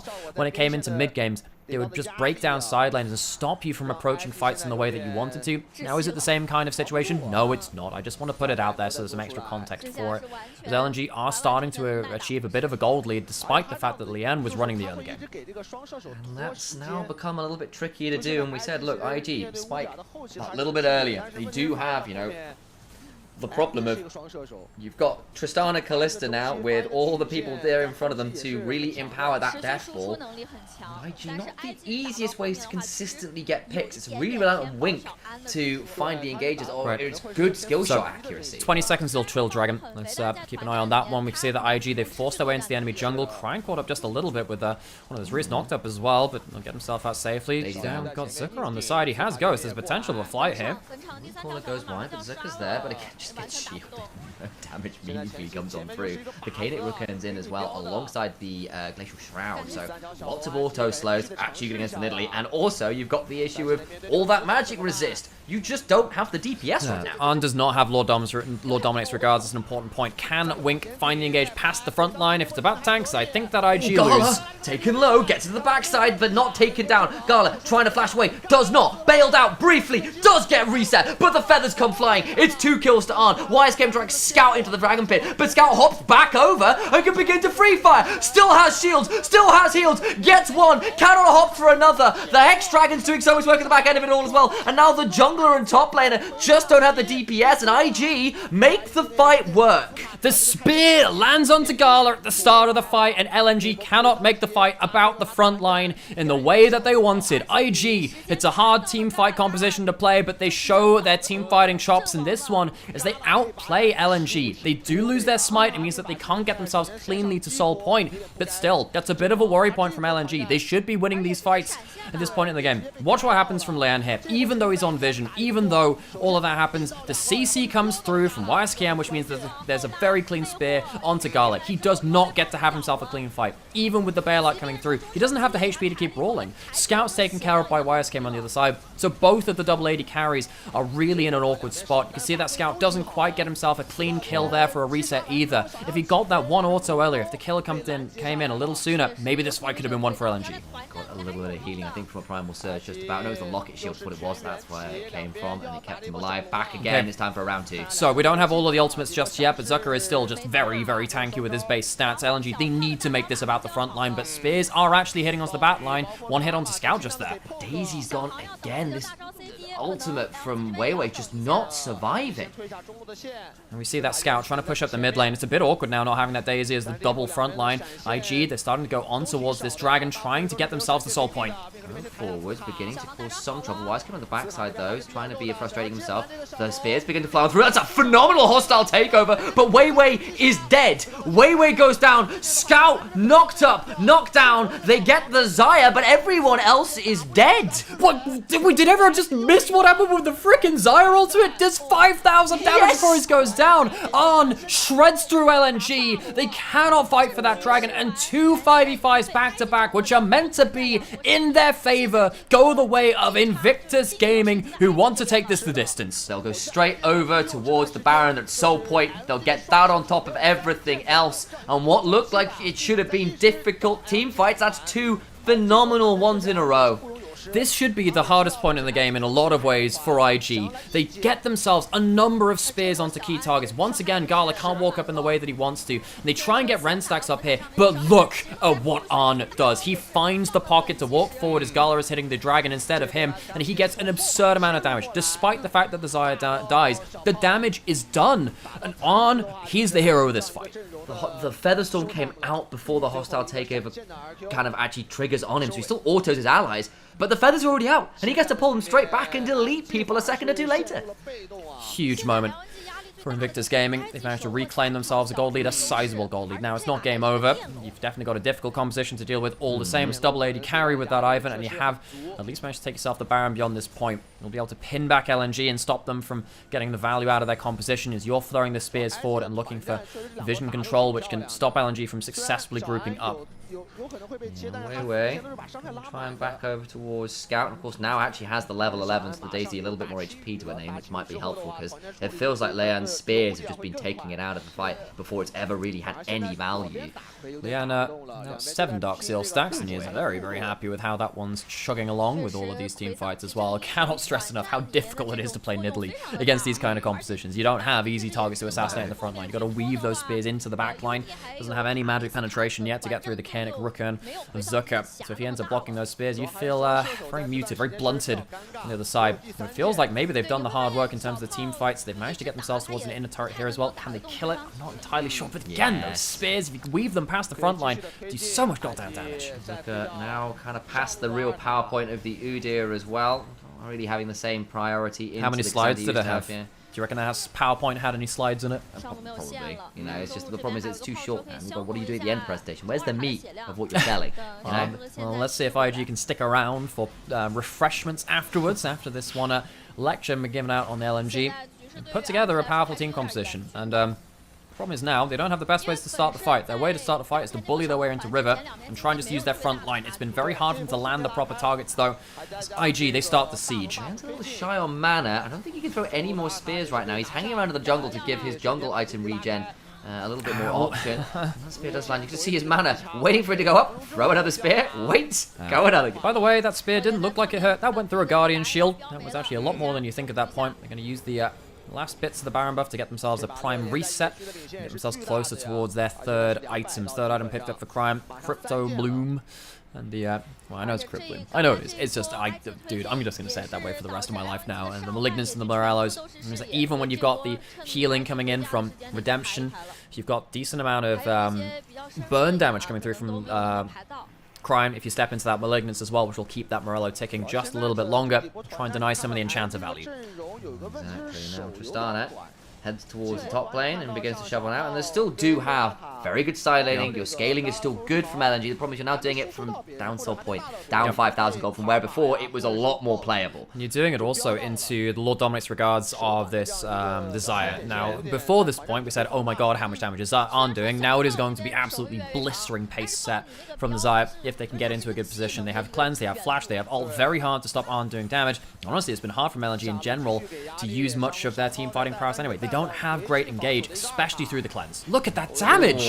Wait, how much he gets on back to the backside? On, forced to order his own teammates is not great. The feathers are alright, but look at the redemption heal! It does so much work. Wise Game drags one back out. Gala trying to hop away. Look at the Arn though, he's still alive. Trying to get something back where Flashes just can't do enough, and the feathers go into the air and shred some more. It'll be triple kill over to Arn, an additional one to Leanne, and a full ace. LNG tried to make the flay happen. They only get one, and the game will be broken right here. Whenever Xayah walks into a late game fight with all of her summoners available to her, you are gonna have a rough time. It's more than that. It is a time which leads to the death of LNG in game 2, a solid game 1, a better early game. In game 2, IG, they slap back hard. It's through team fighting. They lose Wink on the Nexus, but who cares? They'll take it the distance. Hungry spawns, he went for the flash Hail Mary, could not make it work. Arm burns everything, but critically stays alive.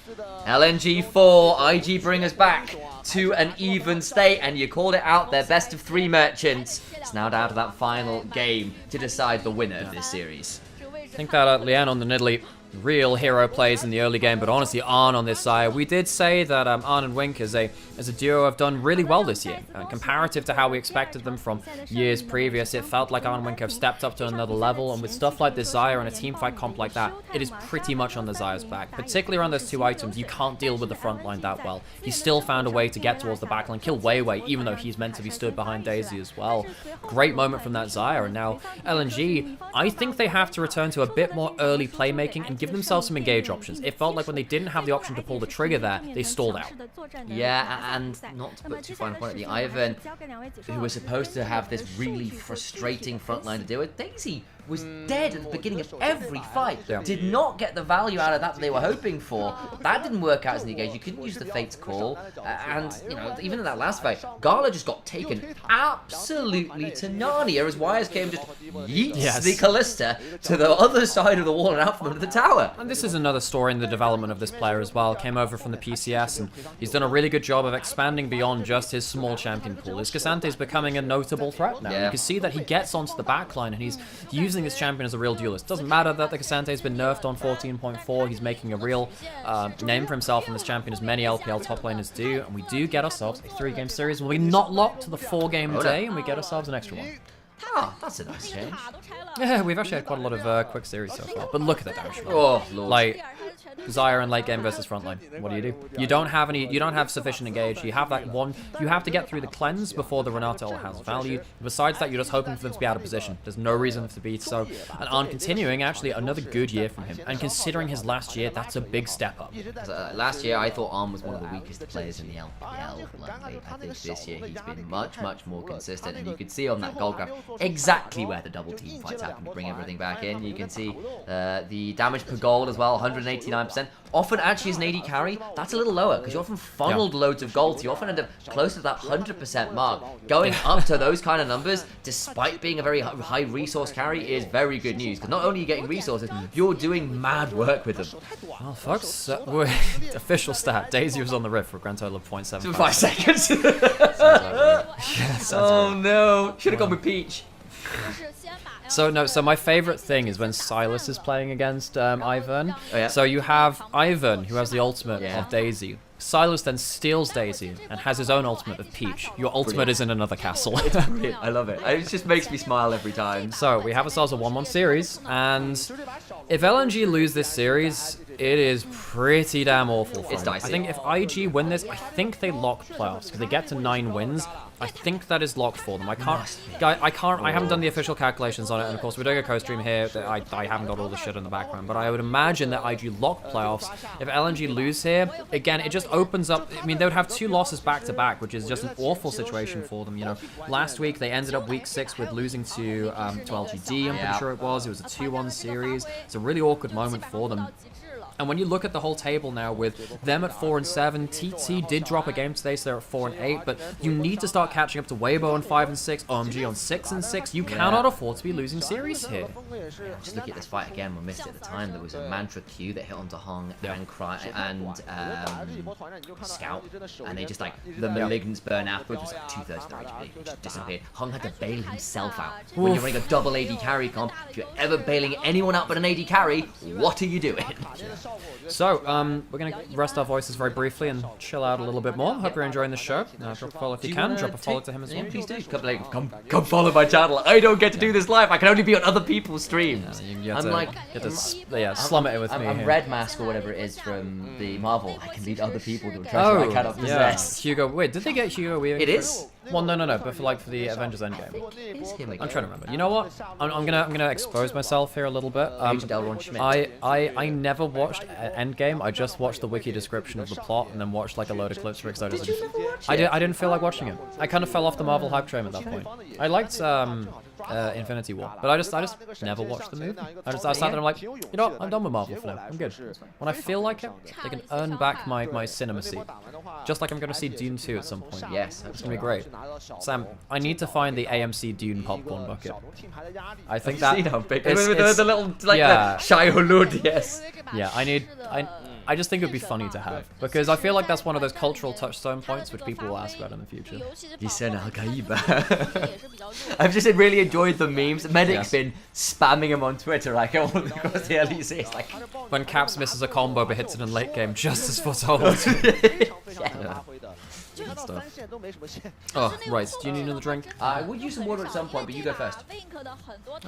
Sure. Why not? Okay, I'll leave you for a little bit and we'll get ourselves up. Leon getting player of the game. Yeah, I think that this... So, I think a lot of people can point towards Arn, and that's great. I think that is what Zyra is expected to do in late game in some ways, even though Arn played it well. Lien getting the spears he did in team fights is really hard. So I think that he had the harder job and he did a very good job. I don't think that's bad at all. Yep. And also... He's now also 3-1 on the pick this year. Yeah, and the split map was really clean. The pressure bot side to prevent the Kalista and Arton from being as crazy as they could have been. Really good team fights, dealing with Daisy constantly. Did you assassinate onto Weiwei in the jungle? Like, there's a lot there that goes, this game would not have worked if that hadn't happened, I think. Run. Fine. LNG broke LNG. Katari, you may have points. Leon got it onto late game as well. Yeah, plus you hit a point where Primal Surge plus the Karma behind them. That's actually pretty good enchanter value. And then Zyra is a more self-sufficient AD carry to begin with. So between Flash Cleanse, Ult, plus double enchanters for all that Nidalee kind of is a 0.5. There's a bit more weirdness going on there. It's really good. I think that was a lot of value. And you know, you are being asked as the Nidalee in this game to do a lot of your own stunts. You don't have a Renekton, you don't have a Twisted Fate, you don't have you don't have the say this, come on, the easy setup, the point and click, right? Which is why when you've looked at things in comps where Nidalee's been prevalent before, it's been with easier execution, because you don't want at the top level to be reliant on having just monumentally better hands than your opponent, because a lot of these guys are really good, and being say I'll just hit skill shots and you won't dodge them it's a risky proposition. Yeah, hopefully TJ gets their license to deliver a live LDL stream. Yeah, I've been really waiting. I actually did get word back from Ultra Prime, the social media guy, who did shout out. Actually, they did give me some heads up that, yeah, by the sounds of it, there isn't a lot going on there with the live stuff. If they hear anything, they'll tell me. So I'll try and do best coverage as I can. At least when it comes to playoffs, we might re-watch at least some of the playoffs games. I think that's probably pretty valuable. But outside of that, I think there's only so much we can do, unfortunately. And LDL's great. Plus, you get to see people at Milky Way before they become Milky Way, which is always awesome. 1xN as well. Xiaoye. Nayo's come up and not had a great time. Tianchen come up and not had a great time. Who else is up? Zora hadn't tried. I think I'm missing someone here. Stay was in, but Prince is finally back from illness and or visa issues and played and had a good time when he was back, so might not be playing as reg anymore. But 1xN is really phenomenal.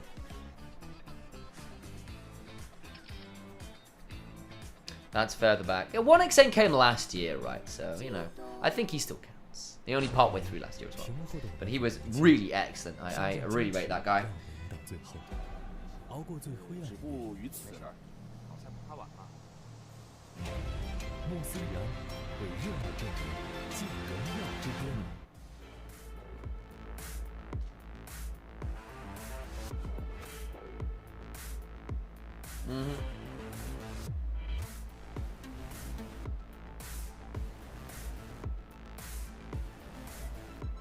None of that is relevant right now. Cool. Those were the missed calls from my mother I resolved yesterday. I can leave those alone. He can follow Leave again. No, I don't know what's happening with Leave, because I'm not sure if he's on EDGY right now, because obviously his relationship with EDG has been quite fraught, for obvious reasons. There's been all of the drama there. It's been quite difficult to manage. Yeah. There is an LDL versus LCK challenge event. That's ASCI. Yeah, me and Alex covered it, actually. We were the casters for one of the finals. For the finals, yeah. Which was a great time.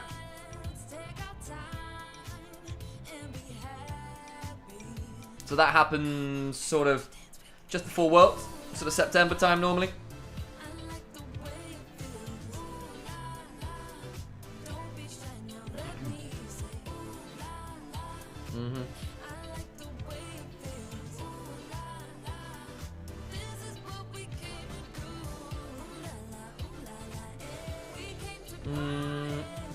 Cool. None of that. Yeah, more T1A Reckless is always good by me. Yeah, I mean, he's like, they've been making him play AD carries, which is kind of defeating the point a little bit of playing support. But I think, you know, like, Senna's a weird one, right? Because you can play that as the inverted commas support and still be really good at it. So, we'll see. But yeah, ASCI is one. It's Asia Star Challenger Invitation. That's the full name. And that is LCK Challenger versus LDL. And that's a great time. I know... Not Molecule, I could do this. Chronicle, not at all the same person. Obviously, big proponent of that as well. So shout out to him.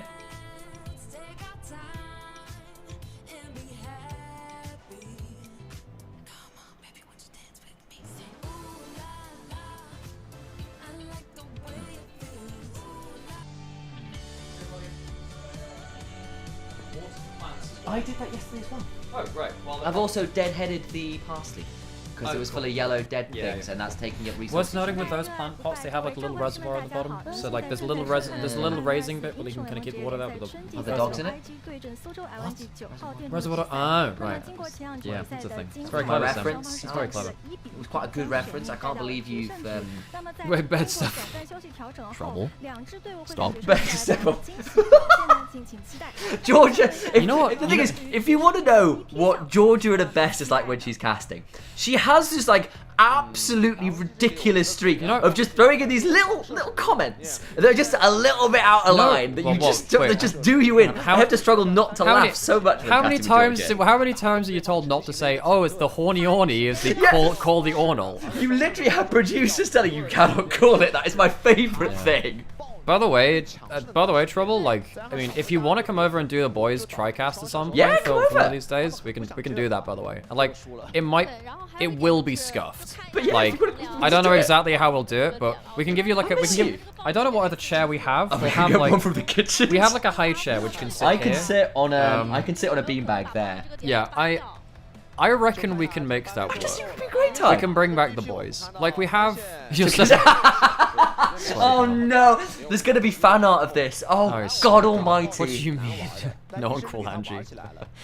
But yeah, no. You know what? We can do that at some point. We can. I reckon we can do a TriCaster of this for what? Like, I mean, what? Hang on, let's have a look. Well, I mean, playoffs is gonna be completely. Oh, perfect. That's great. Yeah. But like, what games have we got on Mondays and Tuesdays left? So we only have like 1 or 2 weeks before things come through. Like, what would be good to do? Because I mean, like, yeah, I mean, we'd have to figure some stuff out, and like, I think it's okay to go. It's better than doing triple headset because we don't have the space for triple headset. I've also got my laptops as well, where if Georgia wants to stream while she's here as well, she can just do it through my laptop. You can take an additional audio out of your interfaces. That's pretty doable, I think. So tomorrow is not great games. I mean, there's IG JDG next week on Monday.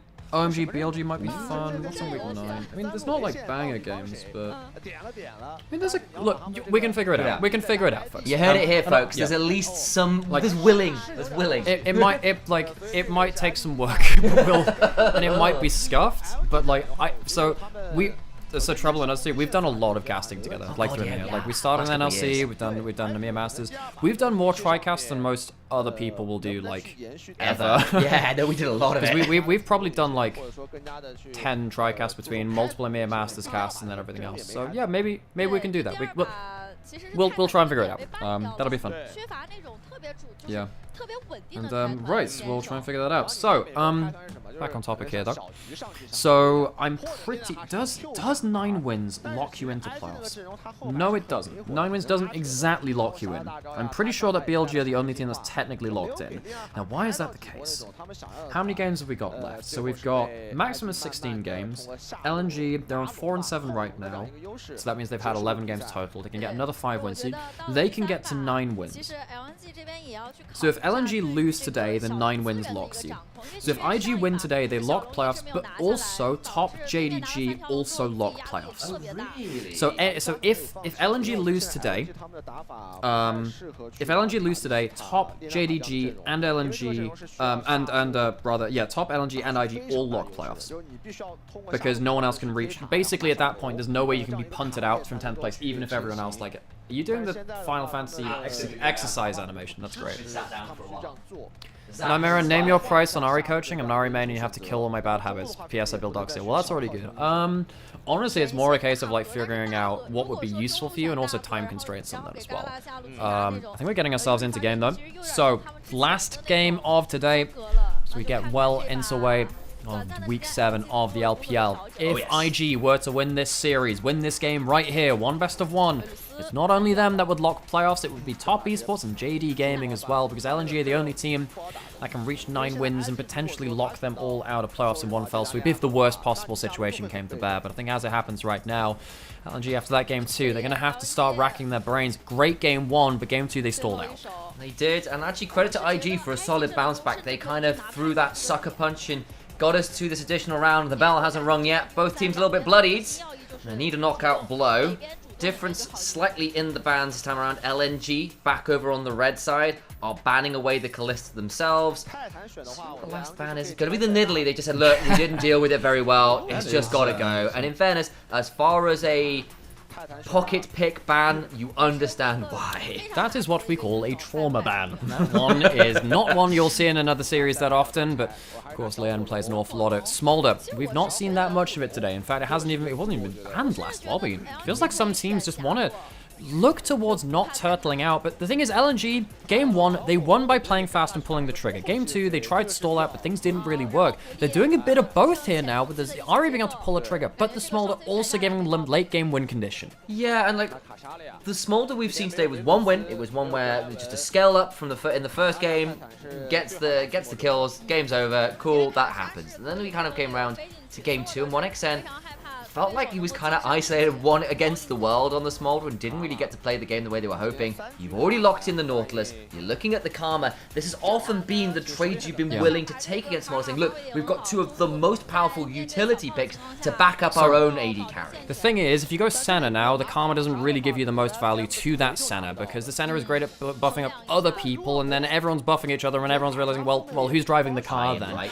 But this makes things a bit different. Now, we have seen from Fun Plus Phoenix, and we've seen from likes of Meteor as well elsewhere in the LPL. We've seen a lot of Graves and Kindred being picked up, whereas this kind of jungle carry meta has only really hit LPL. We've seen a lot of like utility jungles picked elsewhere, but it feels like in the LPL, with the melee supports being able to make up some of the difference for the engage you lack from not picking something like a Vi or a Shinsen. The Vi is also locked in here for the Vi-Ori combination. The Graves, with the Karma backing them up, can be very dangerous later into the game. I think part of it, not to put too fine on it, it's just Milky Way's come in and made them work, and now all the other junglers go, wait, I can do that too?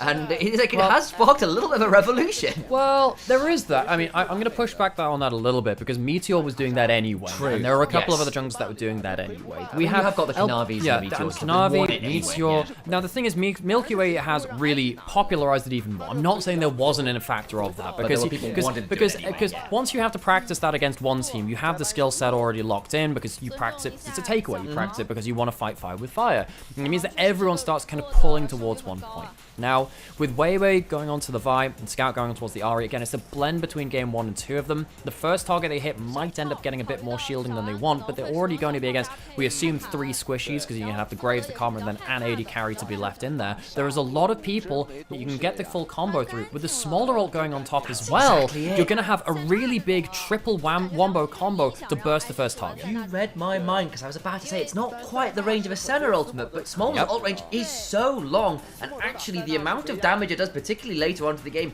is pretty damn huge. And when you've already got the double divers going on forward, whoever gets hit with the combo is going to get smacked in the face with DPS. That one is going to be a sucker punch from a giant metal gauntlet. I don't think that one's particularly good for your teeth. You know what would be another additional element to that? A rel to lock more people into all that. And also, one of the things I was worried about is what happens if the first target has a shield on them. Rel Q breaks the shield as well. There are some minor applications for that. It won't always be the biggest situation, because sometimes you're following up on the Vi and then some of the damage has already been blocked, but it's worth noting all the same. IG, they'd love to have a little bit of extra engage for themselves. Maybe something that can be shielded up in the front line too. They're yet to choose their AD carry. You don't have the Tristana or the Kai'Sa from the second round of the bans. What are you looking towards? But as we kind of said, hey, you know, Senna Graves has been a combination from a couple of teams so far, but you really want something that can kind of be worthwhile for that Karma buffing up. The movement speed for a rapid fire cannon gold card from Twisted Fate can be very, very important now. It means that you have the point and click gold card into the hook, into the full burst. So LNG, they will have to be wary of getting picked off themselves first. If the Vi is out of position, they can just die. This is going to be not as, you know, the old, you know, the Kurosawa's samurai movies where it's the first person who moves loses. This one's kind of the opposite. It's very much Han Solo who shoots first. It was Han shot first. I don't care about your edits to your tape. We knew what happened in the originals. But either way, you need to pull the trigger first. Otherwise, it feels like the follow-up is so nasty from both teams. Yeah, and you look at it now, and both of these teams have got really good pick. Ahri Vi, notoriously good at it. Add in a Rel, add in a Renekton, and you can seriously pounce on a single target. On the other side, you get a Nautilus coming on through, Destiny Gate from the TF as well. Whoever is there, wherever the Graves is, you set up Graves to pump all of his damage into a single target, and they likely die. IG tried this sort of style kind of in game 1. The brand was locked in. It was laying on a carry, trying to make the farming, aggressive, carnivorous jungle work. They flexed it a little bit by having a little bit more of a utility AD carry. The question is, you look at the other side and you go, yes, you've got the pick, but the Smolder carry, how consistently can they pick that Smolder? Because if they can't, the DPS is all on Leon, and that's not necessarily the safest option.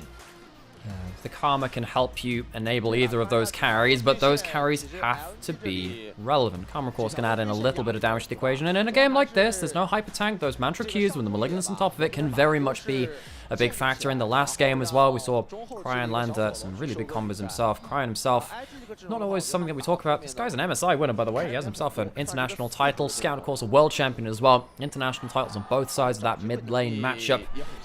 Both people who've seen the very heady heights of that podium before. We get onto the Rift.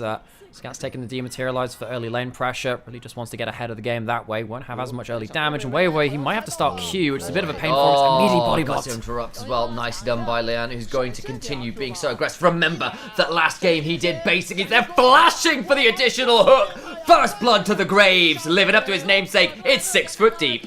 Invictus Gaming very much would love to lock themselves playoffs today against LNG, the world's representatives from the LPL last year, 1 of 4. It feels like ever since that Worlds, things have been going from bad to worse for them. This early game has gone from, well, I can't really say whether it's gone from bad to worse just yet, but it's starting off pretty badly from them. The thing about Vi, I really want to shout out Gilius for this as well, as someone who's co-streamed my watch a lot as well. He's also co-streamed, by the way. I should go say hi to him at some point. He has always said, yo, by the way, Vi is awful at level 1. Abused this champion at level 1, can't fight around it. If IG, they find way out of position, immediately pounce on that champion who cannot fight back until level 3. And this is one of the things that Graves, when, much like the Nidalee, has the ability to get over walls you do not expect to early on and begin to just win the consistent auto trades. Nothing for Wei to do. And a reminder as well, in their 4 series wins, Wei has 5 of the MVPs, 6 now I think after the game 1 victory. And that says a lot about what happens when LNG are winning. Wei is useful. He is important. He is becoming an MVP candidate. When he's behind, when he's not useful, LNG look way less good. Yeah, and you know, they've had 13 wins, so 13 possible chances for an MVP, so it's a little under half the time where they win against MVPs. Like, no, so for instance, last year, Scout had a ridiculous number where he had over half of the MVPs from the win. So this guy last year, absolutely insane. But I don't want that to be the benchmark. That is the very pinnacle of things. He had record-breaking MVP numbers from last year. He's not really been able to live up to that in this year himself. IG, though, this team have started to build on this new era. Everyone, of course, will remember the world's winning era of IG. The 2018 to 2019 era of Invictus Gaming was one of the truly great times for LPL. This time, Zucker is pushed up a little bit. He'll have his E, but he doesn't have the ability to slice and dice right now. Oh boy, there's a Q3 available. The slows begin to come through from the red buff burn. Needs to be a little bit afraid, but he has got enough gas in the tank and a slice to get him out of the dicey situation. Okay, so that's going to be a flash away from top lane as Lien gets himself very much on the board. Lien is at his best when he can start getting off of vision and start getting aggressive early. He is that Nidalee player, his most played champion of all time. Picked up a win from last game on it and an MVP on it as well. Of course, it was Tianzhen who was playing just before him. Can Hung get the flash play? Yes, he can! Cube, a wink with a phenomenal interrupt. It looked like a genius double Q, but he can't quite stick the landing, quite literally. Han ends up blowing both summoners all the same, so it is still a Hex Flash on Hung, and you still have both summoners down on An. It is a survival for Invictus Gaming, but it is definitely not the worst case scenario for them. I thought generally that was going to be 2 kills, not just the flash and grab, but still, they get away with it. Way off vision, looking to try and get over towards the Scuttle Crab. Okay. So he's going to be off of vision when he's taking the Scuttle. They maybe think he, I don't know where the hell they think he is going to be now, because they warded out the whole of this bot side, and they see that ward on Raptors. I guess they're going to be throwing that jungle information for a loop. Notice with the pattern from Leon, he wants to be around the grubs as they spawn. Trying to look for a Hex Flash on in, won't find it there. Nan takes a bit of a chunk. Actually, that's way on the grump. He's already taken the Scuttle. He has himself a Smite. Lien does as well. It could be a Smite fight for this, but the thing is, what's going to happen with this top lane matchup? Yscam can come down, and both solo lanes are going against Wei now. Q3 lands, and we know what that means. It's third strike. And Wei out. The Untofos clobber him down. It's Cryan that picks up the kill. And end of the line, courtesy of a water balloon that comes on out. See, Karma came to him for stealing. Karma comes to you in whatever form it might be, a champion in the mid lane, in a more spiritual sense. Cryan is the one It takes the manifestation of it this time, and you see that Zucker is getting, you know, some damage on plates now, at least with the Demolish coming through and getting some early lane pressure, even though he had that flash blown a little earlier. But poor Weiwei, he had a great game 1 on that knockdown. He could control the shots. That ability to run the game has been taken away from him forcefully by Lien 2 times now in the early game. Okay, goes towards the early Rectrix. Very nice on Graves. It's one of those things where you got used to seeing Dirk on Graves, but Rectrix giving the movement speed in particular means he just farms faster. Now, for a lot of people who don't know what that is because they forget about the new items, I definitely do. That's the component he has in inventory. He'll be building up alongside Yomu's. The lethality Graves has really been the hotness right now. You can see that Hung forced to jump over that wall and tells him to get the hell out of your own jungle. It's not even get off of my lawn, it's get off your lawn for some reason. It's repossession. Oh no, the Reaper men are here. They're stealing our camps. So Lien maybe going to get himself a Gromp. Instead, no, just backing off. Gets himself just an assurance that bot lane won't come to annoy them. They go towards Dragon instead. Grub started up on top side. Weiwei not going to be forced off of them. On there, clear a ward and have like so many numbers pop up over his head because he's got a stack deck passive is kind of ridiculous. The loaded dice, actually, I apologise, it's the passive, isn't it? Yeah. His stack deck, which is the empowered autos. Still, gets a lot of extra gold, rolled a 6, feels pretty good. Scout on the wrong end of a tether. Eats a bit of a chunk. He does. He's gone towards, again, the triple tonic and the dematerializers. The triple tonic can help you power up for the first fight of the game because you pop the Elixir of Wrath, and then, of course, you get the skill point of level 9 as well. This game, I really think now, because Weiwei is behind, it is all on Zucker and Scout. Weiwei is continually putting himself into a bit of an awkward moment. Scout has misses the charge. Tried to read the flash, doesn't make it happen. And Klein was there anyway. Hung thinking about coming over the wall, but so is Wink and everybody roaming in matched roams. Yeah, Scout tried to predict the flash. How insane would that have been? Well, we'll never know. He missed it. Lien didn't flash into it. See that Scout pop. Low roll on the charisma. That's great, that's great. I love that one. As Lien, he passes the charisma saving throw, and this time the dexterity one as well in terms of dodging out the skill shot as well. I think Scout and Zucker need to do so much work now because the thing is, Weiwei is not going to be easily starting off these combos. 0 and 2, behind the game, losing camps to Lien, who's stealing them away again. And IG, they are once again being led into the charge by Lien from the jungle. If Scout can get snowballed and use this early power spikes well, that could be the difference maker. Once again though, like the first RA game of the day from him too, he's struggling to get that first play done. He's not got himself the Dark Seal just yet, which would help him in that ordeal either. Well, no, the Arn's now got the level 6, forces a cleanse early. Gala immediately has to flap away. Hung though coming on down, starts to canter towards the Twisted Fate, but another gold card is locked in. Arn is happy enough with that trade in his favour. Probably one of the biggest hallmarks of laning phase this year, both in mid lane from the AD champions we've had there, but also in the bot lane as well, is Kerchi's Shard, this item which Twisted Fate has, completely wrecks laning phase, in the same way that Dirk does as well. Once that item comes through, you can take these short trades, wait for the energized auto to come back up, and it feels so unfair. Playing against those items, see right there, the amount of damage comes from early game TF with the stack deck and the gold card and Kerchi's on top of it is just not very nice. No, it is not, and it's why Twisted Fate has been kind of transitioned over from being an AP champion to an AD one of late. Of course, you can still play the AD variant. He got nerfed, in fact. But he got nerfed, ironically, because it's the AD variant that's been terrorizing every level of play. The thing is, though, getting 2,000 damage from a Roa Lichbane stacked deck gold card is like, or blue card even for the highest damage nasty. So we can see that Lien just takes a couple of minions there to probably get himself. He's going to get himself the Yomu's on this back. You have to imagine. In fact, he gets an opportunity. It's not the Yomu's. He's going for the immediate. I want to dunk on someone for the early damage. Yomu's is a little bit more defensive for the mobility. Opportunity much more aggressive. Wink can maybe come over the wall here, but this would be a 3v2 as it stands. How aggressively do they want to play this? Everyone's coming. They've got Destiny Gates. It could well be the 4v4. Trades begin. Weiwei will Vault Breaker away, and it's all over. So it's an Ignite on Sir Weiwei as well. They really thought they had a kill potential there, but Lien showed on the top wave when he was taking those minions. It delayed his back. If he had gone straight from red buff over to his side of the jungle, well, from top lane to his side of the jungle on that recall, he would have ended up getting there in time, but because he delays himself for the extra gold in those minions, LNG find a slight timing to take away the buff. 2 seconds later, and it was probably something like collateral damage coming over the top with the opportunity empowerment. And nothing like even steel caps in inventory for Weiwei. Potentially a very dead Vi. and doesn't even have those built up just yet. He is very much trying to get himself towards that Sundered Sky first item, make him a little bit more tanky. In this game, it's kind of hard to be tanky, though, against the Braves, who's very far ahead, particularly with the Karma getting towards first item Malignance as well. Weiwei, who has already been put behind, might be the story of the game, but not in the way that he wants to. This Vi is very likely to be trying to look for engages, and probably dying for the same kind of cost as well. That's that's kind of like the reward for Invictus Gaming in the early game. They've shut down that Vi, who has to be first into the fight a lot of the time. Might just be an easy kill. I'll say is the combo should still be semi-effective. The difficulty, of course, you've got to work out as IG, though, is Gala's been free scaling for a while on this Smolder. Will sneeze on the Twisted Fate, and will come across and grab a plate, but they won't go for anything more because Weiwei was there to shield. So, 1,000 gold lead for Invictus Gaming.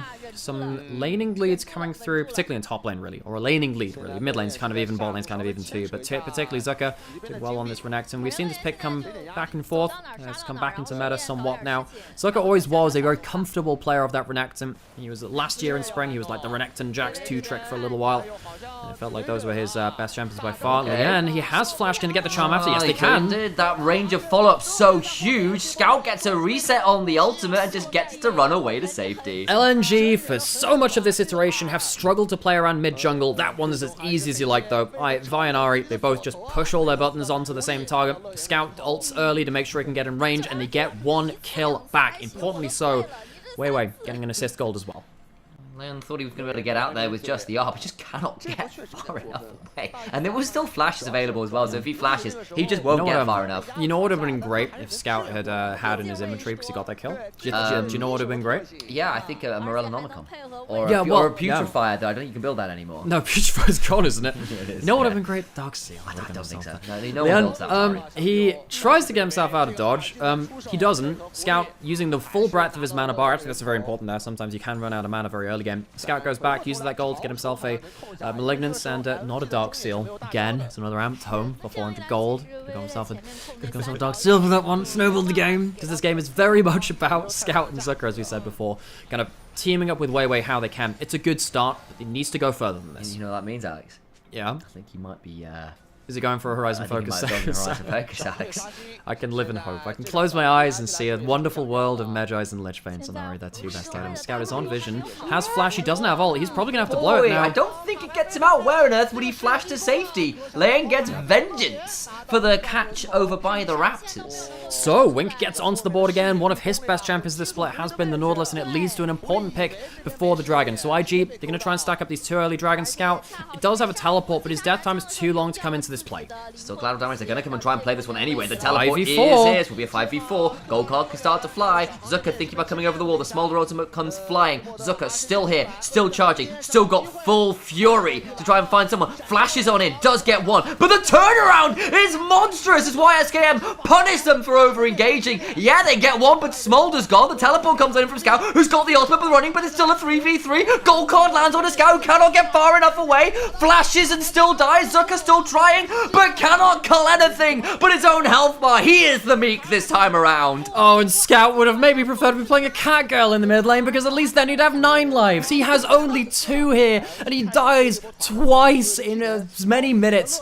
Dies, teleports back, dies again. LNG massively overplay around the Dragon. 9 lives, but he has got 9 tails, and he has too many to turn and run, I can tell you that. Gets absolutely eviscerated, and IG just wrecked that fight. It's another great fight from Arn as well. Starts off with his ults, picking off Ahri before this comes through. That's why he's dead here. And you can see that LNG, they realize, okay, we have the Renekton very early on.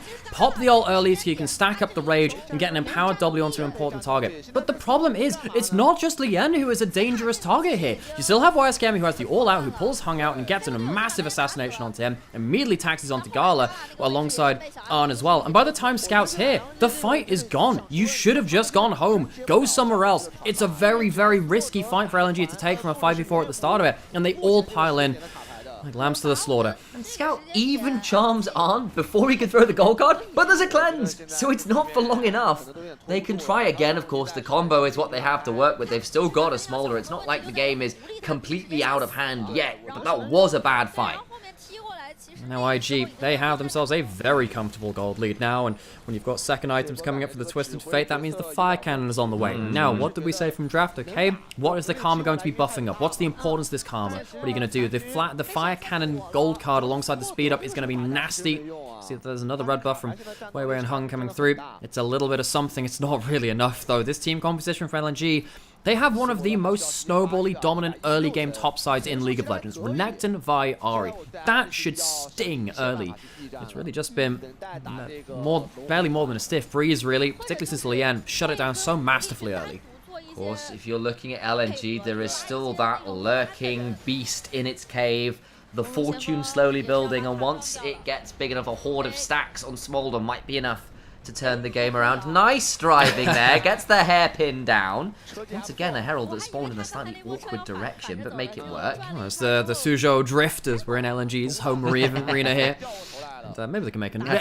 Is that a Need for Speed 3.5? Yeah, that's the one. Well, LNG are currently on Need for Speed 4, but that's actually just their series wins. They're going in reverse. They kind of are.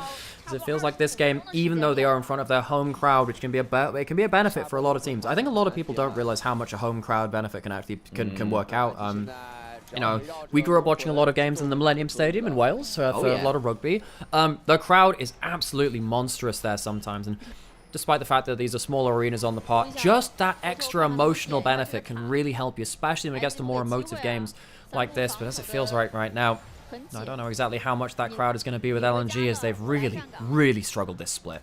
Anyone who's turned up to an event where the Chinese teams are attending can tell you the fans come with lungs attached. I can guarantee most fans do, but yes. They seem to have like extra capacity ones, because the cheering, the cries, the gyos are so deafening. They come in force. They are there to back their teams to the hill, and being in a home arena for that can be super valuable. Right now, though, IG with the gold lead, with the proposition of this whole point in about a minute. Of course, it's a little bit of a low roll. It's the Chemsol, which you would have liked something better, especially into a Smolder. Winks up here as well. We could have ourselves a bit of a fight. I don't think IG know that there's a roam coming through. Here comes the teleport. This is a full-on roll. Very bold. Tower's gone, so that will be dead. Now the fight can contend to the other side. They're going to try and cease and desist to get into the back end. Don't get any value. Is on. Murders the Crocodile. Weiwei has no way out of this one. They get another kill. Smolder's here finally, but what's he going to do at this point in the game? Another disastrous teleport for Scout. Teleports to the turret, and the tower dies before he can get there. No. He'll have to spread those Spirit Blossoms in the bot lane instead. Not there to save the topside fight. LNG, they have just been so poorly prepared for these fights. Once again, a game where Weiwei cannot lead the charge, is playing from behind, is playing triage, and the game just looks so much messier. They are not a team that plays reactive well in the slightest. Well, how many more reactions are they going to have left, even if they are poor at them? I don't really know how many at this point. Got the post-mortem ones twitching on the bench. It's going to be, yeah, it's definitely going to be a little bit of that triaging of a bit of a corpse at this point. 3 dragons going over to the side of IG. Gala, some time alone in this top side. How much can... 157 stacks. It's not the worst I've ever seen, but it's a far cry off of 225. He needs to be, once again, for what we've seen from Smolder, that late game insurance. It's going to be pretty hard this game, though, particularly with the point-and-click gold card, with the movement speed increase from Cryon as well. We're looking now, LNG to return the favor on top side, but I don't think they can really do much without Weiwei's ultimate. All they're trying to do is buy Gala some space to farm, but on the other side, IG, they're going to be denying some minions to turrets now, so even then they're getting micro advantages. Leon needs to be a little bit careful of backing there. Thank you for moving away. We'll have a look at this replay, because you're right. It looked like it was going to be a mess, but the tower dives early. It's a late teleport from Scout. Watch what happens. They just focus out this tower. They have the Graves who can kill the turret very quickly. Immediately numbers advantage because of the poor teleport timing from Scout. Mr. MVP from 2023, sadly nowhere to be seen in 24.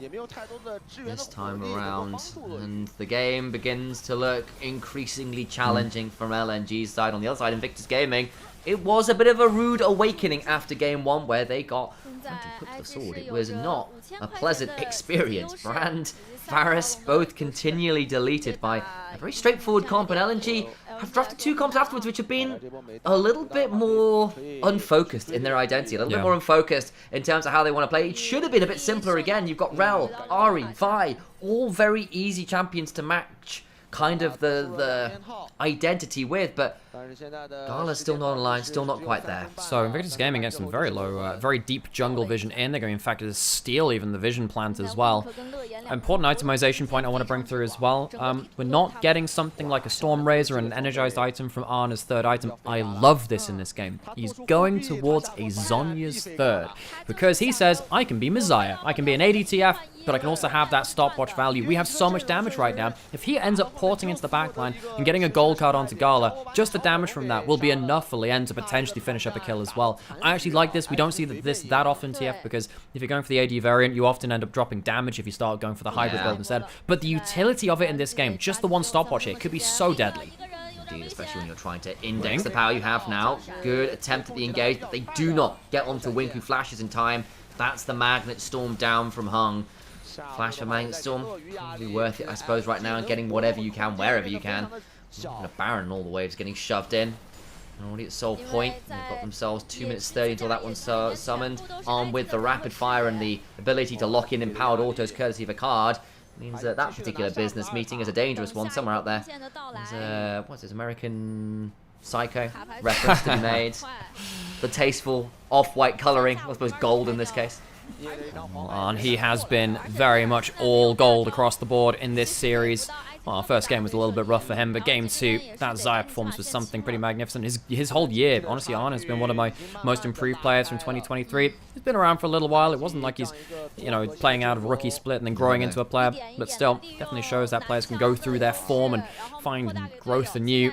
3-0-4 on this champion. I actually like what he's doing here again. He's not even finishing up the full Zhonya's. He just says, okay, I've got to Seeker's Arm Guard. I've got the stopwatch for a one-use active, potentially for a Messiah, or to stop a Vi flying at him as well. Going straight towards the AD build after that point. And LNG, it just removes them of options to start taking IG's carries off the board.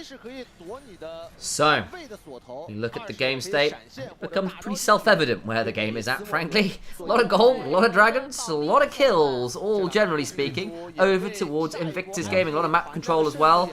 Would love to check in on the smolder stacks. That might be the dream. You've got yourself 2.5 items there. It's Gala or bust.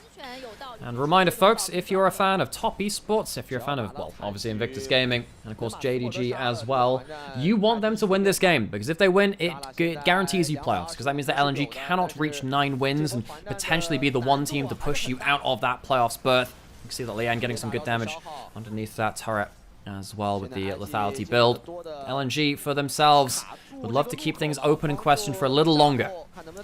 Here they come, throwing auto after auto. Wink blocking off the one side. Zucker would love to get in, but he's just been not really able to find that many flanks himself. So, worth noting, LNG, if they lose today, I don't think they're mathematically out of playoffs. They still have another shot. It's just that they can't afford many losses like this. And they've already had a lot of hard losses in this split so far. How much have they got left in them? Nice stun there from Hung by Scam. Pops himself to Ghost, actually gets hit by the Charm, so that'll be the end of any playmate there. Dragon up in 20 seconds. That'll be the Chemtech Soul, particularly when you have Calm Shields, when you've got stuff like the Cassante as well. Chemtech has an awful lot of value for those champions in particular, because you can just kind of shield people up and survive in the all-out HP value as well. LNG don't particularly want to give it up. They might be able to stomach it. They have to go into Fog of War all the same, which is a dangerous prospect. Dragon spawning in 4, and they have very little information on where IG are. Is a scared and vulnerable group of LNG players that try to force their way in through a Hung, though. Solid enough flank, has the empowered blast cone to launch him right into the backline if he wants to take it. Moves away, tries to find another angle of attack. Zucker lurking as well. Scout off to one side. This has to be the fight that works for them. Gala has the execute. Zucker's not. Oh, they find a pick. That's not bad. They get the TF. Fantastic moment. Is this it? Has Smolder finally come online? Mother is here, and the parental supervision might be enough. Trying to get something on the other side of YSKM, gets launched back over the fight. The damage coming flying on through. They get a couple kills back, but Smolder untouched. LNG have done it again. And stopwatch or no, Arn can't keep himself safe. Doesn't even have a chance to press the stasis. Probably a misplay there from Arn. And IG throw what should have been a hugely winning situation. You've now given extra time, extra gold, and extra stacks over to this Gala Smolder. 5,000 damage in the team fight is enough to keep the question alive of whether IOG and those other teams waiting in the wings will secure playoffs today nice and early. The game goes on. We should have known, really. It's always been written this way. When the dragon wakes up, pain and fire come flying for everyone else. Arn gets completely CC'd, gets into Q range of the Vibe, doesn't even have to stopwatch that ultimate. It's a huge positioning mistake from Arn, who we've praised an awful lot so far. Opens up the reset team fights, no gold cards, no extra damage from the ADTF. Opens up a huge DPS differential for LNG. Because Gala just gets to unleash on Leanne as well, who just has to leave, cannot be there anymore. The DPS even from the Graves wasn't available. Now we're getting to the point where Gala is potentially threatening to get up towards a rapid fire cannon. We saw the amount of damage he did in that last fight. 5,000 damage from behind the curve of the game. Those extra stacks from hitting champions too. IG, what have they got now? They still have that stopwatch on. How can you find that pick a second time in a row from LNG? That'll be a little bit difficult to see how that goes across. Baron started. From behind, LNG still find something. Baron going down. Wei is going to be around. What is this going to be? The flip, the turn, just a bait. Yet to know Hung. Next flashes over the wall. Zucker looking for an angle in. This time there aren't the same flags. Looking to try and get down the Baron before he can get in. But look, he managed to cease and desist in. Wei can try and play out. Dies before he can look for the smite. Now it's no smite available, which should mean IG secure. Fight continues. Wise came into the backside. Cannot quite get onto Gala, who burns him out. It's still going to be the death of Zucker. It's going to be 2 for 1 in favor of IG alongside the Baron. TF comes on in, looking for a gold card. Charm doesn't come on through. He cancels the gate. Oh, hang on. Wait. He did this funky thing where you end up using your Zhonya's to cancel your ult. Did he just do that? I think he must have done. Let's have a look at his inventory. Yeah, he used his stopwatch to cancel his ult, realizing it was a mistake. Does end up getting stopwatched instead on the other side. The gold card lands onto Hung, taken pretty low. Flash on forward from Wink, who will make the enemies close their eyes. And on, dead to smolder. Gala still breathes more fire. The super scorcher breath turns more into an inferno. Oh, a handful of mistakes for this hand of cards from the Twisted Fate. Yeah, it's a funky moment as he cancels his ultimate with the Zhonyas. You can do that, by the way, halfway through that teleport. You can try and bait people through. It's a waste of a stopwatch and a waste of his life afterwards as he can't go stasis. And Gala, oh my god, he's starting to put out some real late game smolder damage as this champion feels like only he can do in this meta. This was a hell of a flip though from Victus Gaming. Wei gets close. He ends up going through the Nautilus ultimate, goes invulnerable, and gets into range to smite. Luckily, IG do not burst down they don't panic, they don't burst down that Baron into smite range, and they walk away with some kills. Problem is, after this point, you've lost your front line, most of it anyway. And it means that Gala has kind of uncontested damage. This is what you can do, by the way. You can cancel out your ultimate by doing that. Maybe he was trying for Messiah. I think he might have just mistimed it. Mistake from him. I don't know whether actually that was intentional or not. I have to imagine now that was a misplayed Messiah play. Yeah. Unfortunate for him, on with a couple critical errors. They do get the Baron, but it's immediately kind of stifled. They've exposed the inhibitor. But do they even have anybody alive with the Baron left? They have one or two, I think. Yes, you do. Crine and Leanne. You can see the purple border on there. That's the way that this does it on the LPL broadcast.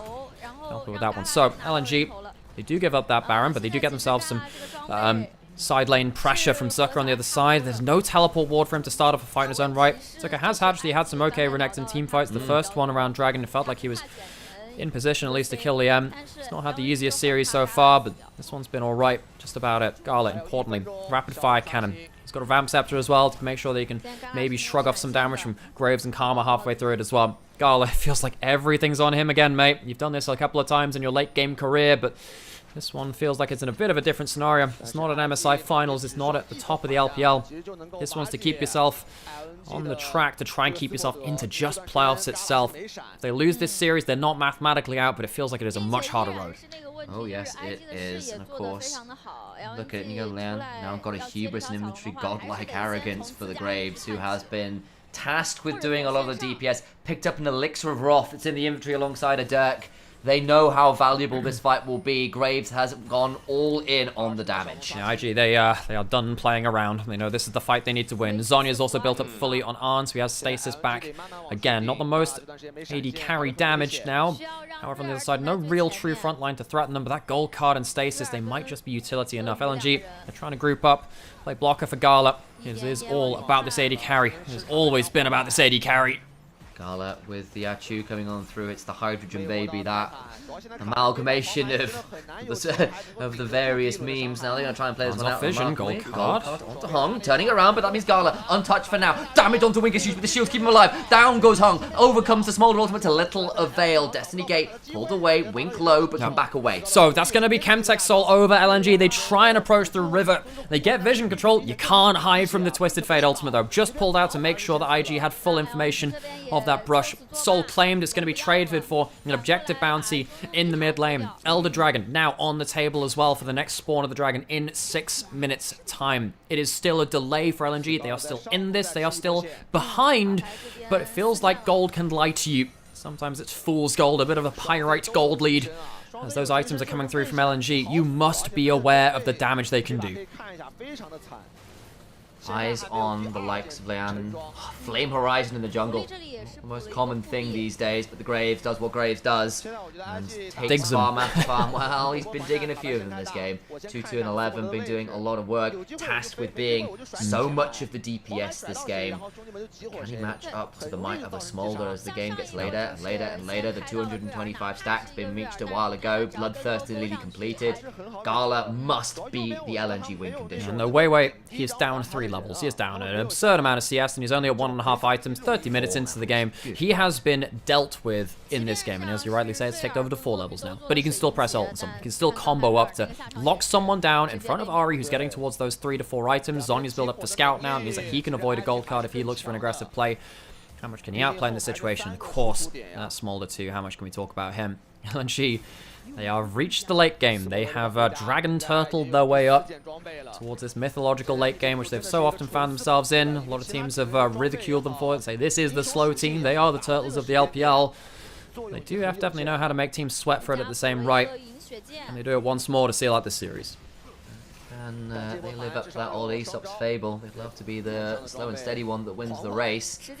Gee, like ahead this game off the races, but struggling to continue. Teleport coming on in. So they want to play for Baron. Yeah, Baron's coming up in 20 seconds. IG trying to get themselves some vision, to pocket of vision to force LNG into Fog of War, force them into a gold card and potentially a game-losing fight. LNG, they can't fight what they can't see. Gala is trying to poke over the wall alongside Scout. This is so dangerous for them, though. How do they walk into this? Bloodthirst just completed for Gala as well, so he's got that 4th item online alongside all those stacks. So get ready. I wonder if Weiwei has to throw himself into the fray and just hope that as he's dying, there's damage left for the carries. If Mantriki hits him, that sucks for him. Zucker has himself full rage. He has himself a Dominus to pull as well. The Baron is still going. Teleport back onto the Baron itself. Trying to race it down. It's down to about half. They're still going to play this one out best they can. The damage back onto Cryon, pretty huge though. Does have a Honey Fruit to work with. The Magnet Storm afterwards. Weiwei trying to get through, but don't taken down. Solo out. Baron secured. IG still trying to play out the fight. Can they retreat or can they keep going forwards? Another sneeze from this Smolder could prove to be a pandemic of disaster. LNG in a position. Zucker going forward. Scout can't quite land the charm. Trying to get to the backside. Always damage on him. Gala still untouched. Super Scorcher Breath on murder Zucker. But Smolder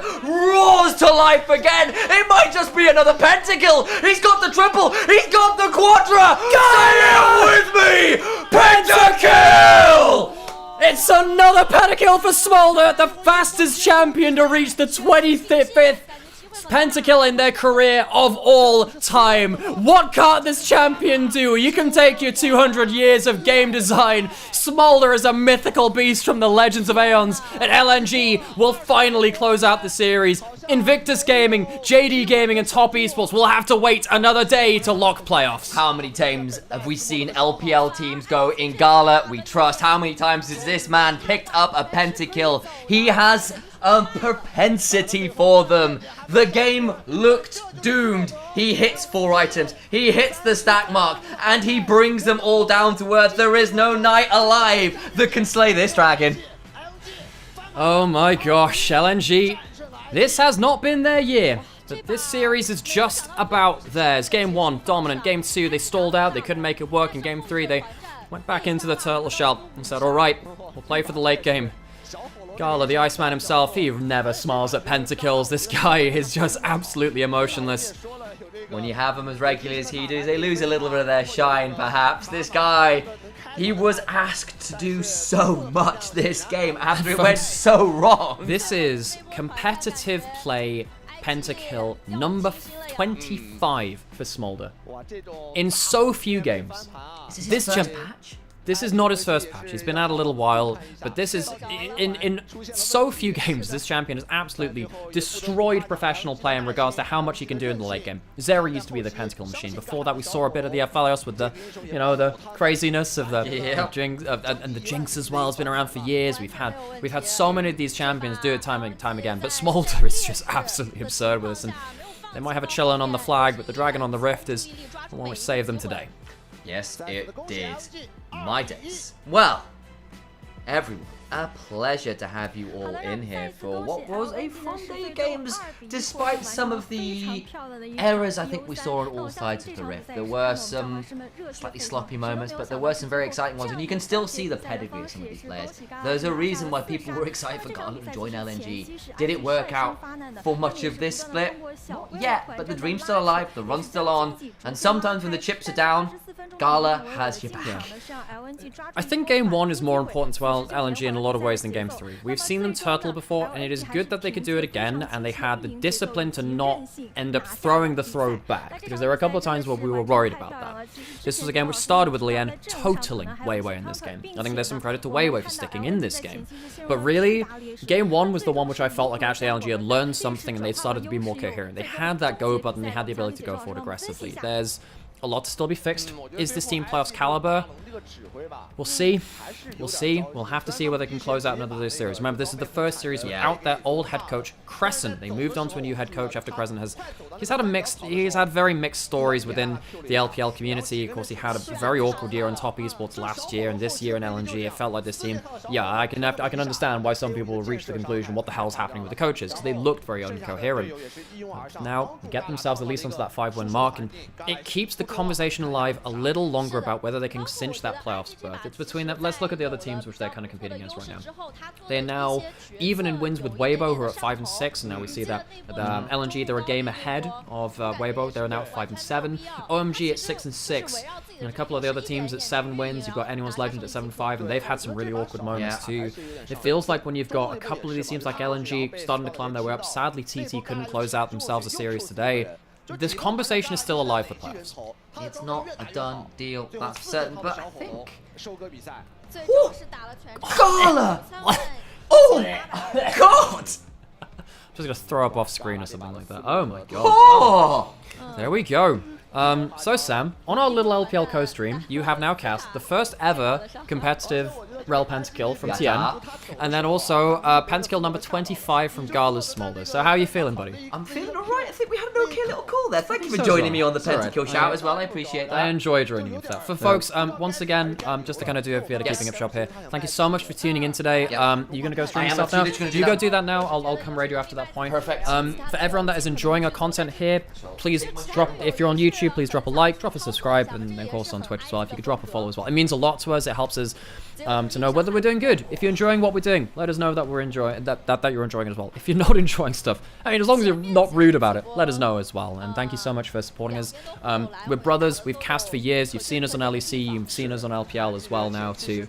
And we hope you're really enjoying yourselves. We're about to hit 3,000 followers on Twitch, and the YouTube's really been taking off as well. It means a lot for us for you to be here and be a part of us archiving the LPL alongside you as well. So it's yeah, it's nice to kind of have this opportunity to have moments like this where LNG might just make their comeback story, and yeah, it's nice for us to kind of see along there as well. So gosh, right, I need to rest my voice a little bit. I'll do that as well. What I'm going to do, folks, I'm going to end the YouTube stream here. So if you're on YouTube, I mean, if you want to hang around, you can join us on Twitch as well. But thank you so much for watching these games.